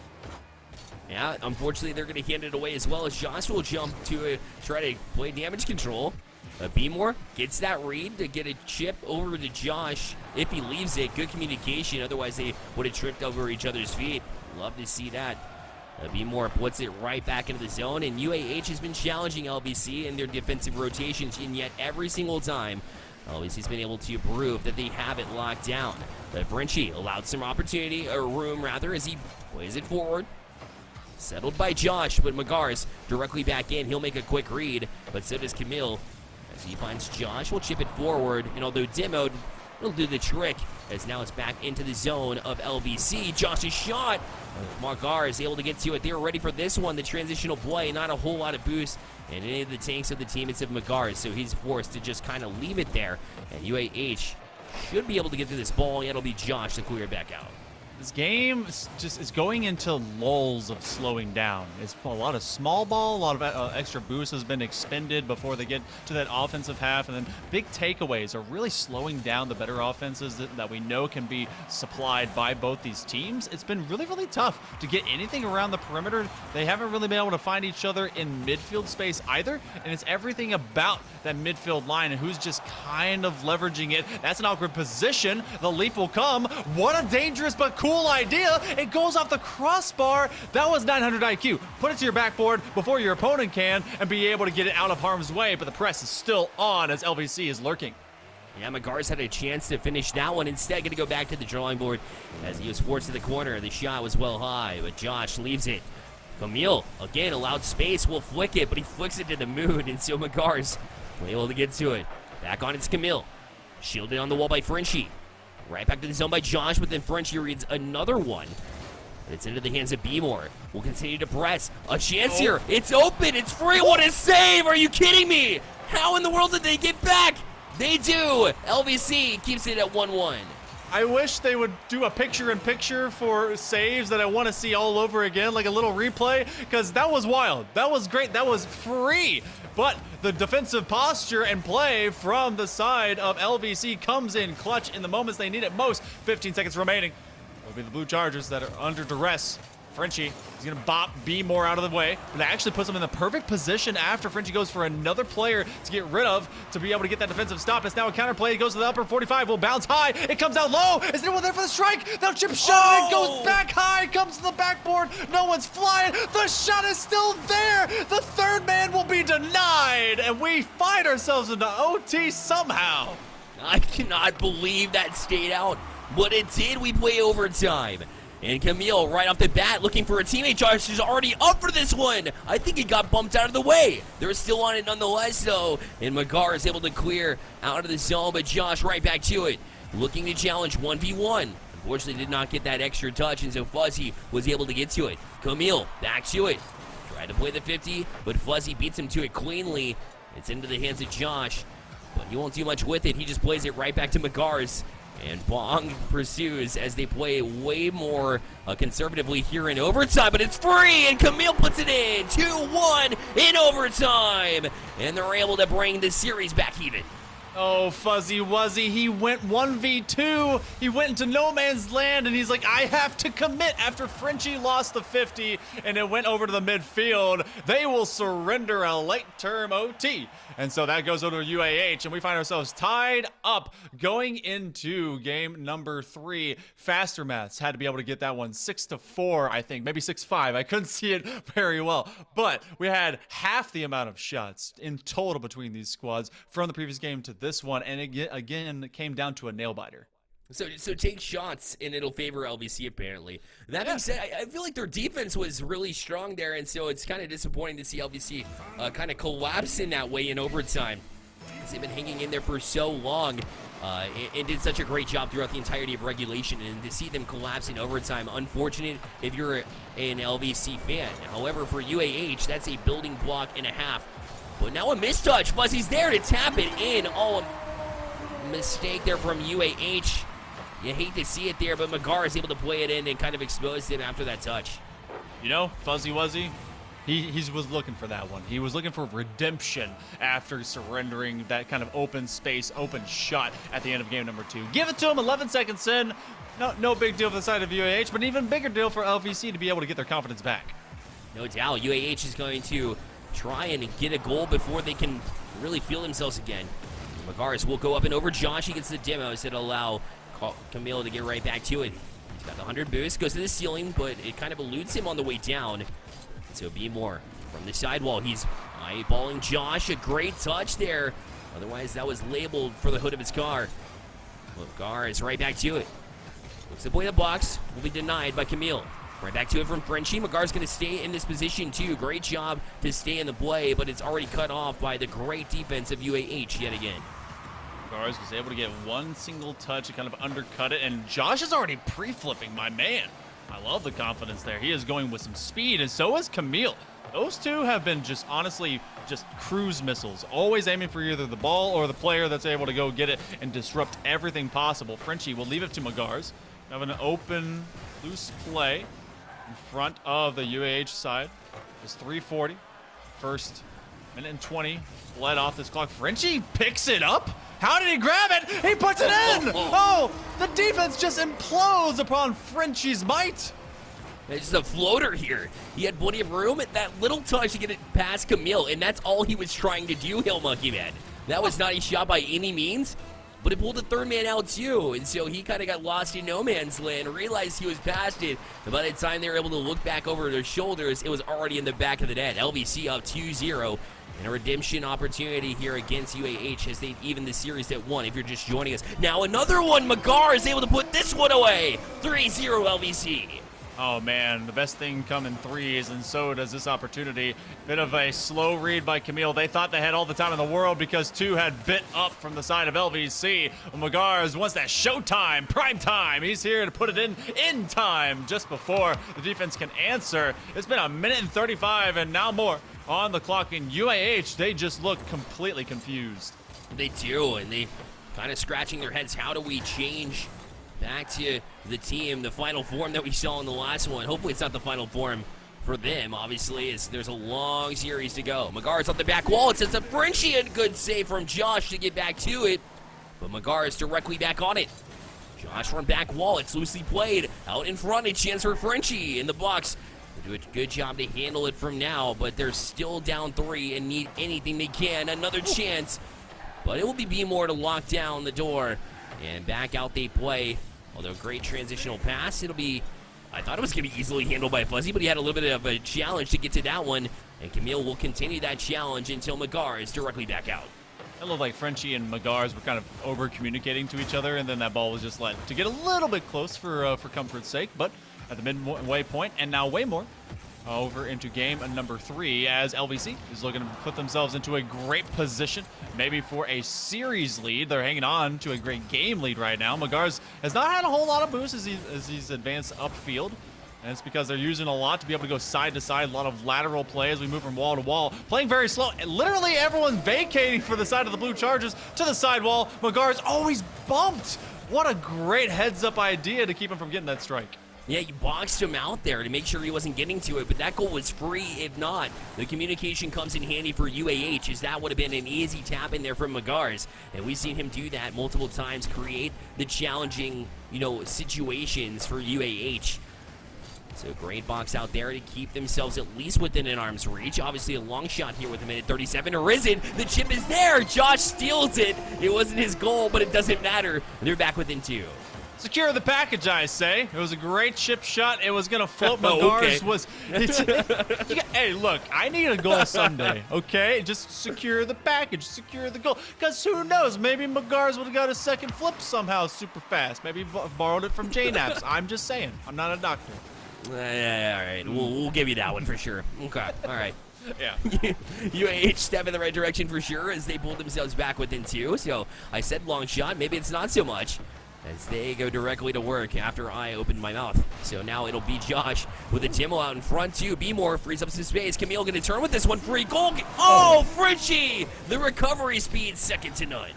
Oh, and they're playing so close to this near side post. Josh is trying to keep up that quarter rotation just to keep it up in the corner. Look at everyone. It's both Frenchie and Fuzzy Wuzzy will overrun the rotation. Fuzzy Wuzzy will find the ground and some dirt in it as he's buried under that demo. Oh, the pass play will be disrupted. They do not connect well, but they've still been able to maintain this on to the LVC half. There's enough time to be able to get some good shots. That's a shot on target. Oh, the momentum is stopped. Another save.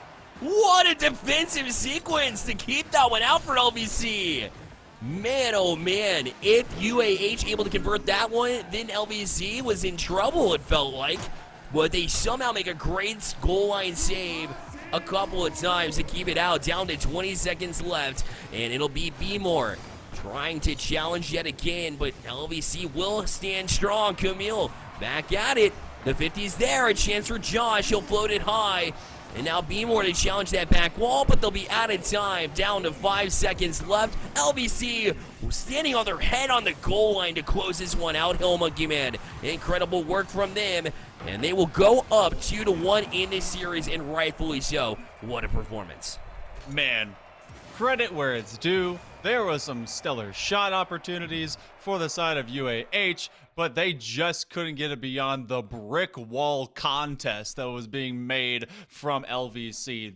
The Dutchman with the Frenchman with the everyman, everyone was there every single step, and just when you thought the gap was open, the door was shut tight. No pie for you, nothing for free, and that's exactly what is going to have to be worked for going into game number 4, as the Flying Dutchman will be up 2-1. They started off hot too, going 3 up before the likes of UAH was even able to find 1 goal.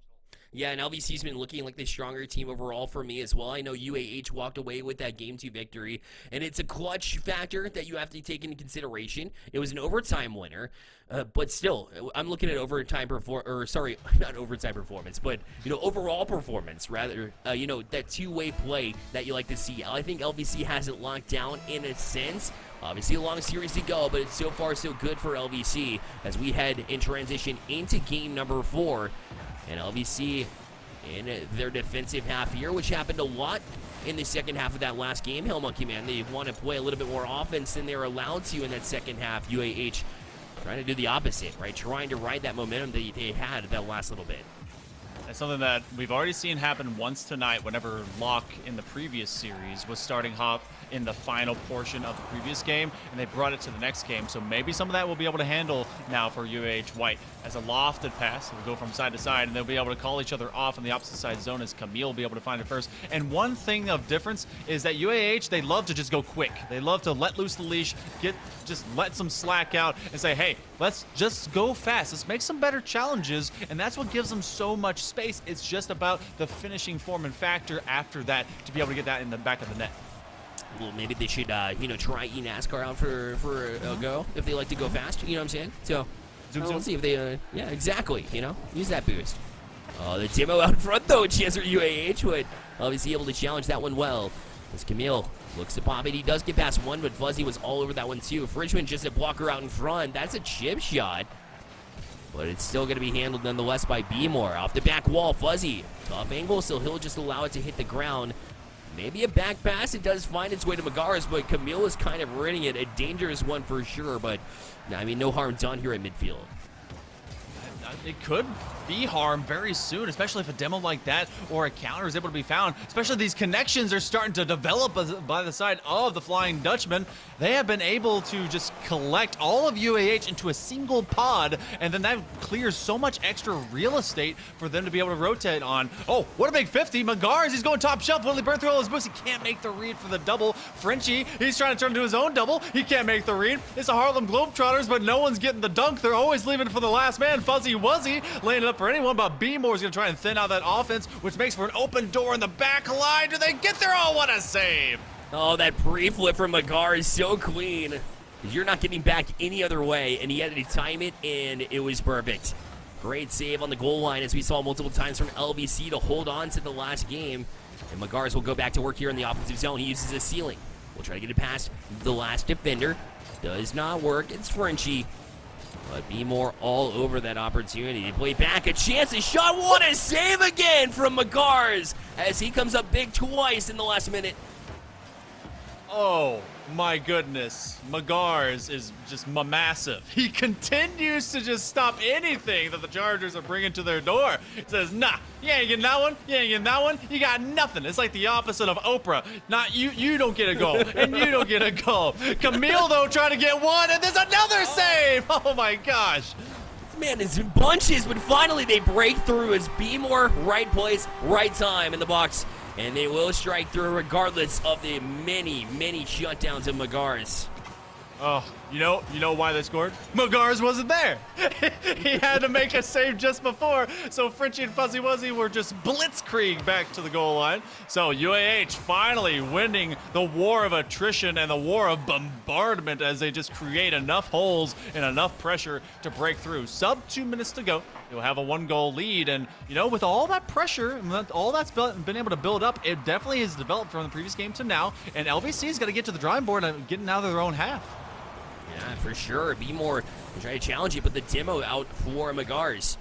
As Josh will leave it across for Camille. Fuzzy Wuzzy on the back check, able to get a touch.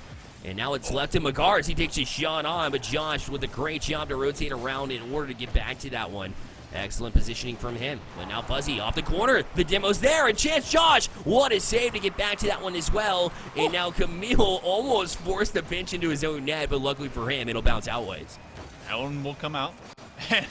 UAH put under a little bit more of less of a defensive clinic and more of a defensive desperation, but they're starting to get more demos. They're really starting to disrupt. And Fuzzy Wuzzy just keeping nearby. He's lurking just long enough to force these plays. The 1-2, a great read. Beemore able to get just a little more shot opportunity, more passes, more opportunities here, more chances, but Beemore finds the space. I thought eventually the Dutchman would be able to break through off of some great interconnections, but another save, and guess who? Magars. He is so intuitive. He knows what a play is going to be before it happens. His anticipation, rather, has been so great. And he will lead the charge here from his own back wall. I'm starting to kind of figure out why he's been the team captain for 2 years. He is just a smart all-around player. He's been great. But Josh will challenge the defensive side. But again, Magar is the man on the spot here to bleed it out for LVC. Last charge here. Mid-water. Yeah, all good. Last charge here. 5 seconds down. It'll be Fuzzy. Off the corner perhaps. No, it's in the possession of Camille. He'll put it past one. It'll hit the ground. And UAH has tied the series. Oh, goodness. What a handoff. Oh, UAH saving me as we'll be able to extend this series and have much better calls from me. You guys don't know it. I was like, oh, yeah, he's got, oh, no. Right in the middle of it. But we move through, and UAH, they get all of the 1 goal necessary to be able to move beyond the Dutchman. And really, they just utilized all the speed, all the chances, all the creativity that they had in the previous game, brought it to this one, and said, all right, we've done enough work in like that last 3.5 minutes of play, and they just had to stand up on defense for long enough to outlast the Dutchman to get to this game 5. Yeah, man, they have to work for it. Magars just shut it down time after time on that back line. You can't rely on that throughout the entirety of the series. He's going to get exhausted having to make those last-second saves, right? Anticipatory flips, whether it be a late flip as well. It's been crazy to watch him work on the back line, but you can't just bend but don't break for the entirety of the series at some point in time. You have to lead the team yourself, or at least jump up on and kind of imitate what Magars has been doing on the back end and transition some of those defensive chances out of the zone. Otherwise, you get bombarded with shots, and you're going to consistently see it in the back of your own net. I mean, Frenchie and Fuzzy Wuzzy, they've been able to fill in the gaps when they need to, but, I mean, Magars is one of the best, most talented, and just creative players on this squad. You want to be able to utilize that not just at your back line, but at your front line. I often say sometimes the best player is left on the back line because they know how to stop everything that's coming at them. Fuzzy Wuzzy is going to be able to take this early shot, and then Camille comes in like a bullet to be able to get rid of it. I want to see more of this early pressure out of the Dutchman and see if they'll be able to strike early here in Game 5. Quick turn will allow them to keep this pressure on as Frenchie tries to challenge the box and does a great job to stick with it as well, but Beemore able to jump onto it. But down the field passing, it's Camille far side, a great redirect, and UAH back on top. Woo! Man, get one solid touch, B upfield, and Fuzzy Wuzzy left sideways. All he can do is a backflip, and what a just just a positional shot, able to just place it behind the goalie. You not only redirect, but you redirect the opposite way that they could even respond. That was fantastic. And I love that UAH is proving me wrong too. I said, hey, they need to find a way to get past LVC, and I think that's exactly what they've done. So great adjustment so far, and a shout out for this team as they go right back to work. But a mistake here, B-More leaves it for Josh. We're gonna say it's a back pass, but we all know that maybe he didn't direct it there on purpose. But either way, they get out of harm's way now. Josh back down the field, but McGar is directly back on it. He'll challenge back wall. A great read there from B-More to get it out.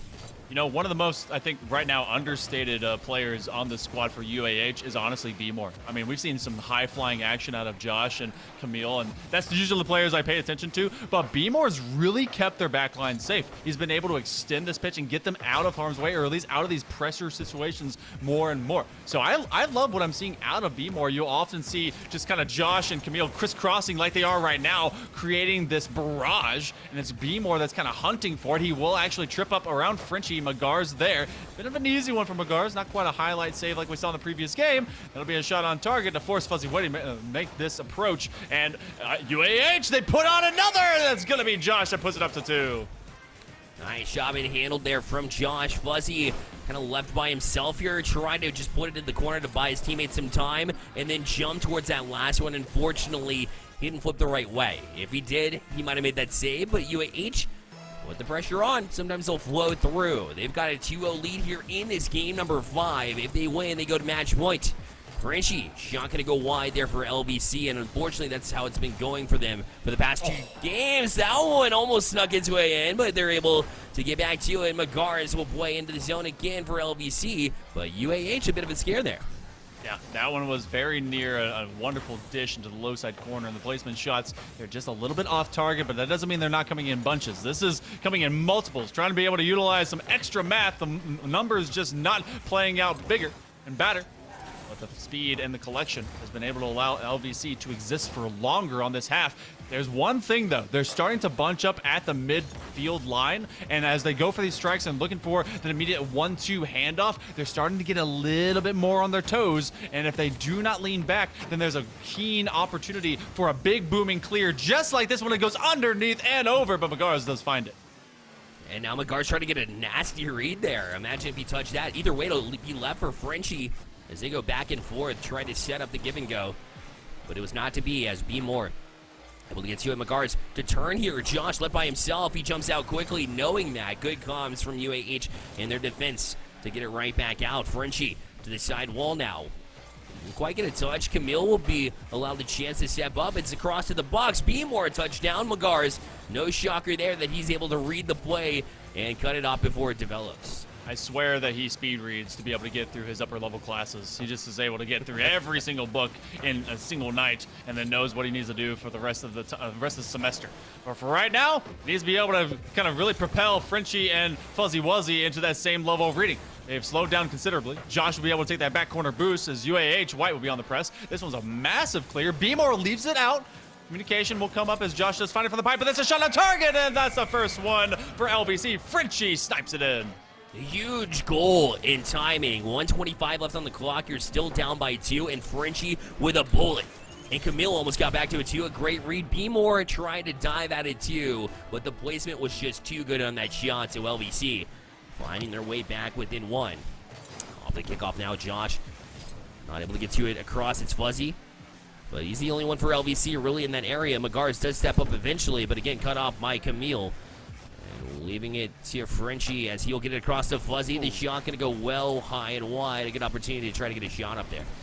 We've seen a lot of open looks. Oh, a big bump to keep Camille from getting more power behind that. But LVC have had a lot of open space. Really been getting that surrendered by UAH, but they're closing the door now.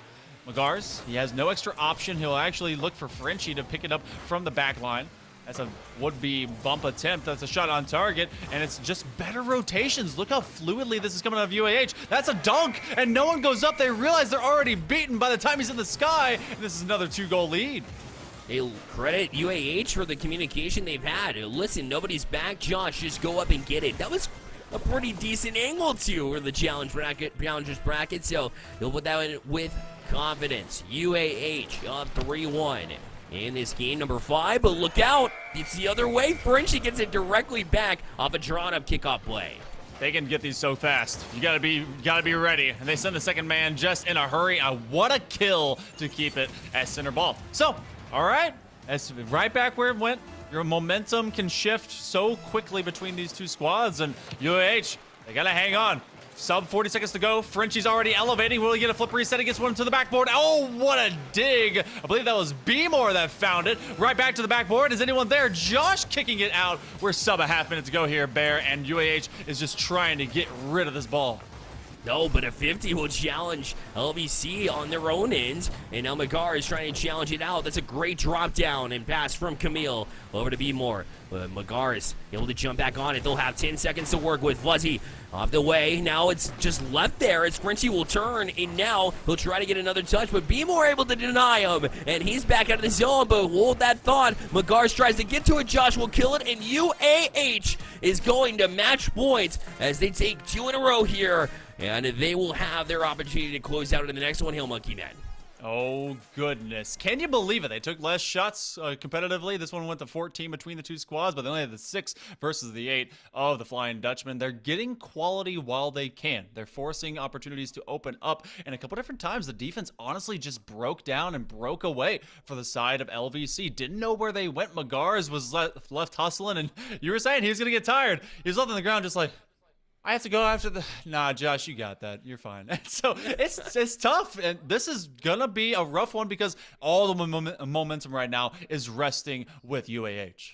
Yeah, they've been great. They've been methodical in the offensive zone, and only thing that I can really come up with for LVC as far as why I think they're not quite out of it is because they're able to answer, right? It was so good to see them get it back within 1 in that game, but UAH just continued to just pound them with shots after shot, and so UAH well-deserved here at match point. They've been so good. Josh has looked really sharp, too, as I really haven't credited his ability to play mechanically in the past. Oh, I take that all back now. That was a great double touch and a great way to lead your team when you need it. So their chance to close out. For LVC, they have a mission. They need to even the series out to force a game 7. So let's go to game number 6 right now. We're back at the pitch in order to play this one out. Or maybe we'll get a switch. Either way, Hill Monkey Man, I'm excited for this game number 7. I am too, and I know Magars is his inspiration right now. JNaps is going to sign his profile if he at least gets to Game 7. I'm saying it out loud. No one else actually said that was a thing, but I'm sure that he would cry if that occurred. So, we're going to 5 minutes of play. Do you give Magars a chance? Does he give himself a chance with both Frenchie and Fuzzy Wuzzy? A shot on target! Oh, a save to start things off. The iron wall already standing up for the side of the Blue Chargers. Yeah, the pace, though, is absolutely increased from LVC as they have...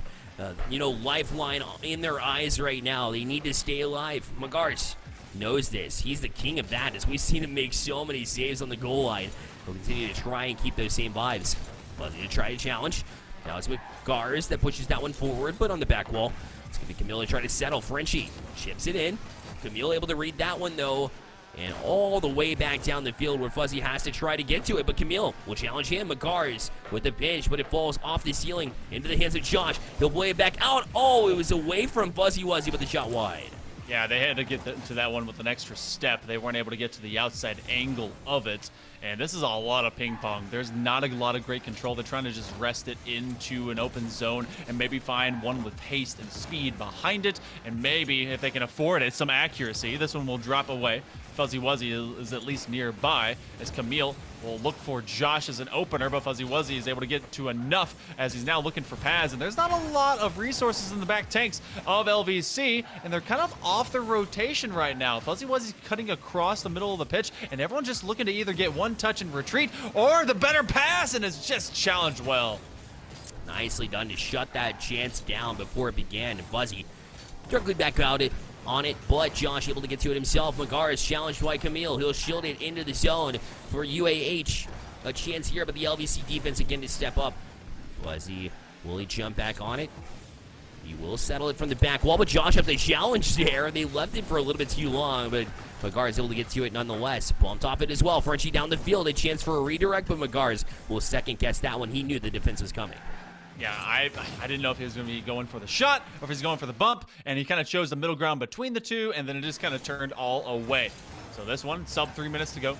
UAH White They put under duress. No one able to score as of right now. That's a pinch. Does that go in? It will find itself beyond, and B-more will get the credit. Calculated the whole way. Listen, we'll take them as they come, right? The pinch out and put it on net. Why not? I think they attempted to get that pinch off to begin with. It looked intentional. And back towards the net. I don't think they were intending to score per se, but why not challenge it in the meantime? So UAH, their chance to close out, and a great start here as well. They'll bounce out looking for more too. But back down the field they go, and it looks like, LVC kind of dropping chances before they really get started for themselves. I'd like to see them stick into plays a little bit longer than they have been. Yeah, LVC looks a little bit punch drunk. Look how slow they're rotating. They're really not going with these with earnest effort and pace. And if you just kind of get a bump drop like that from UAH White, they feel pretty safe in their own shoes, pretty safe in their own skin. They're really not being challenged in the same capacity that the Dutchmen were able to bring it before. And some of these passes are starting to develop. Frenchie will be able to find one, but it's dropping into corner zones that no one is better communicating, and that's starting to become a bad sign for the side of LVC. Oh, a drop would be passed, but no one cuts up to go get it. And Josh is forced to kind of hang here and allow his team to get back to it, but Frenchie was able to get his shot off in the meantime. And we'll turn on this challenge as well. Oh my, Magar is that close to getting a bump that would have freed up some space for them as well. The time ticking down, it's going to feel very quick if you're LVC. But for UAH, it'll feel like a lifetime. Trying to hold on to this lead and close things out here in game number 7. But Frenchie, other ideas. Back wall, a challenge, but just a little bit out of arm's reach. But a bump will free up a little bit of time there for them to get back. B-more already on it again as he gets a couple of touches across. But Frenchie ready to transition here as he tried to catch Josh cheating towards the boost, but he will ultimately get back here. And with the minute 7 here, Hill Monkey Man, the press needs to come now for LVC. It does. Frenchie seems to be the only one left with any actual speed left in their transmission. They're going top gear, whereas everyone else just looks like they're kind of lost. Fuzzy Wuzzy and Magars need to get back in transition, back in these rotations, because Frenchie is alone going on these missions, these crushes, these crashes to be able to get something on. They had one pinch goal against them from the backboard of UAH White. Fuzzy looking for a 50, goes up, but no, it will be Frenchie that is able to get out the side fender. They will force the defense back. Half minutes go here, Bear, and all they have to do is hang on tight and not allow game 7. The bumps are coming through from Magars. Maybe realize that physicality needs to be a thing a little bit too late. But Fuzzy trying to challenge, will turn. Now Magars on this challenge too. He's got a lot of room, but he kind of gives it away in the corner. Frenchie all over this one. A demo here off the corner. They should be there. A shot, but it's going to go wide. It's down to 5 seconds left. Magars needs to get back, but Josh going to play in the way. He kills it. It'll be UAH that wins this series 4-2. The Blue Chargers charged in, got the job done. They'll be able to take 3 games in a row and be able to get it done over the Flying Dutchman. And you know what? It was just about survival of the fittest and surviving until the very last. The Chargers, honestly, they were just the last ones kicking. And Frenchie, he seemed to be top gear, trying to be able to inspire and get these guys rolling, but everyone just was running out of gas from LVC by the time we hit 0. Yeah, like you said, it just seemed like, a little bit of air out of the tires of Magars, and the rest of the team kind of follows suited because, once you are able to eliminate the leader of an opponent, you've really done yourself huge favors because Magars looked really sharp. I don't think there's any point in time where, he played weak or made any mistakes for that matter. But really, when you go a little bit flat because you get frustrated and UAH is just all over you, pestering you with shots, eventually the rest of the team is going to follow suit and kind of disappear themselves. And I think that's what happened because I thought LVC was the better of the two teams through the first 3 games when LVC went up 2-1 after their game 3 win. Since then, it was all UAH, and they didn't look exactly pristine doing it, but you don't have to whenever you lock down the key players on the other side. Sometimes it's just about getting into a fist fight and outlasting your opponent, getting the job done one way or another. You got to be able to get over that finish line, and it's UAH White that's able to do it today. We're going to be back in just a couple of minutes as we get ready for an interview. You don't want to miss it. Stick with us.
Welcome back to the NECC Network. We have with us the champion himself, or going to the finals. It is B-More from UAH White, your winners here in this series. B-More, first of all, congratulations.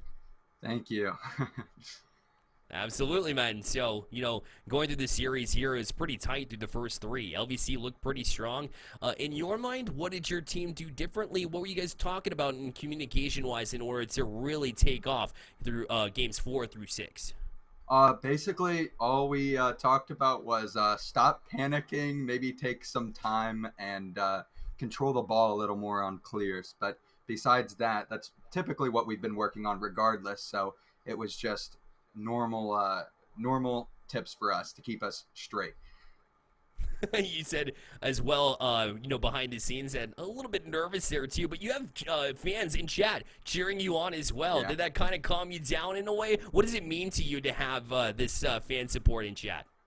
It's a little bit nerve-wracking, but also it's really nice to have the support because I love playing in front of friends, especially. So. Awesome stuff. Be more in Hail Monkey Man. I'll toss it over to you. Man, you've got such a good crowd, and you've got such like a good program that's been around you. What's something that you guys over there on the side of UAH, have you done anything special to be able to prepare, especially for these kind of bracket moments? You go into a multi-day process. You're going to be heading to the finals. What's something that you guys really focused on for this kind of long run from groups to bracket to that eventual final tomorrow? We make sure to show up like an hour early for matches. Even if there's like a 2-hour gap between matches, we get off and then we take a break. We maybe go get food, a snack. Then we come back and we warm up for like 45 minutes to an hour to be ready for the game again. And we just play ranked. We don't care if we win or lose. And then we start hard common and prepping to be warm right when we show up. And I think that's different from what we've done in the past. Especially we haven't been so reliable about getting on time. But now that we're in the Nationals tournament, we have been taking it extremely seriously and doing a great job. Yeah, color me surprised. College kids and not being on time. That's crazy. But, taking it seriously, you're in this big moment. You're in the Nationals for a reason, and your team has been really good. I asked this in a different way, but I'm asking the same way for you guys. You're going to be going to that finals. It's the big show. It's the big stage. It's the spotlight on you, and you're going to have to carry those nerves. It's going to be ECU gold that we just saw 4-0 sweep over SIUC black. How do you feel about going against that squad? And, what do you feel your chances going into that big final? I think we've at least got a 50% chance of winning. I think we've beaten ECU before. I'm not sure if it's ECU gold because we've definitely run into ECU purple, but we've never lost to an ECU team before as far as I'm aware. But I'm not saying they haven't gotten better or I've got the rosters confused. They could totally be ready to come out there and, embarrass us. But we're going to be trying our hardest. We're going to be getting ready, and we'll show up and hopefully have a good series. Bear, he said 100% win rate, and it's going to continue. That's what I heard. That's, big echoes. 100. I did hear some actual legitimate confidence there, and I love to hear it. Be more. Last shout-outs here. Who do you want to give some love to in chat or at home for your win here today? Thanks to my mom and dad for watching. Thanks for my friends, my sister. Her boyfriend even is watching, I believe. So. Oh. Everybody who's watching and supporting me, thank you so much. And I'm sure all of my teammates would say the same for the people watching for them.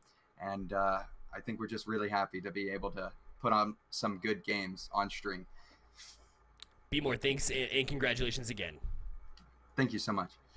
Absolutely. After this break, we have the last matchup of the day. It's going to be West Virginia facing off with Northwood University. We've got a banger of a last match. You don't want to miss it. We'll be here right on the NECC channel. We'll be right back.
We're back with day 2 of Nationals here on the NECC channel alongside Hail Monkey Man. My name is Bearlight, and we leave you off with some top talent here tonight. Both of these teams coming from the Champions Yellow Division. It is West Virginia facing off with Northwood, for which should be a good one yet again. Let's go ahead and take a look at the lineups here for you as West Virginia comes in with their roster, and it looked really good today and yesterday as Rots, Magic, and Panda will lead off for West Virginia, but they have their work cut out for them. Hail Monkey Man, go through the Northwood roster. Who's playing for them tonight? If you don't know these players, well, then you haven't been watching the top-tier talent of the entire collegiate scene. Buddy, Pirates, hockey, let alone just know who Northwood is, know these players. When you step onto the pitch and it's a Champions Division matchup, it's already big. When you see these guys, you might as well start touting about RLCS. Really good players. They have been everywhere, and I don't think there's a single player, single program that doesn't know about the hype that is Northwood. This is David versus Goliath. If West Virginia were to pull out all the stops, I think they may be able to go 4-1. And that's just them getting the one. I want to see them be able to bring this to the limit and give everything on the pitch as if there's nothing left in their tanks. It's going to be a wild one, and I know that you and I are wanting to see them thrive, but it's going to be a battle for survival. It will be for sure. Northwood playing so smart, and their program is so well built as well. I mean, you have Lion Blaze on this roster you could go to. You have Noxus as well, who's very solid in their own regards. But when it comes to it, they still want to play their core 3. Buddy, Pirates, and Hockey have had plenty of hours together, and not only that, but they believe in their roster that they can get the job done, and rightfully so. They are for sure stacked, but West Virginia coming in, obviously as underdogs, not as much pressure per se. Obviously a lot of talent on the other ends. It's up to Northwood. Really, they're the ones whose series it is to lose, but it's very rare that we've seen them ever lose. Yeah, it's one of the rarest occurrences that it probably, if it were at betting standards, it would have 100 to 1 against it. But you know what? A rich man could be made the day that they were to be able to lose a series or a championship. They're vying for another one to go into the trophy case, but the early few seconds, they're vying for some possession, which right now has been held a little bit more often by West Virginia. A nice one, as it will get demoed. Magic will be in chase, and Magic came up large in their appearance in group stages to be able to get to this moment. Need to see if they can do it again. First minute has elapsed. And Pirates will try to go back across with it, but again, nobody really committing. Northwood looking a little bit a little slower to commit towards the offensive side of the ball. So trying to feel out their opponents. It's what makes them so brilliant. You don't want to just go off the bat and try to play as fast as possible. You want to try to figure out the defense, and then that's when you work your magic, which is right here. The pass over to Buddy. What a setup, what a finish. Northwood up 1-0. Smooth as melted butter. Hockey with a pickup. He saves his flip just before he dies, and Buddy was already up, waiting for the just potential pass. He knew it was a sure thing. That one gets dropped down, and just short of a minute and a half of play, will be Northwood, of course, on top in this first game. Yeah, when you do that 1,000 times in practice, it gets a lot easier to jump out and pre-jump it. As Buddy with the fake as well. He's out in front too. The angle is there for Hockey, as he had the shot on net, but West Virginia makes a large save. Otherwise, it's 2-0 in a heartbeat. And you let Northwood up 2-0 with confidence, then you can pretty much count yourselves out. So that was a huge save. Underrated save there for West Virginia as they look to stay close to Northwood. If you can do that, then you give yourself the best chance, as big as it's going to be in this series. West Virginia has done a good job about limiting the damage, but it's been Northwood that's been able to do an even greater job, always coming away with value on their rotation. If they can't get a shot on target, if they can't get a goal ultimately, then they're looking for a demo, which is going to slow down the Mountaineers. Able to clear out a little bit of extra space, but already postured at the midfield. Pirates sees Buddy. He says, all right, handing it off to you. Now it's going to be Hockey with an early leap, as he is one of their best strikers in the entirety of this program. Halfway mark, we only have one goal, but we have not seen West Virginia able to posture up for a single shot as of this moment. Imagine being the go-to striker on a team that's so stacked, and it's Hockey. I know he's been around the bubble scene for so long, and he's going to break through. And in fact, he has a few times in regionals, and he's shown up every single time. Look at him back up, but this one off the bar down. What a shot from Hockey as he shows up those mechanical skills right now.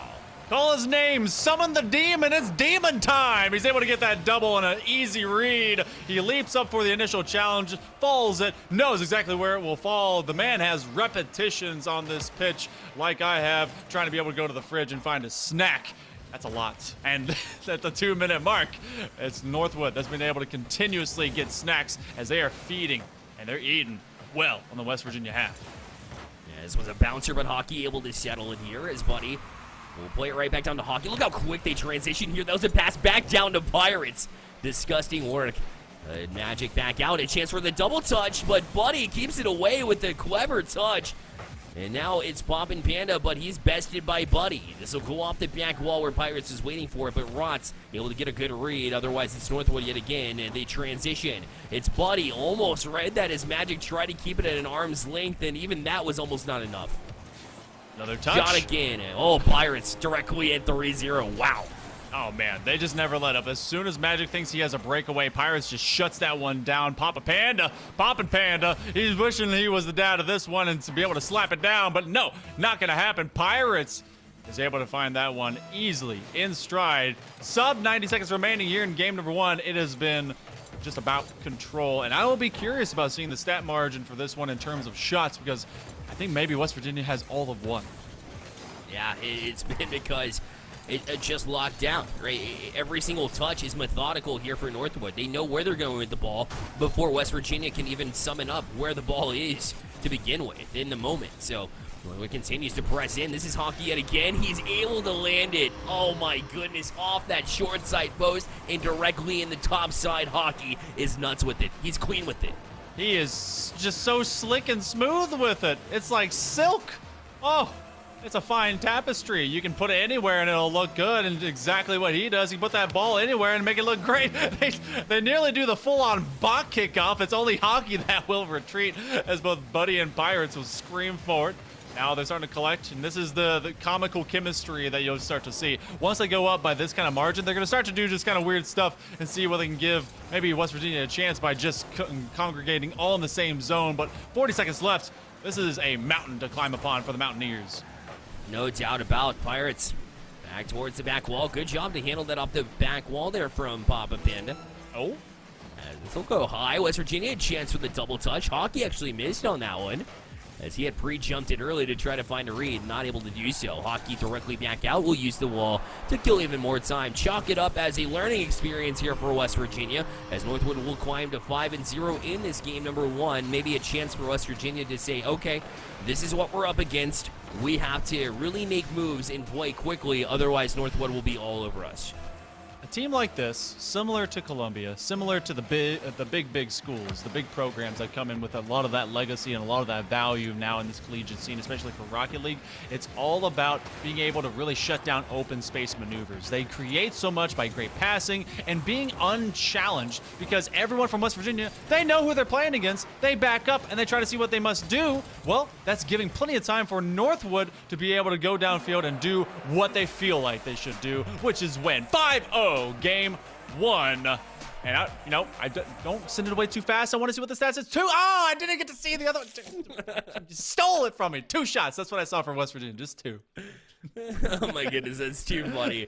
Oh man, but Northwood showing up as we expected. I don't think anybody's kind of sitting here scratching their heads like what happened. But West Virginia, like I mentioned, they have now seen the beast. They know exactly what their strengths are. I didn't see very many weaknesses here from Northwood, but if you're West Virginia, you have to try to find them and expose them for sure. You know exactly what pace they're going to come out with too. So now it's being able to match that pace. Are you able to do it? If you are able to get to that fast pace, are you able to do so in a controlled manner like we saw from Northwood? That's so much easier said than done, as they will try and climb back like you said, but long road ahead of them for sure here in this one, Heel Monkey Man. You know, I kind of want to see the level of stand-up of what we just kind of saw out of UAH in their challengers matchup. You had both Camille and Josh just kind of leaping out, going for stuff. Go for challenges. Even if it's a little bit more breakneck speed, force Northwood to have to adjust. If you allow them to adjust on the fly at their whimsy without being challenged in the first place, well then it doesn't matter. But off the kickoff, Panda will find profits. That took 2 seconds. Yeah, off the kickoff, I mean, find him early and force Northwood to work from behind. Obviously, Northwood's not going to be too nervous about it, but at least you get him thinking, hey, West Virginia on top. So, good move for West Virginia to hop out quickly, maybe draw up a kickoff play. Obviously, you know, demos and bumps part of the equation as well. Not a bad idea to take at least one of them off the field. If you can do that, at least you have an advantage number-wise, and you can work from there. So, quick start from West Virginia. Now it's less about holding on. You need more than one goal to challenge this Northwood side, at least in my opinion. I would say so. I think that there's no one that wouldn't agree with trying to be able to push up at least another. Magic left with no boost. This is a one-on-one, but Pirates is slapped from the opposite side, from the port side of that car. Hockey. What an interesting twist to be able to get it beyond the corner. And this is a great challenge. Okay, as soon as Hockey actually loses it, it's the Mountaineers that create a counterplay. Shot. Oh, it's more of a pass off. Uh-oh. It's a 1v3. Everyone's already pre-jumping to the sky. Buddy to anyone. But again, Mountaineers doing a really good job of just getting the takeaway game from Northwood. They're so much quicker right now at getting to opportunities, getting to challenges as well. And so Northwood's not going to be allowed the chance to have freebies, or are they? Hockey already up for this one. He's got the carry. He's got the double touch. It's right there on the post. So close. The follow-up, though, is handled by Magic. You can just feel Northwood. They're on their way towards the Bucks. And it's going to be Popping Panda. That does get one touch just to try and alleviate, but it's Pirates already up. The shot just a little bit wide. West Virginia will hold off for now, but it's Northwood striking. If that dunk had put the ball through, I would have called Deflategate, because there's no way that ball goes at that angle without being a little bit flat. There's no way. But, you know, didn't happen. 100 seconds have been able to move off the clock in a timely fashion. Magic with a big clear forces both Pirates and Hockey to at least think about it, talk about it. Hockey, though, in open space over to Buddy. Ooh, doesn't quite connect. Does allow Pirates an upfield advantage. Able to keep this one going down Main Street. And West Virginia, it may be a mountain to climb, but, you know, they're doing so with patience, and they're doing so with pace to be able to get in the face of Northwood. Yeah, and a bump as well. Free up a little bit of space, but Hockey left with the wide open net here. This should be a hook shot, or he's going to put it across instead. And Magic allowed the chance to jump across, so good read from Magic when Northwood really realistically could have taken a shot there and maybe would have had better results. They go back to it.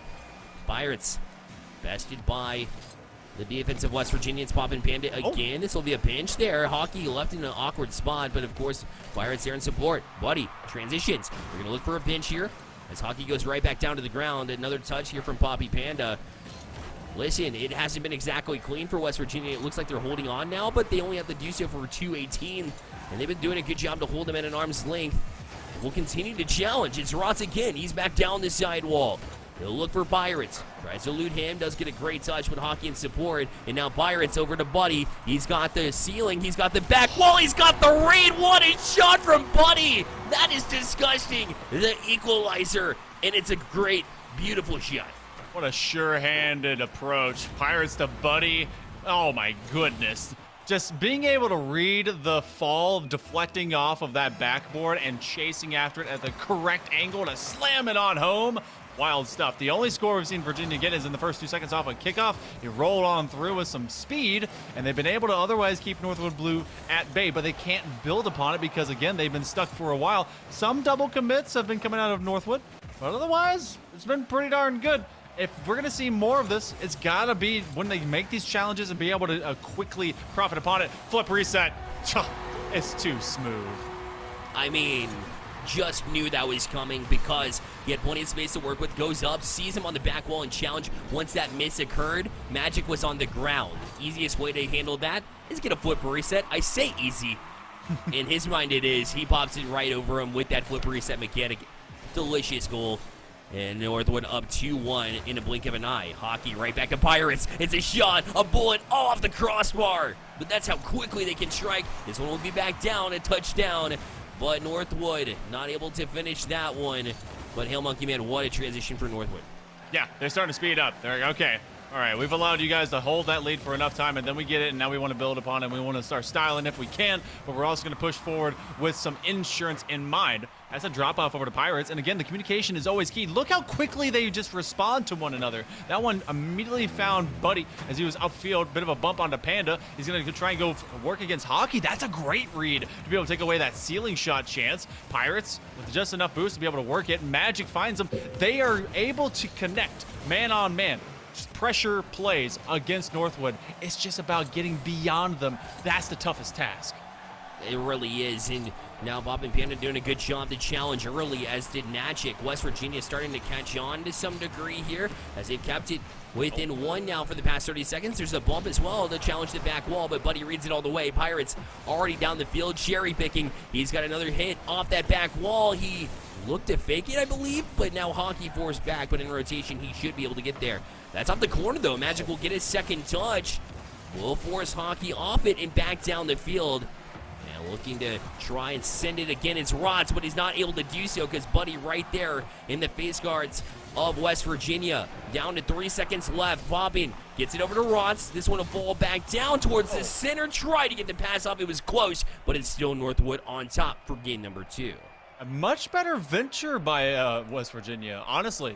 2 shots again, but the first one came very, very early, and then they were able to get in quadruplet by the side of the Northwood. And, you know, credit to them. They were keeping up for at least, the first 3 minutes or so, and that's something that often occurs. If you have a team that's a little bit speedier, can execute just a little bit faster, then you're going to try and be able to shut them down. But if they get even the slightest inclination or advantage beyond you, they can build upon it. It only took 2, but that's 2 that Northwood was able to just keep West Virginia supplanted on their half width.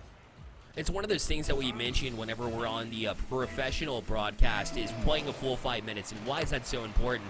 Because a team at this caliber, like Northwood in the collegiate scene, they're going to strike if you even let your guard down for 2 seconds, right? They're going to transition. You have to be on those quick challenges, just like West Virginia was for a majority of that last game, as Bob and Panda goes a little bit wide with that one.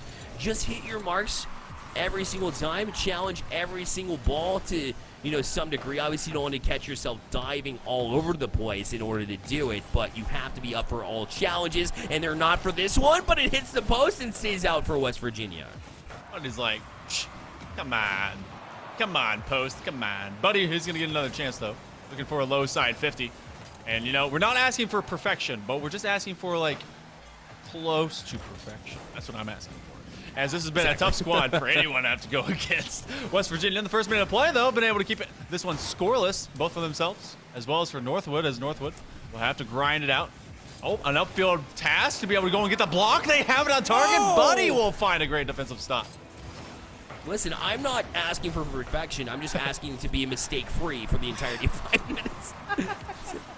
Yeah. That's all I'm doing, you know what I'm saying? It's clearly different, okay? Everyone, there is a definition of difference there, and Northwood, we have to be mostly mistake-free for the most part. There you go. We'll settle on that for sure. I agree. West Virginia keeping it out again, keeping Northwood's goals to a limit to some degree, but Pirates will challenge that sentiment. As Buddy goes right back to it, trying from the corner now, but it'll be Magic to try to settle. Hockey 50-50 out in front. Pop and Panda able to get to it yet again. He's been really good at denying Northwood's entry chances. But, eventually they break through. What an angle there from Pirates, but it will go just a little bit wide. See how they're trying to get craftier because they've been playing for, low side 50s, very slow 50s. Just seeing if they can be able to win kind of the sumo wrestling match and not really able to set up better passes. This is a drop into the zone. Buddy looking for a back pass. He and Hockey kind of crisscross applesauce. And Hockey, even on his exit, on his trying to be able to make room for that next zone rotation for the next Northwood player, he's still disrupting. And then he comes back around. He puts it to the top shelf just before halftime, and Northwood will be up again. Yeah, Hockey was left unmarked. Usually Popping Panda is challenging that from the backside rather than from midfield. And if you don't have eyes on Hockey, he has an eye for the back of the net. What a bullet there to make it 1-0 here for Northwood. As Timo will free up some space here. And boy, back off the ceiling. Well done by West Virginia to kind of keep it away from Northwood and allow their offense to develop here. Buddy, back over to Hockey. He's got that angle somehow. Poppin' Panda not able to get to it because Buddy able to dunk that one through. 2-0 Northwood. It's as soon as you get one, they just break the ice, and they're able to get another one, and Buddy is just able to leap. It's that solidarity, that connection, and that trust, knowing, oh, he's going to be able to drop it to me. I already need to be swinging. It's the exact same way that wide receivers will turn around and the ball is already thrown because they know the exact path that the QB has drawn up for the play, or just knows how the play is going to be able to get executed. Players know exactly, especially at this level of chemistry and professionalism, where they need to be. 2 minutes coming up, and still 2-0. Northwood Blue. Oh, the pre-jump to try and make that work. And it would have worked too. That pinch was directly on target, but they made the read. Good job for West Virginia to keep that one out for now. As Buddy will just wait it out, his patience. Pirates already pre-jumping for that as well. Throw off the defense, but Magic has had quite enough of that. And so will Timo. Northwood in the process. Pinch off the back wall will send it flying into the Northwood zone. Buddy will sidestep one. Pirates out of midair trying to get that read as well. The pre-jumps come out here because Northwood feeling very confident right now. I think that goes without saying. I don't know why they would. They've been able to hold this to, I think, 1 goal. Am I wrong? I think it was one. That's one goal correct. in game. Yeah. Yeah. So they're kind of on a run, kind of on a big one. It's been what, 8 goals to 1 right now in terms of total shutout. I think maybe even 9. I don't know. I've dropped my calculator. TI-83. It's on the floor. It's in shambles. Hockey looking for Pirates as a drop-off. He will leap early, and I don't know where he went. That one turns us over to the last minute of play here in game number 3.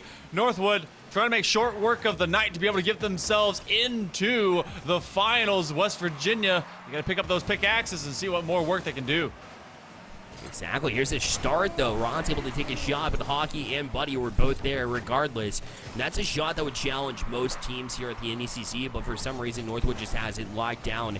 Their speed is so sufficient that they can get back onto balls that you think that maybe it would be a free chance. Never is with Northwood.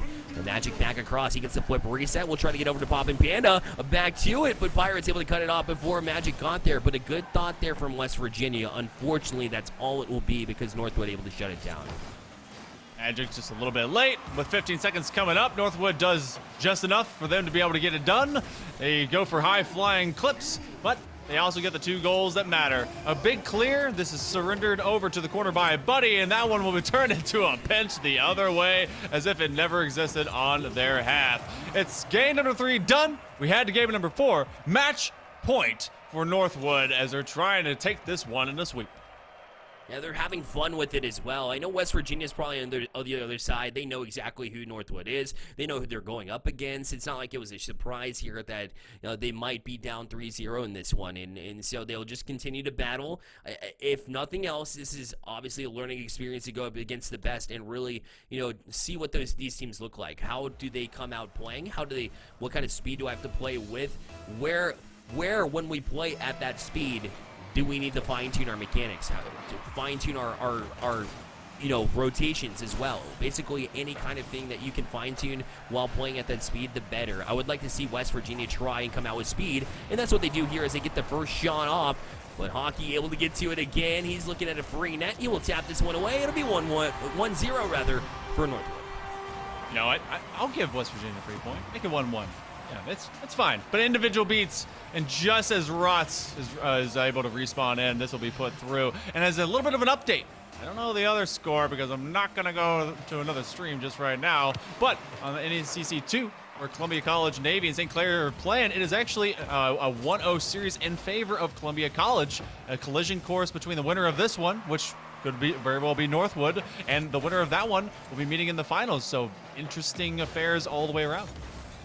It definitely is. So we'll obviously keep you up to date as far as how that series is developing, because for Northwood, their challenge really lies on the other side. I mean, no disrespect to West Virginia, as I think they've been handling Northwood the best they can.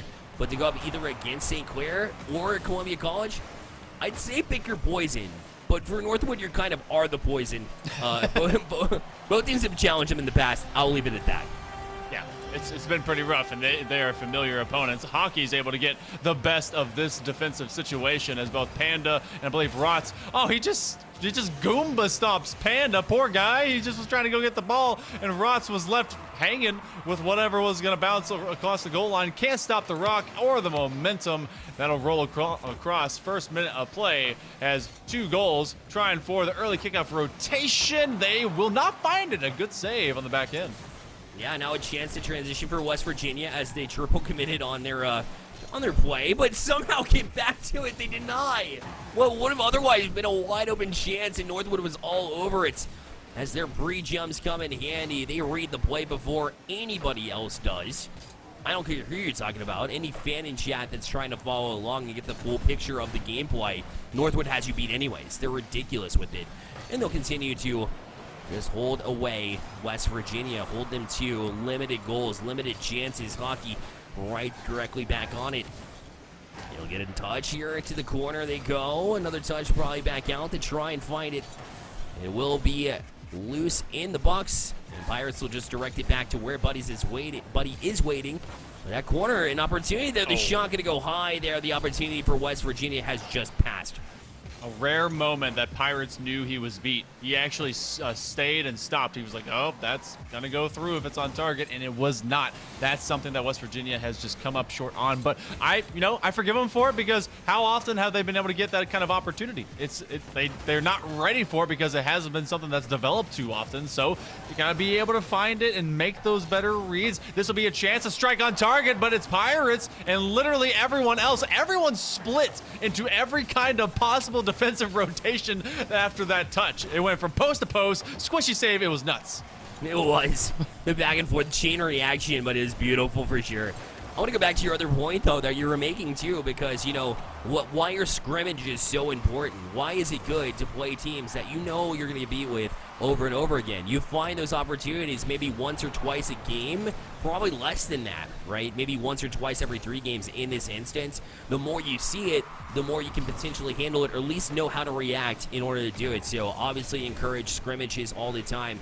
And this will just make West Virginia a little bit better every single time they go up against a team of this caliber. So, I mean, props to them, but Northwood will most likely close out this series, and you got to take your wins and acknowledge your losses for sure here. It's always learning, and as easy as it is for us to accept and note, it is tough on the losing side of anything. A redirect that will come off the post. Oh, it actually bounces. That was a weird one. It came off like the low side corner, but it is something that coaches will be able to utilize. This is great film.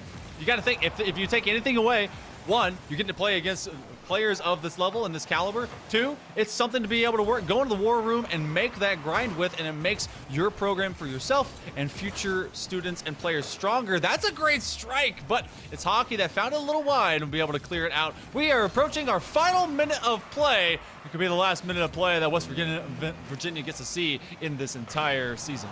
And what a season it was for West Virginia, too. Caps off from start to finish, as they weren't necessarily supposed to get this far, and yet they absolutely put on a show in order to get here. So, I give them all the credit in the world. They played really well over the course of this season and, leading into this national. So props to them. But it will be a 3rd to 4th place finish for them as Northwood looks to close out here. 30 seconds left, and they're already pre-jumping this one. It's a good read from Pirates. Give us a couple of clips on the way out. Why not?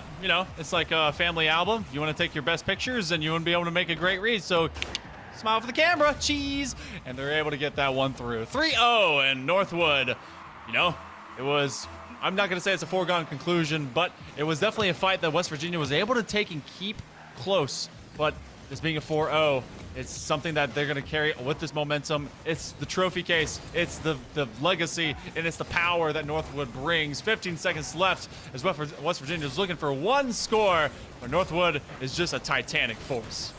They certainly were. And so now down to 10 seconds left. Northwood will be going to the final. Congratulations for them. It won't be their first final either. They'll bring the experience that they've seen in so many different leagues into that finals as well, including, maybe potentially putting in Lion Blaze too if available for that game. They have Noxus as well. They are a stacked roster to say the least. Northwood going to the finals in this one. So congratulations to them again, West Virginia. Valiant effort, but regardless, Northwood able to get the job done and did so with the dominating fashion. Yeah, it was pretty much business as usual for that kind of program and those kind of players, and they did it with haste, and made our night a little bit quicker, and of course was able to get us through a semifinal, at least on this side of things. I know that the other one is going on NECC 2, where currently Columbia College has been able to go up 2-0 in the series over St. Clair, so that's an interesting development. I'm wondering if that kind of momentum will carry on. But Bear, we get to carry on to one more interview tonight, and it's going to be with these awesome players here from Northwood. Yeah, it's going to be an exciting one for sure. And, we'll see what they have to say on the other side of this break. Regardless, we know we're going to be talking to somebody talented, so you don't want to miss it. We'll be right back.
Welcome back to the NECC Network. We have with us the winner of this Champions Division, and it's going to be, it says Be More, but trust me, it's actually Hockey that's here in the stream with us, and going to be talking with us right now. Hockey, again, congratulations for your victory here tonight. Thank you, thank you. Absolutely, and so, obviously, a talented team, talented roster, it goes deep. What is it, how does it really... inspire you as far as having a team that you know that you can always go deep into your roster, you're going to find some solid performance. Talk a little bit about the Northwood roster. Yeah, so we're playing this tournament with Pirates, but for Worlds and future things, we're going to be playing with Lion Blaze, but just knowing, like, whoever we play with and, like, that we're going to be able to win most things is just really, like, motivational and just makes me want to play. Definitely, and not to mention, you're part of another program as well in Prestige, so all of your roster has that kind of level of play and has been for a long time, so it would have been interesting to see Jay on the other side of things because obviously he's with you on Prestige, but St. Clair didn't actually make it on the other side. You'll be going up against Columbia College there as they swept St. Clair, obviously a different roster there, but what do you have in store for the Columbia roster? Are you ready to face off with this Columbia roster? Yeah, so we actually played them the other day in UGC, which is that those playoffs are going on as well, and we swept them 3-0. So I think it's just going to be the same thing, another sweep. All right, you heard it here first. Yo, Hill Monkey Man, you've been waiting for somebody with that kind of confidence, and obviously they showed it here tonight. Hill Monkey Man, I toss the next question over to you. Oh man, I love it because we saw B More throw a little shade. He's like 100% win. I've never lost against ECU, and then we have to speak a little bit when we go over to the emergence. But up here, these guys know what they're talking about. Hockey, we've seen you be able to grow not just in the bubble scene, but also into professional sense, and of course now in collegiate. How do you handle that? I mean, you don't suffer from success right now. There's a lot of winning. You have a lot of great players around you that are just very successful. What do you do to keep yourself focused? Be it this kind of competition where you have to go to that final stage. What propels and motivates you to continue to do as well as you are? I just say, like, going pro is definitely, like, my biggest motivation right now, and just, like, competing is really fun. No matter what Nothing we're at all. competing in. What Wait. motivates you? Are you there? Oh, hello? Yeah, can you hear me? Are you there, Hockey? Yeah? Okay, cool. Oh. Thank you. Oh, okay. I didn't hear him at all. My bad.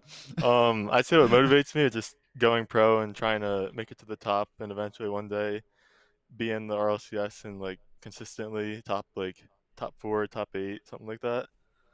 And then college on top of that. It's just really fun competing in CRL and all these tournaments.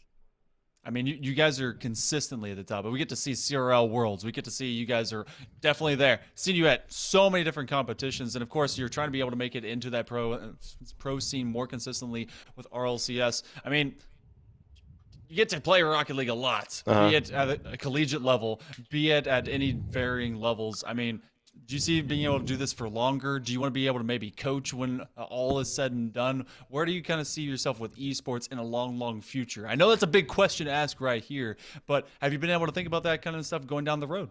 Yeah, no, I've definitely thought about that a lot. Right now, I want to just try my hardest and grind and see where my pro career takes me.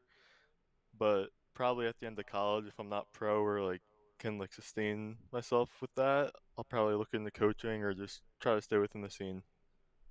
Hey, it's good because you'll be able to share that talent. We got to see you carry both Buddy and Pirates because why not? You have that high striking capability, so it's great to be able to see you perform on the pitch. Thank you, thank you. Absolutely. And so before we let you go here, Hockey, any shout-outs you want to make here on stream? Anybody you want to say, show some love to here on the stream before we let you go? Yeah, shout out my teammates, my manager, Slew. He does a lot with scheduling and always makes sure everything's set up.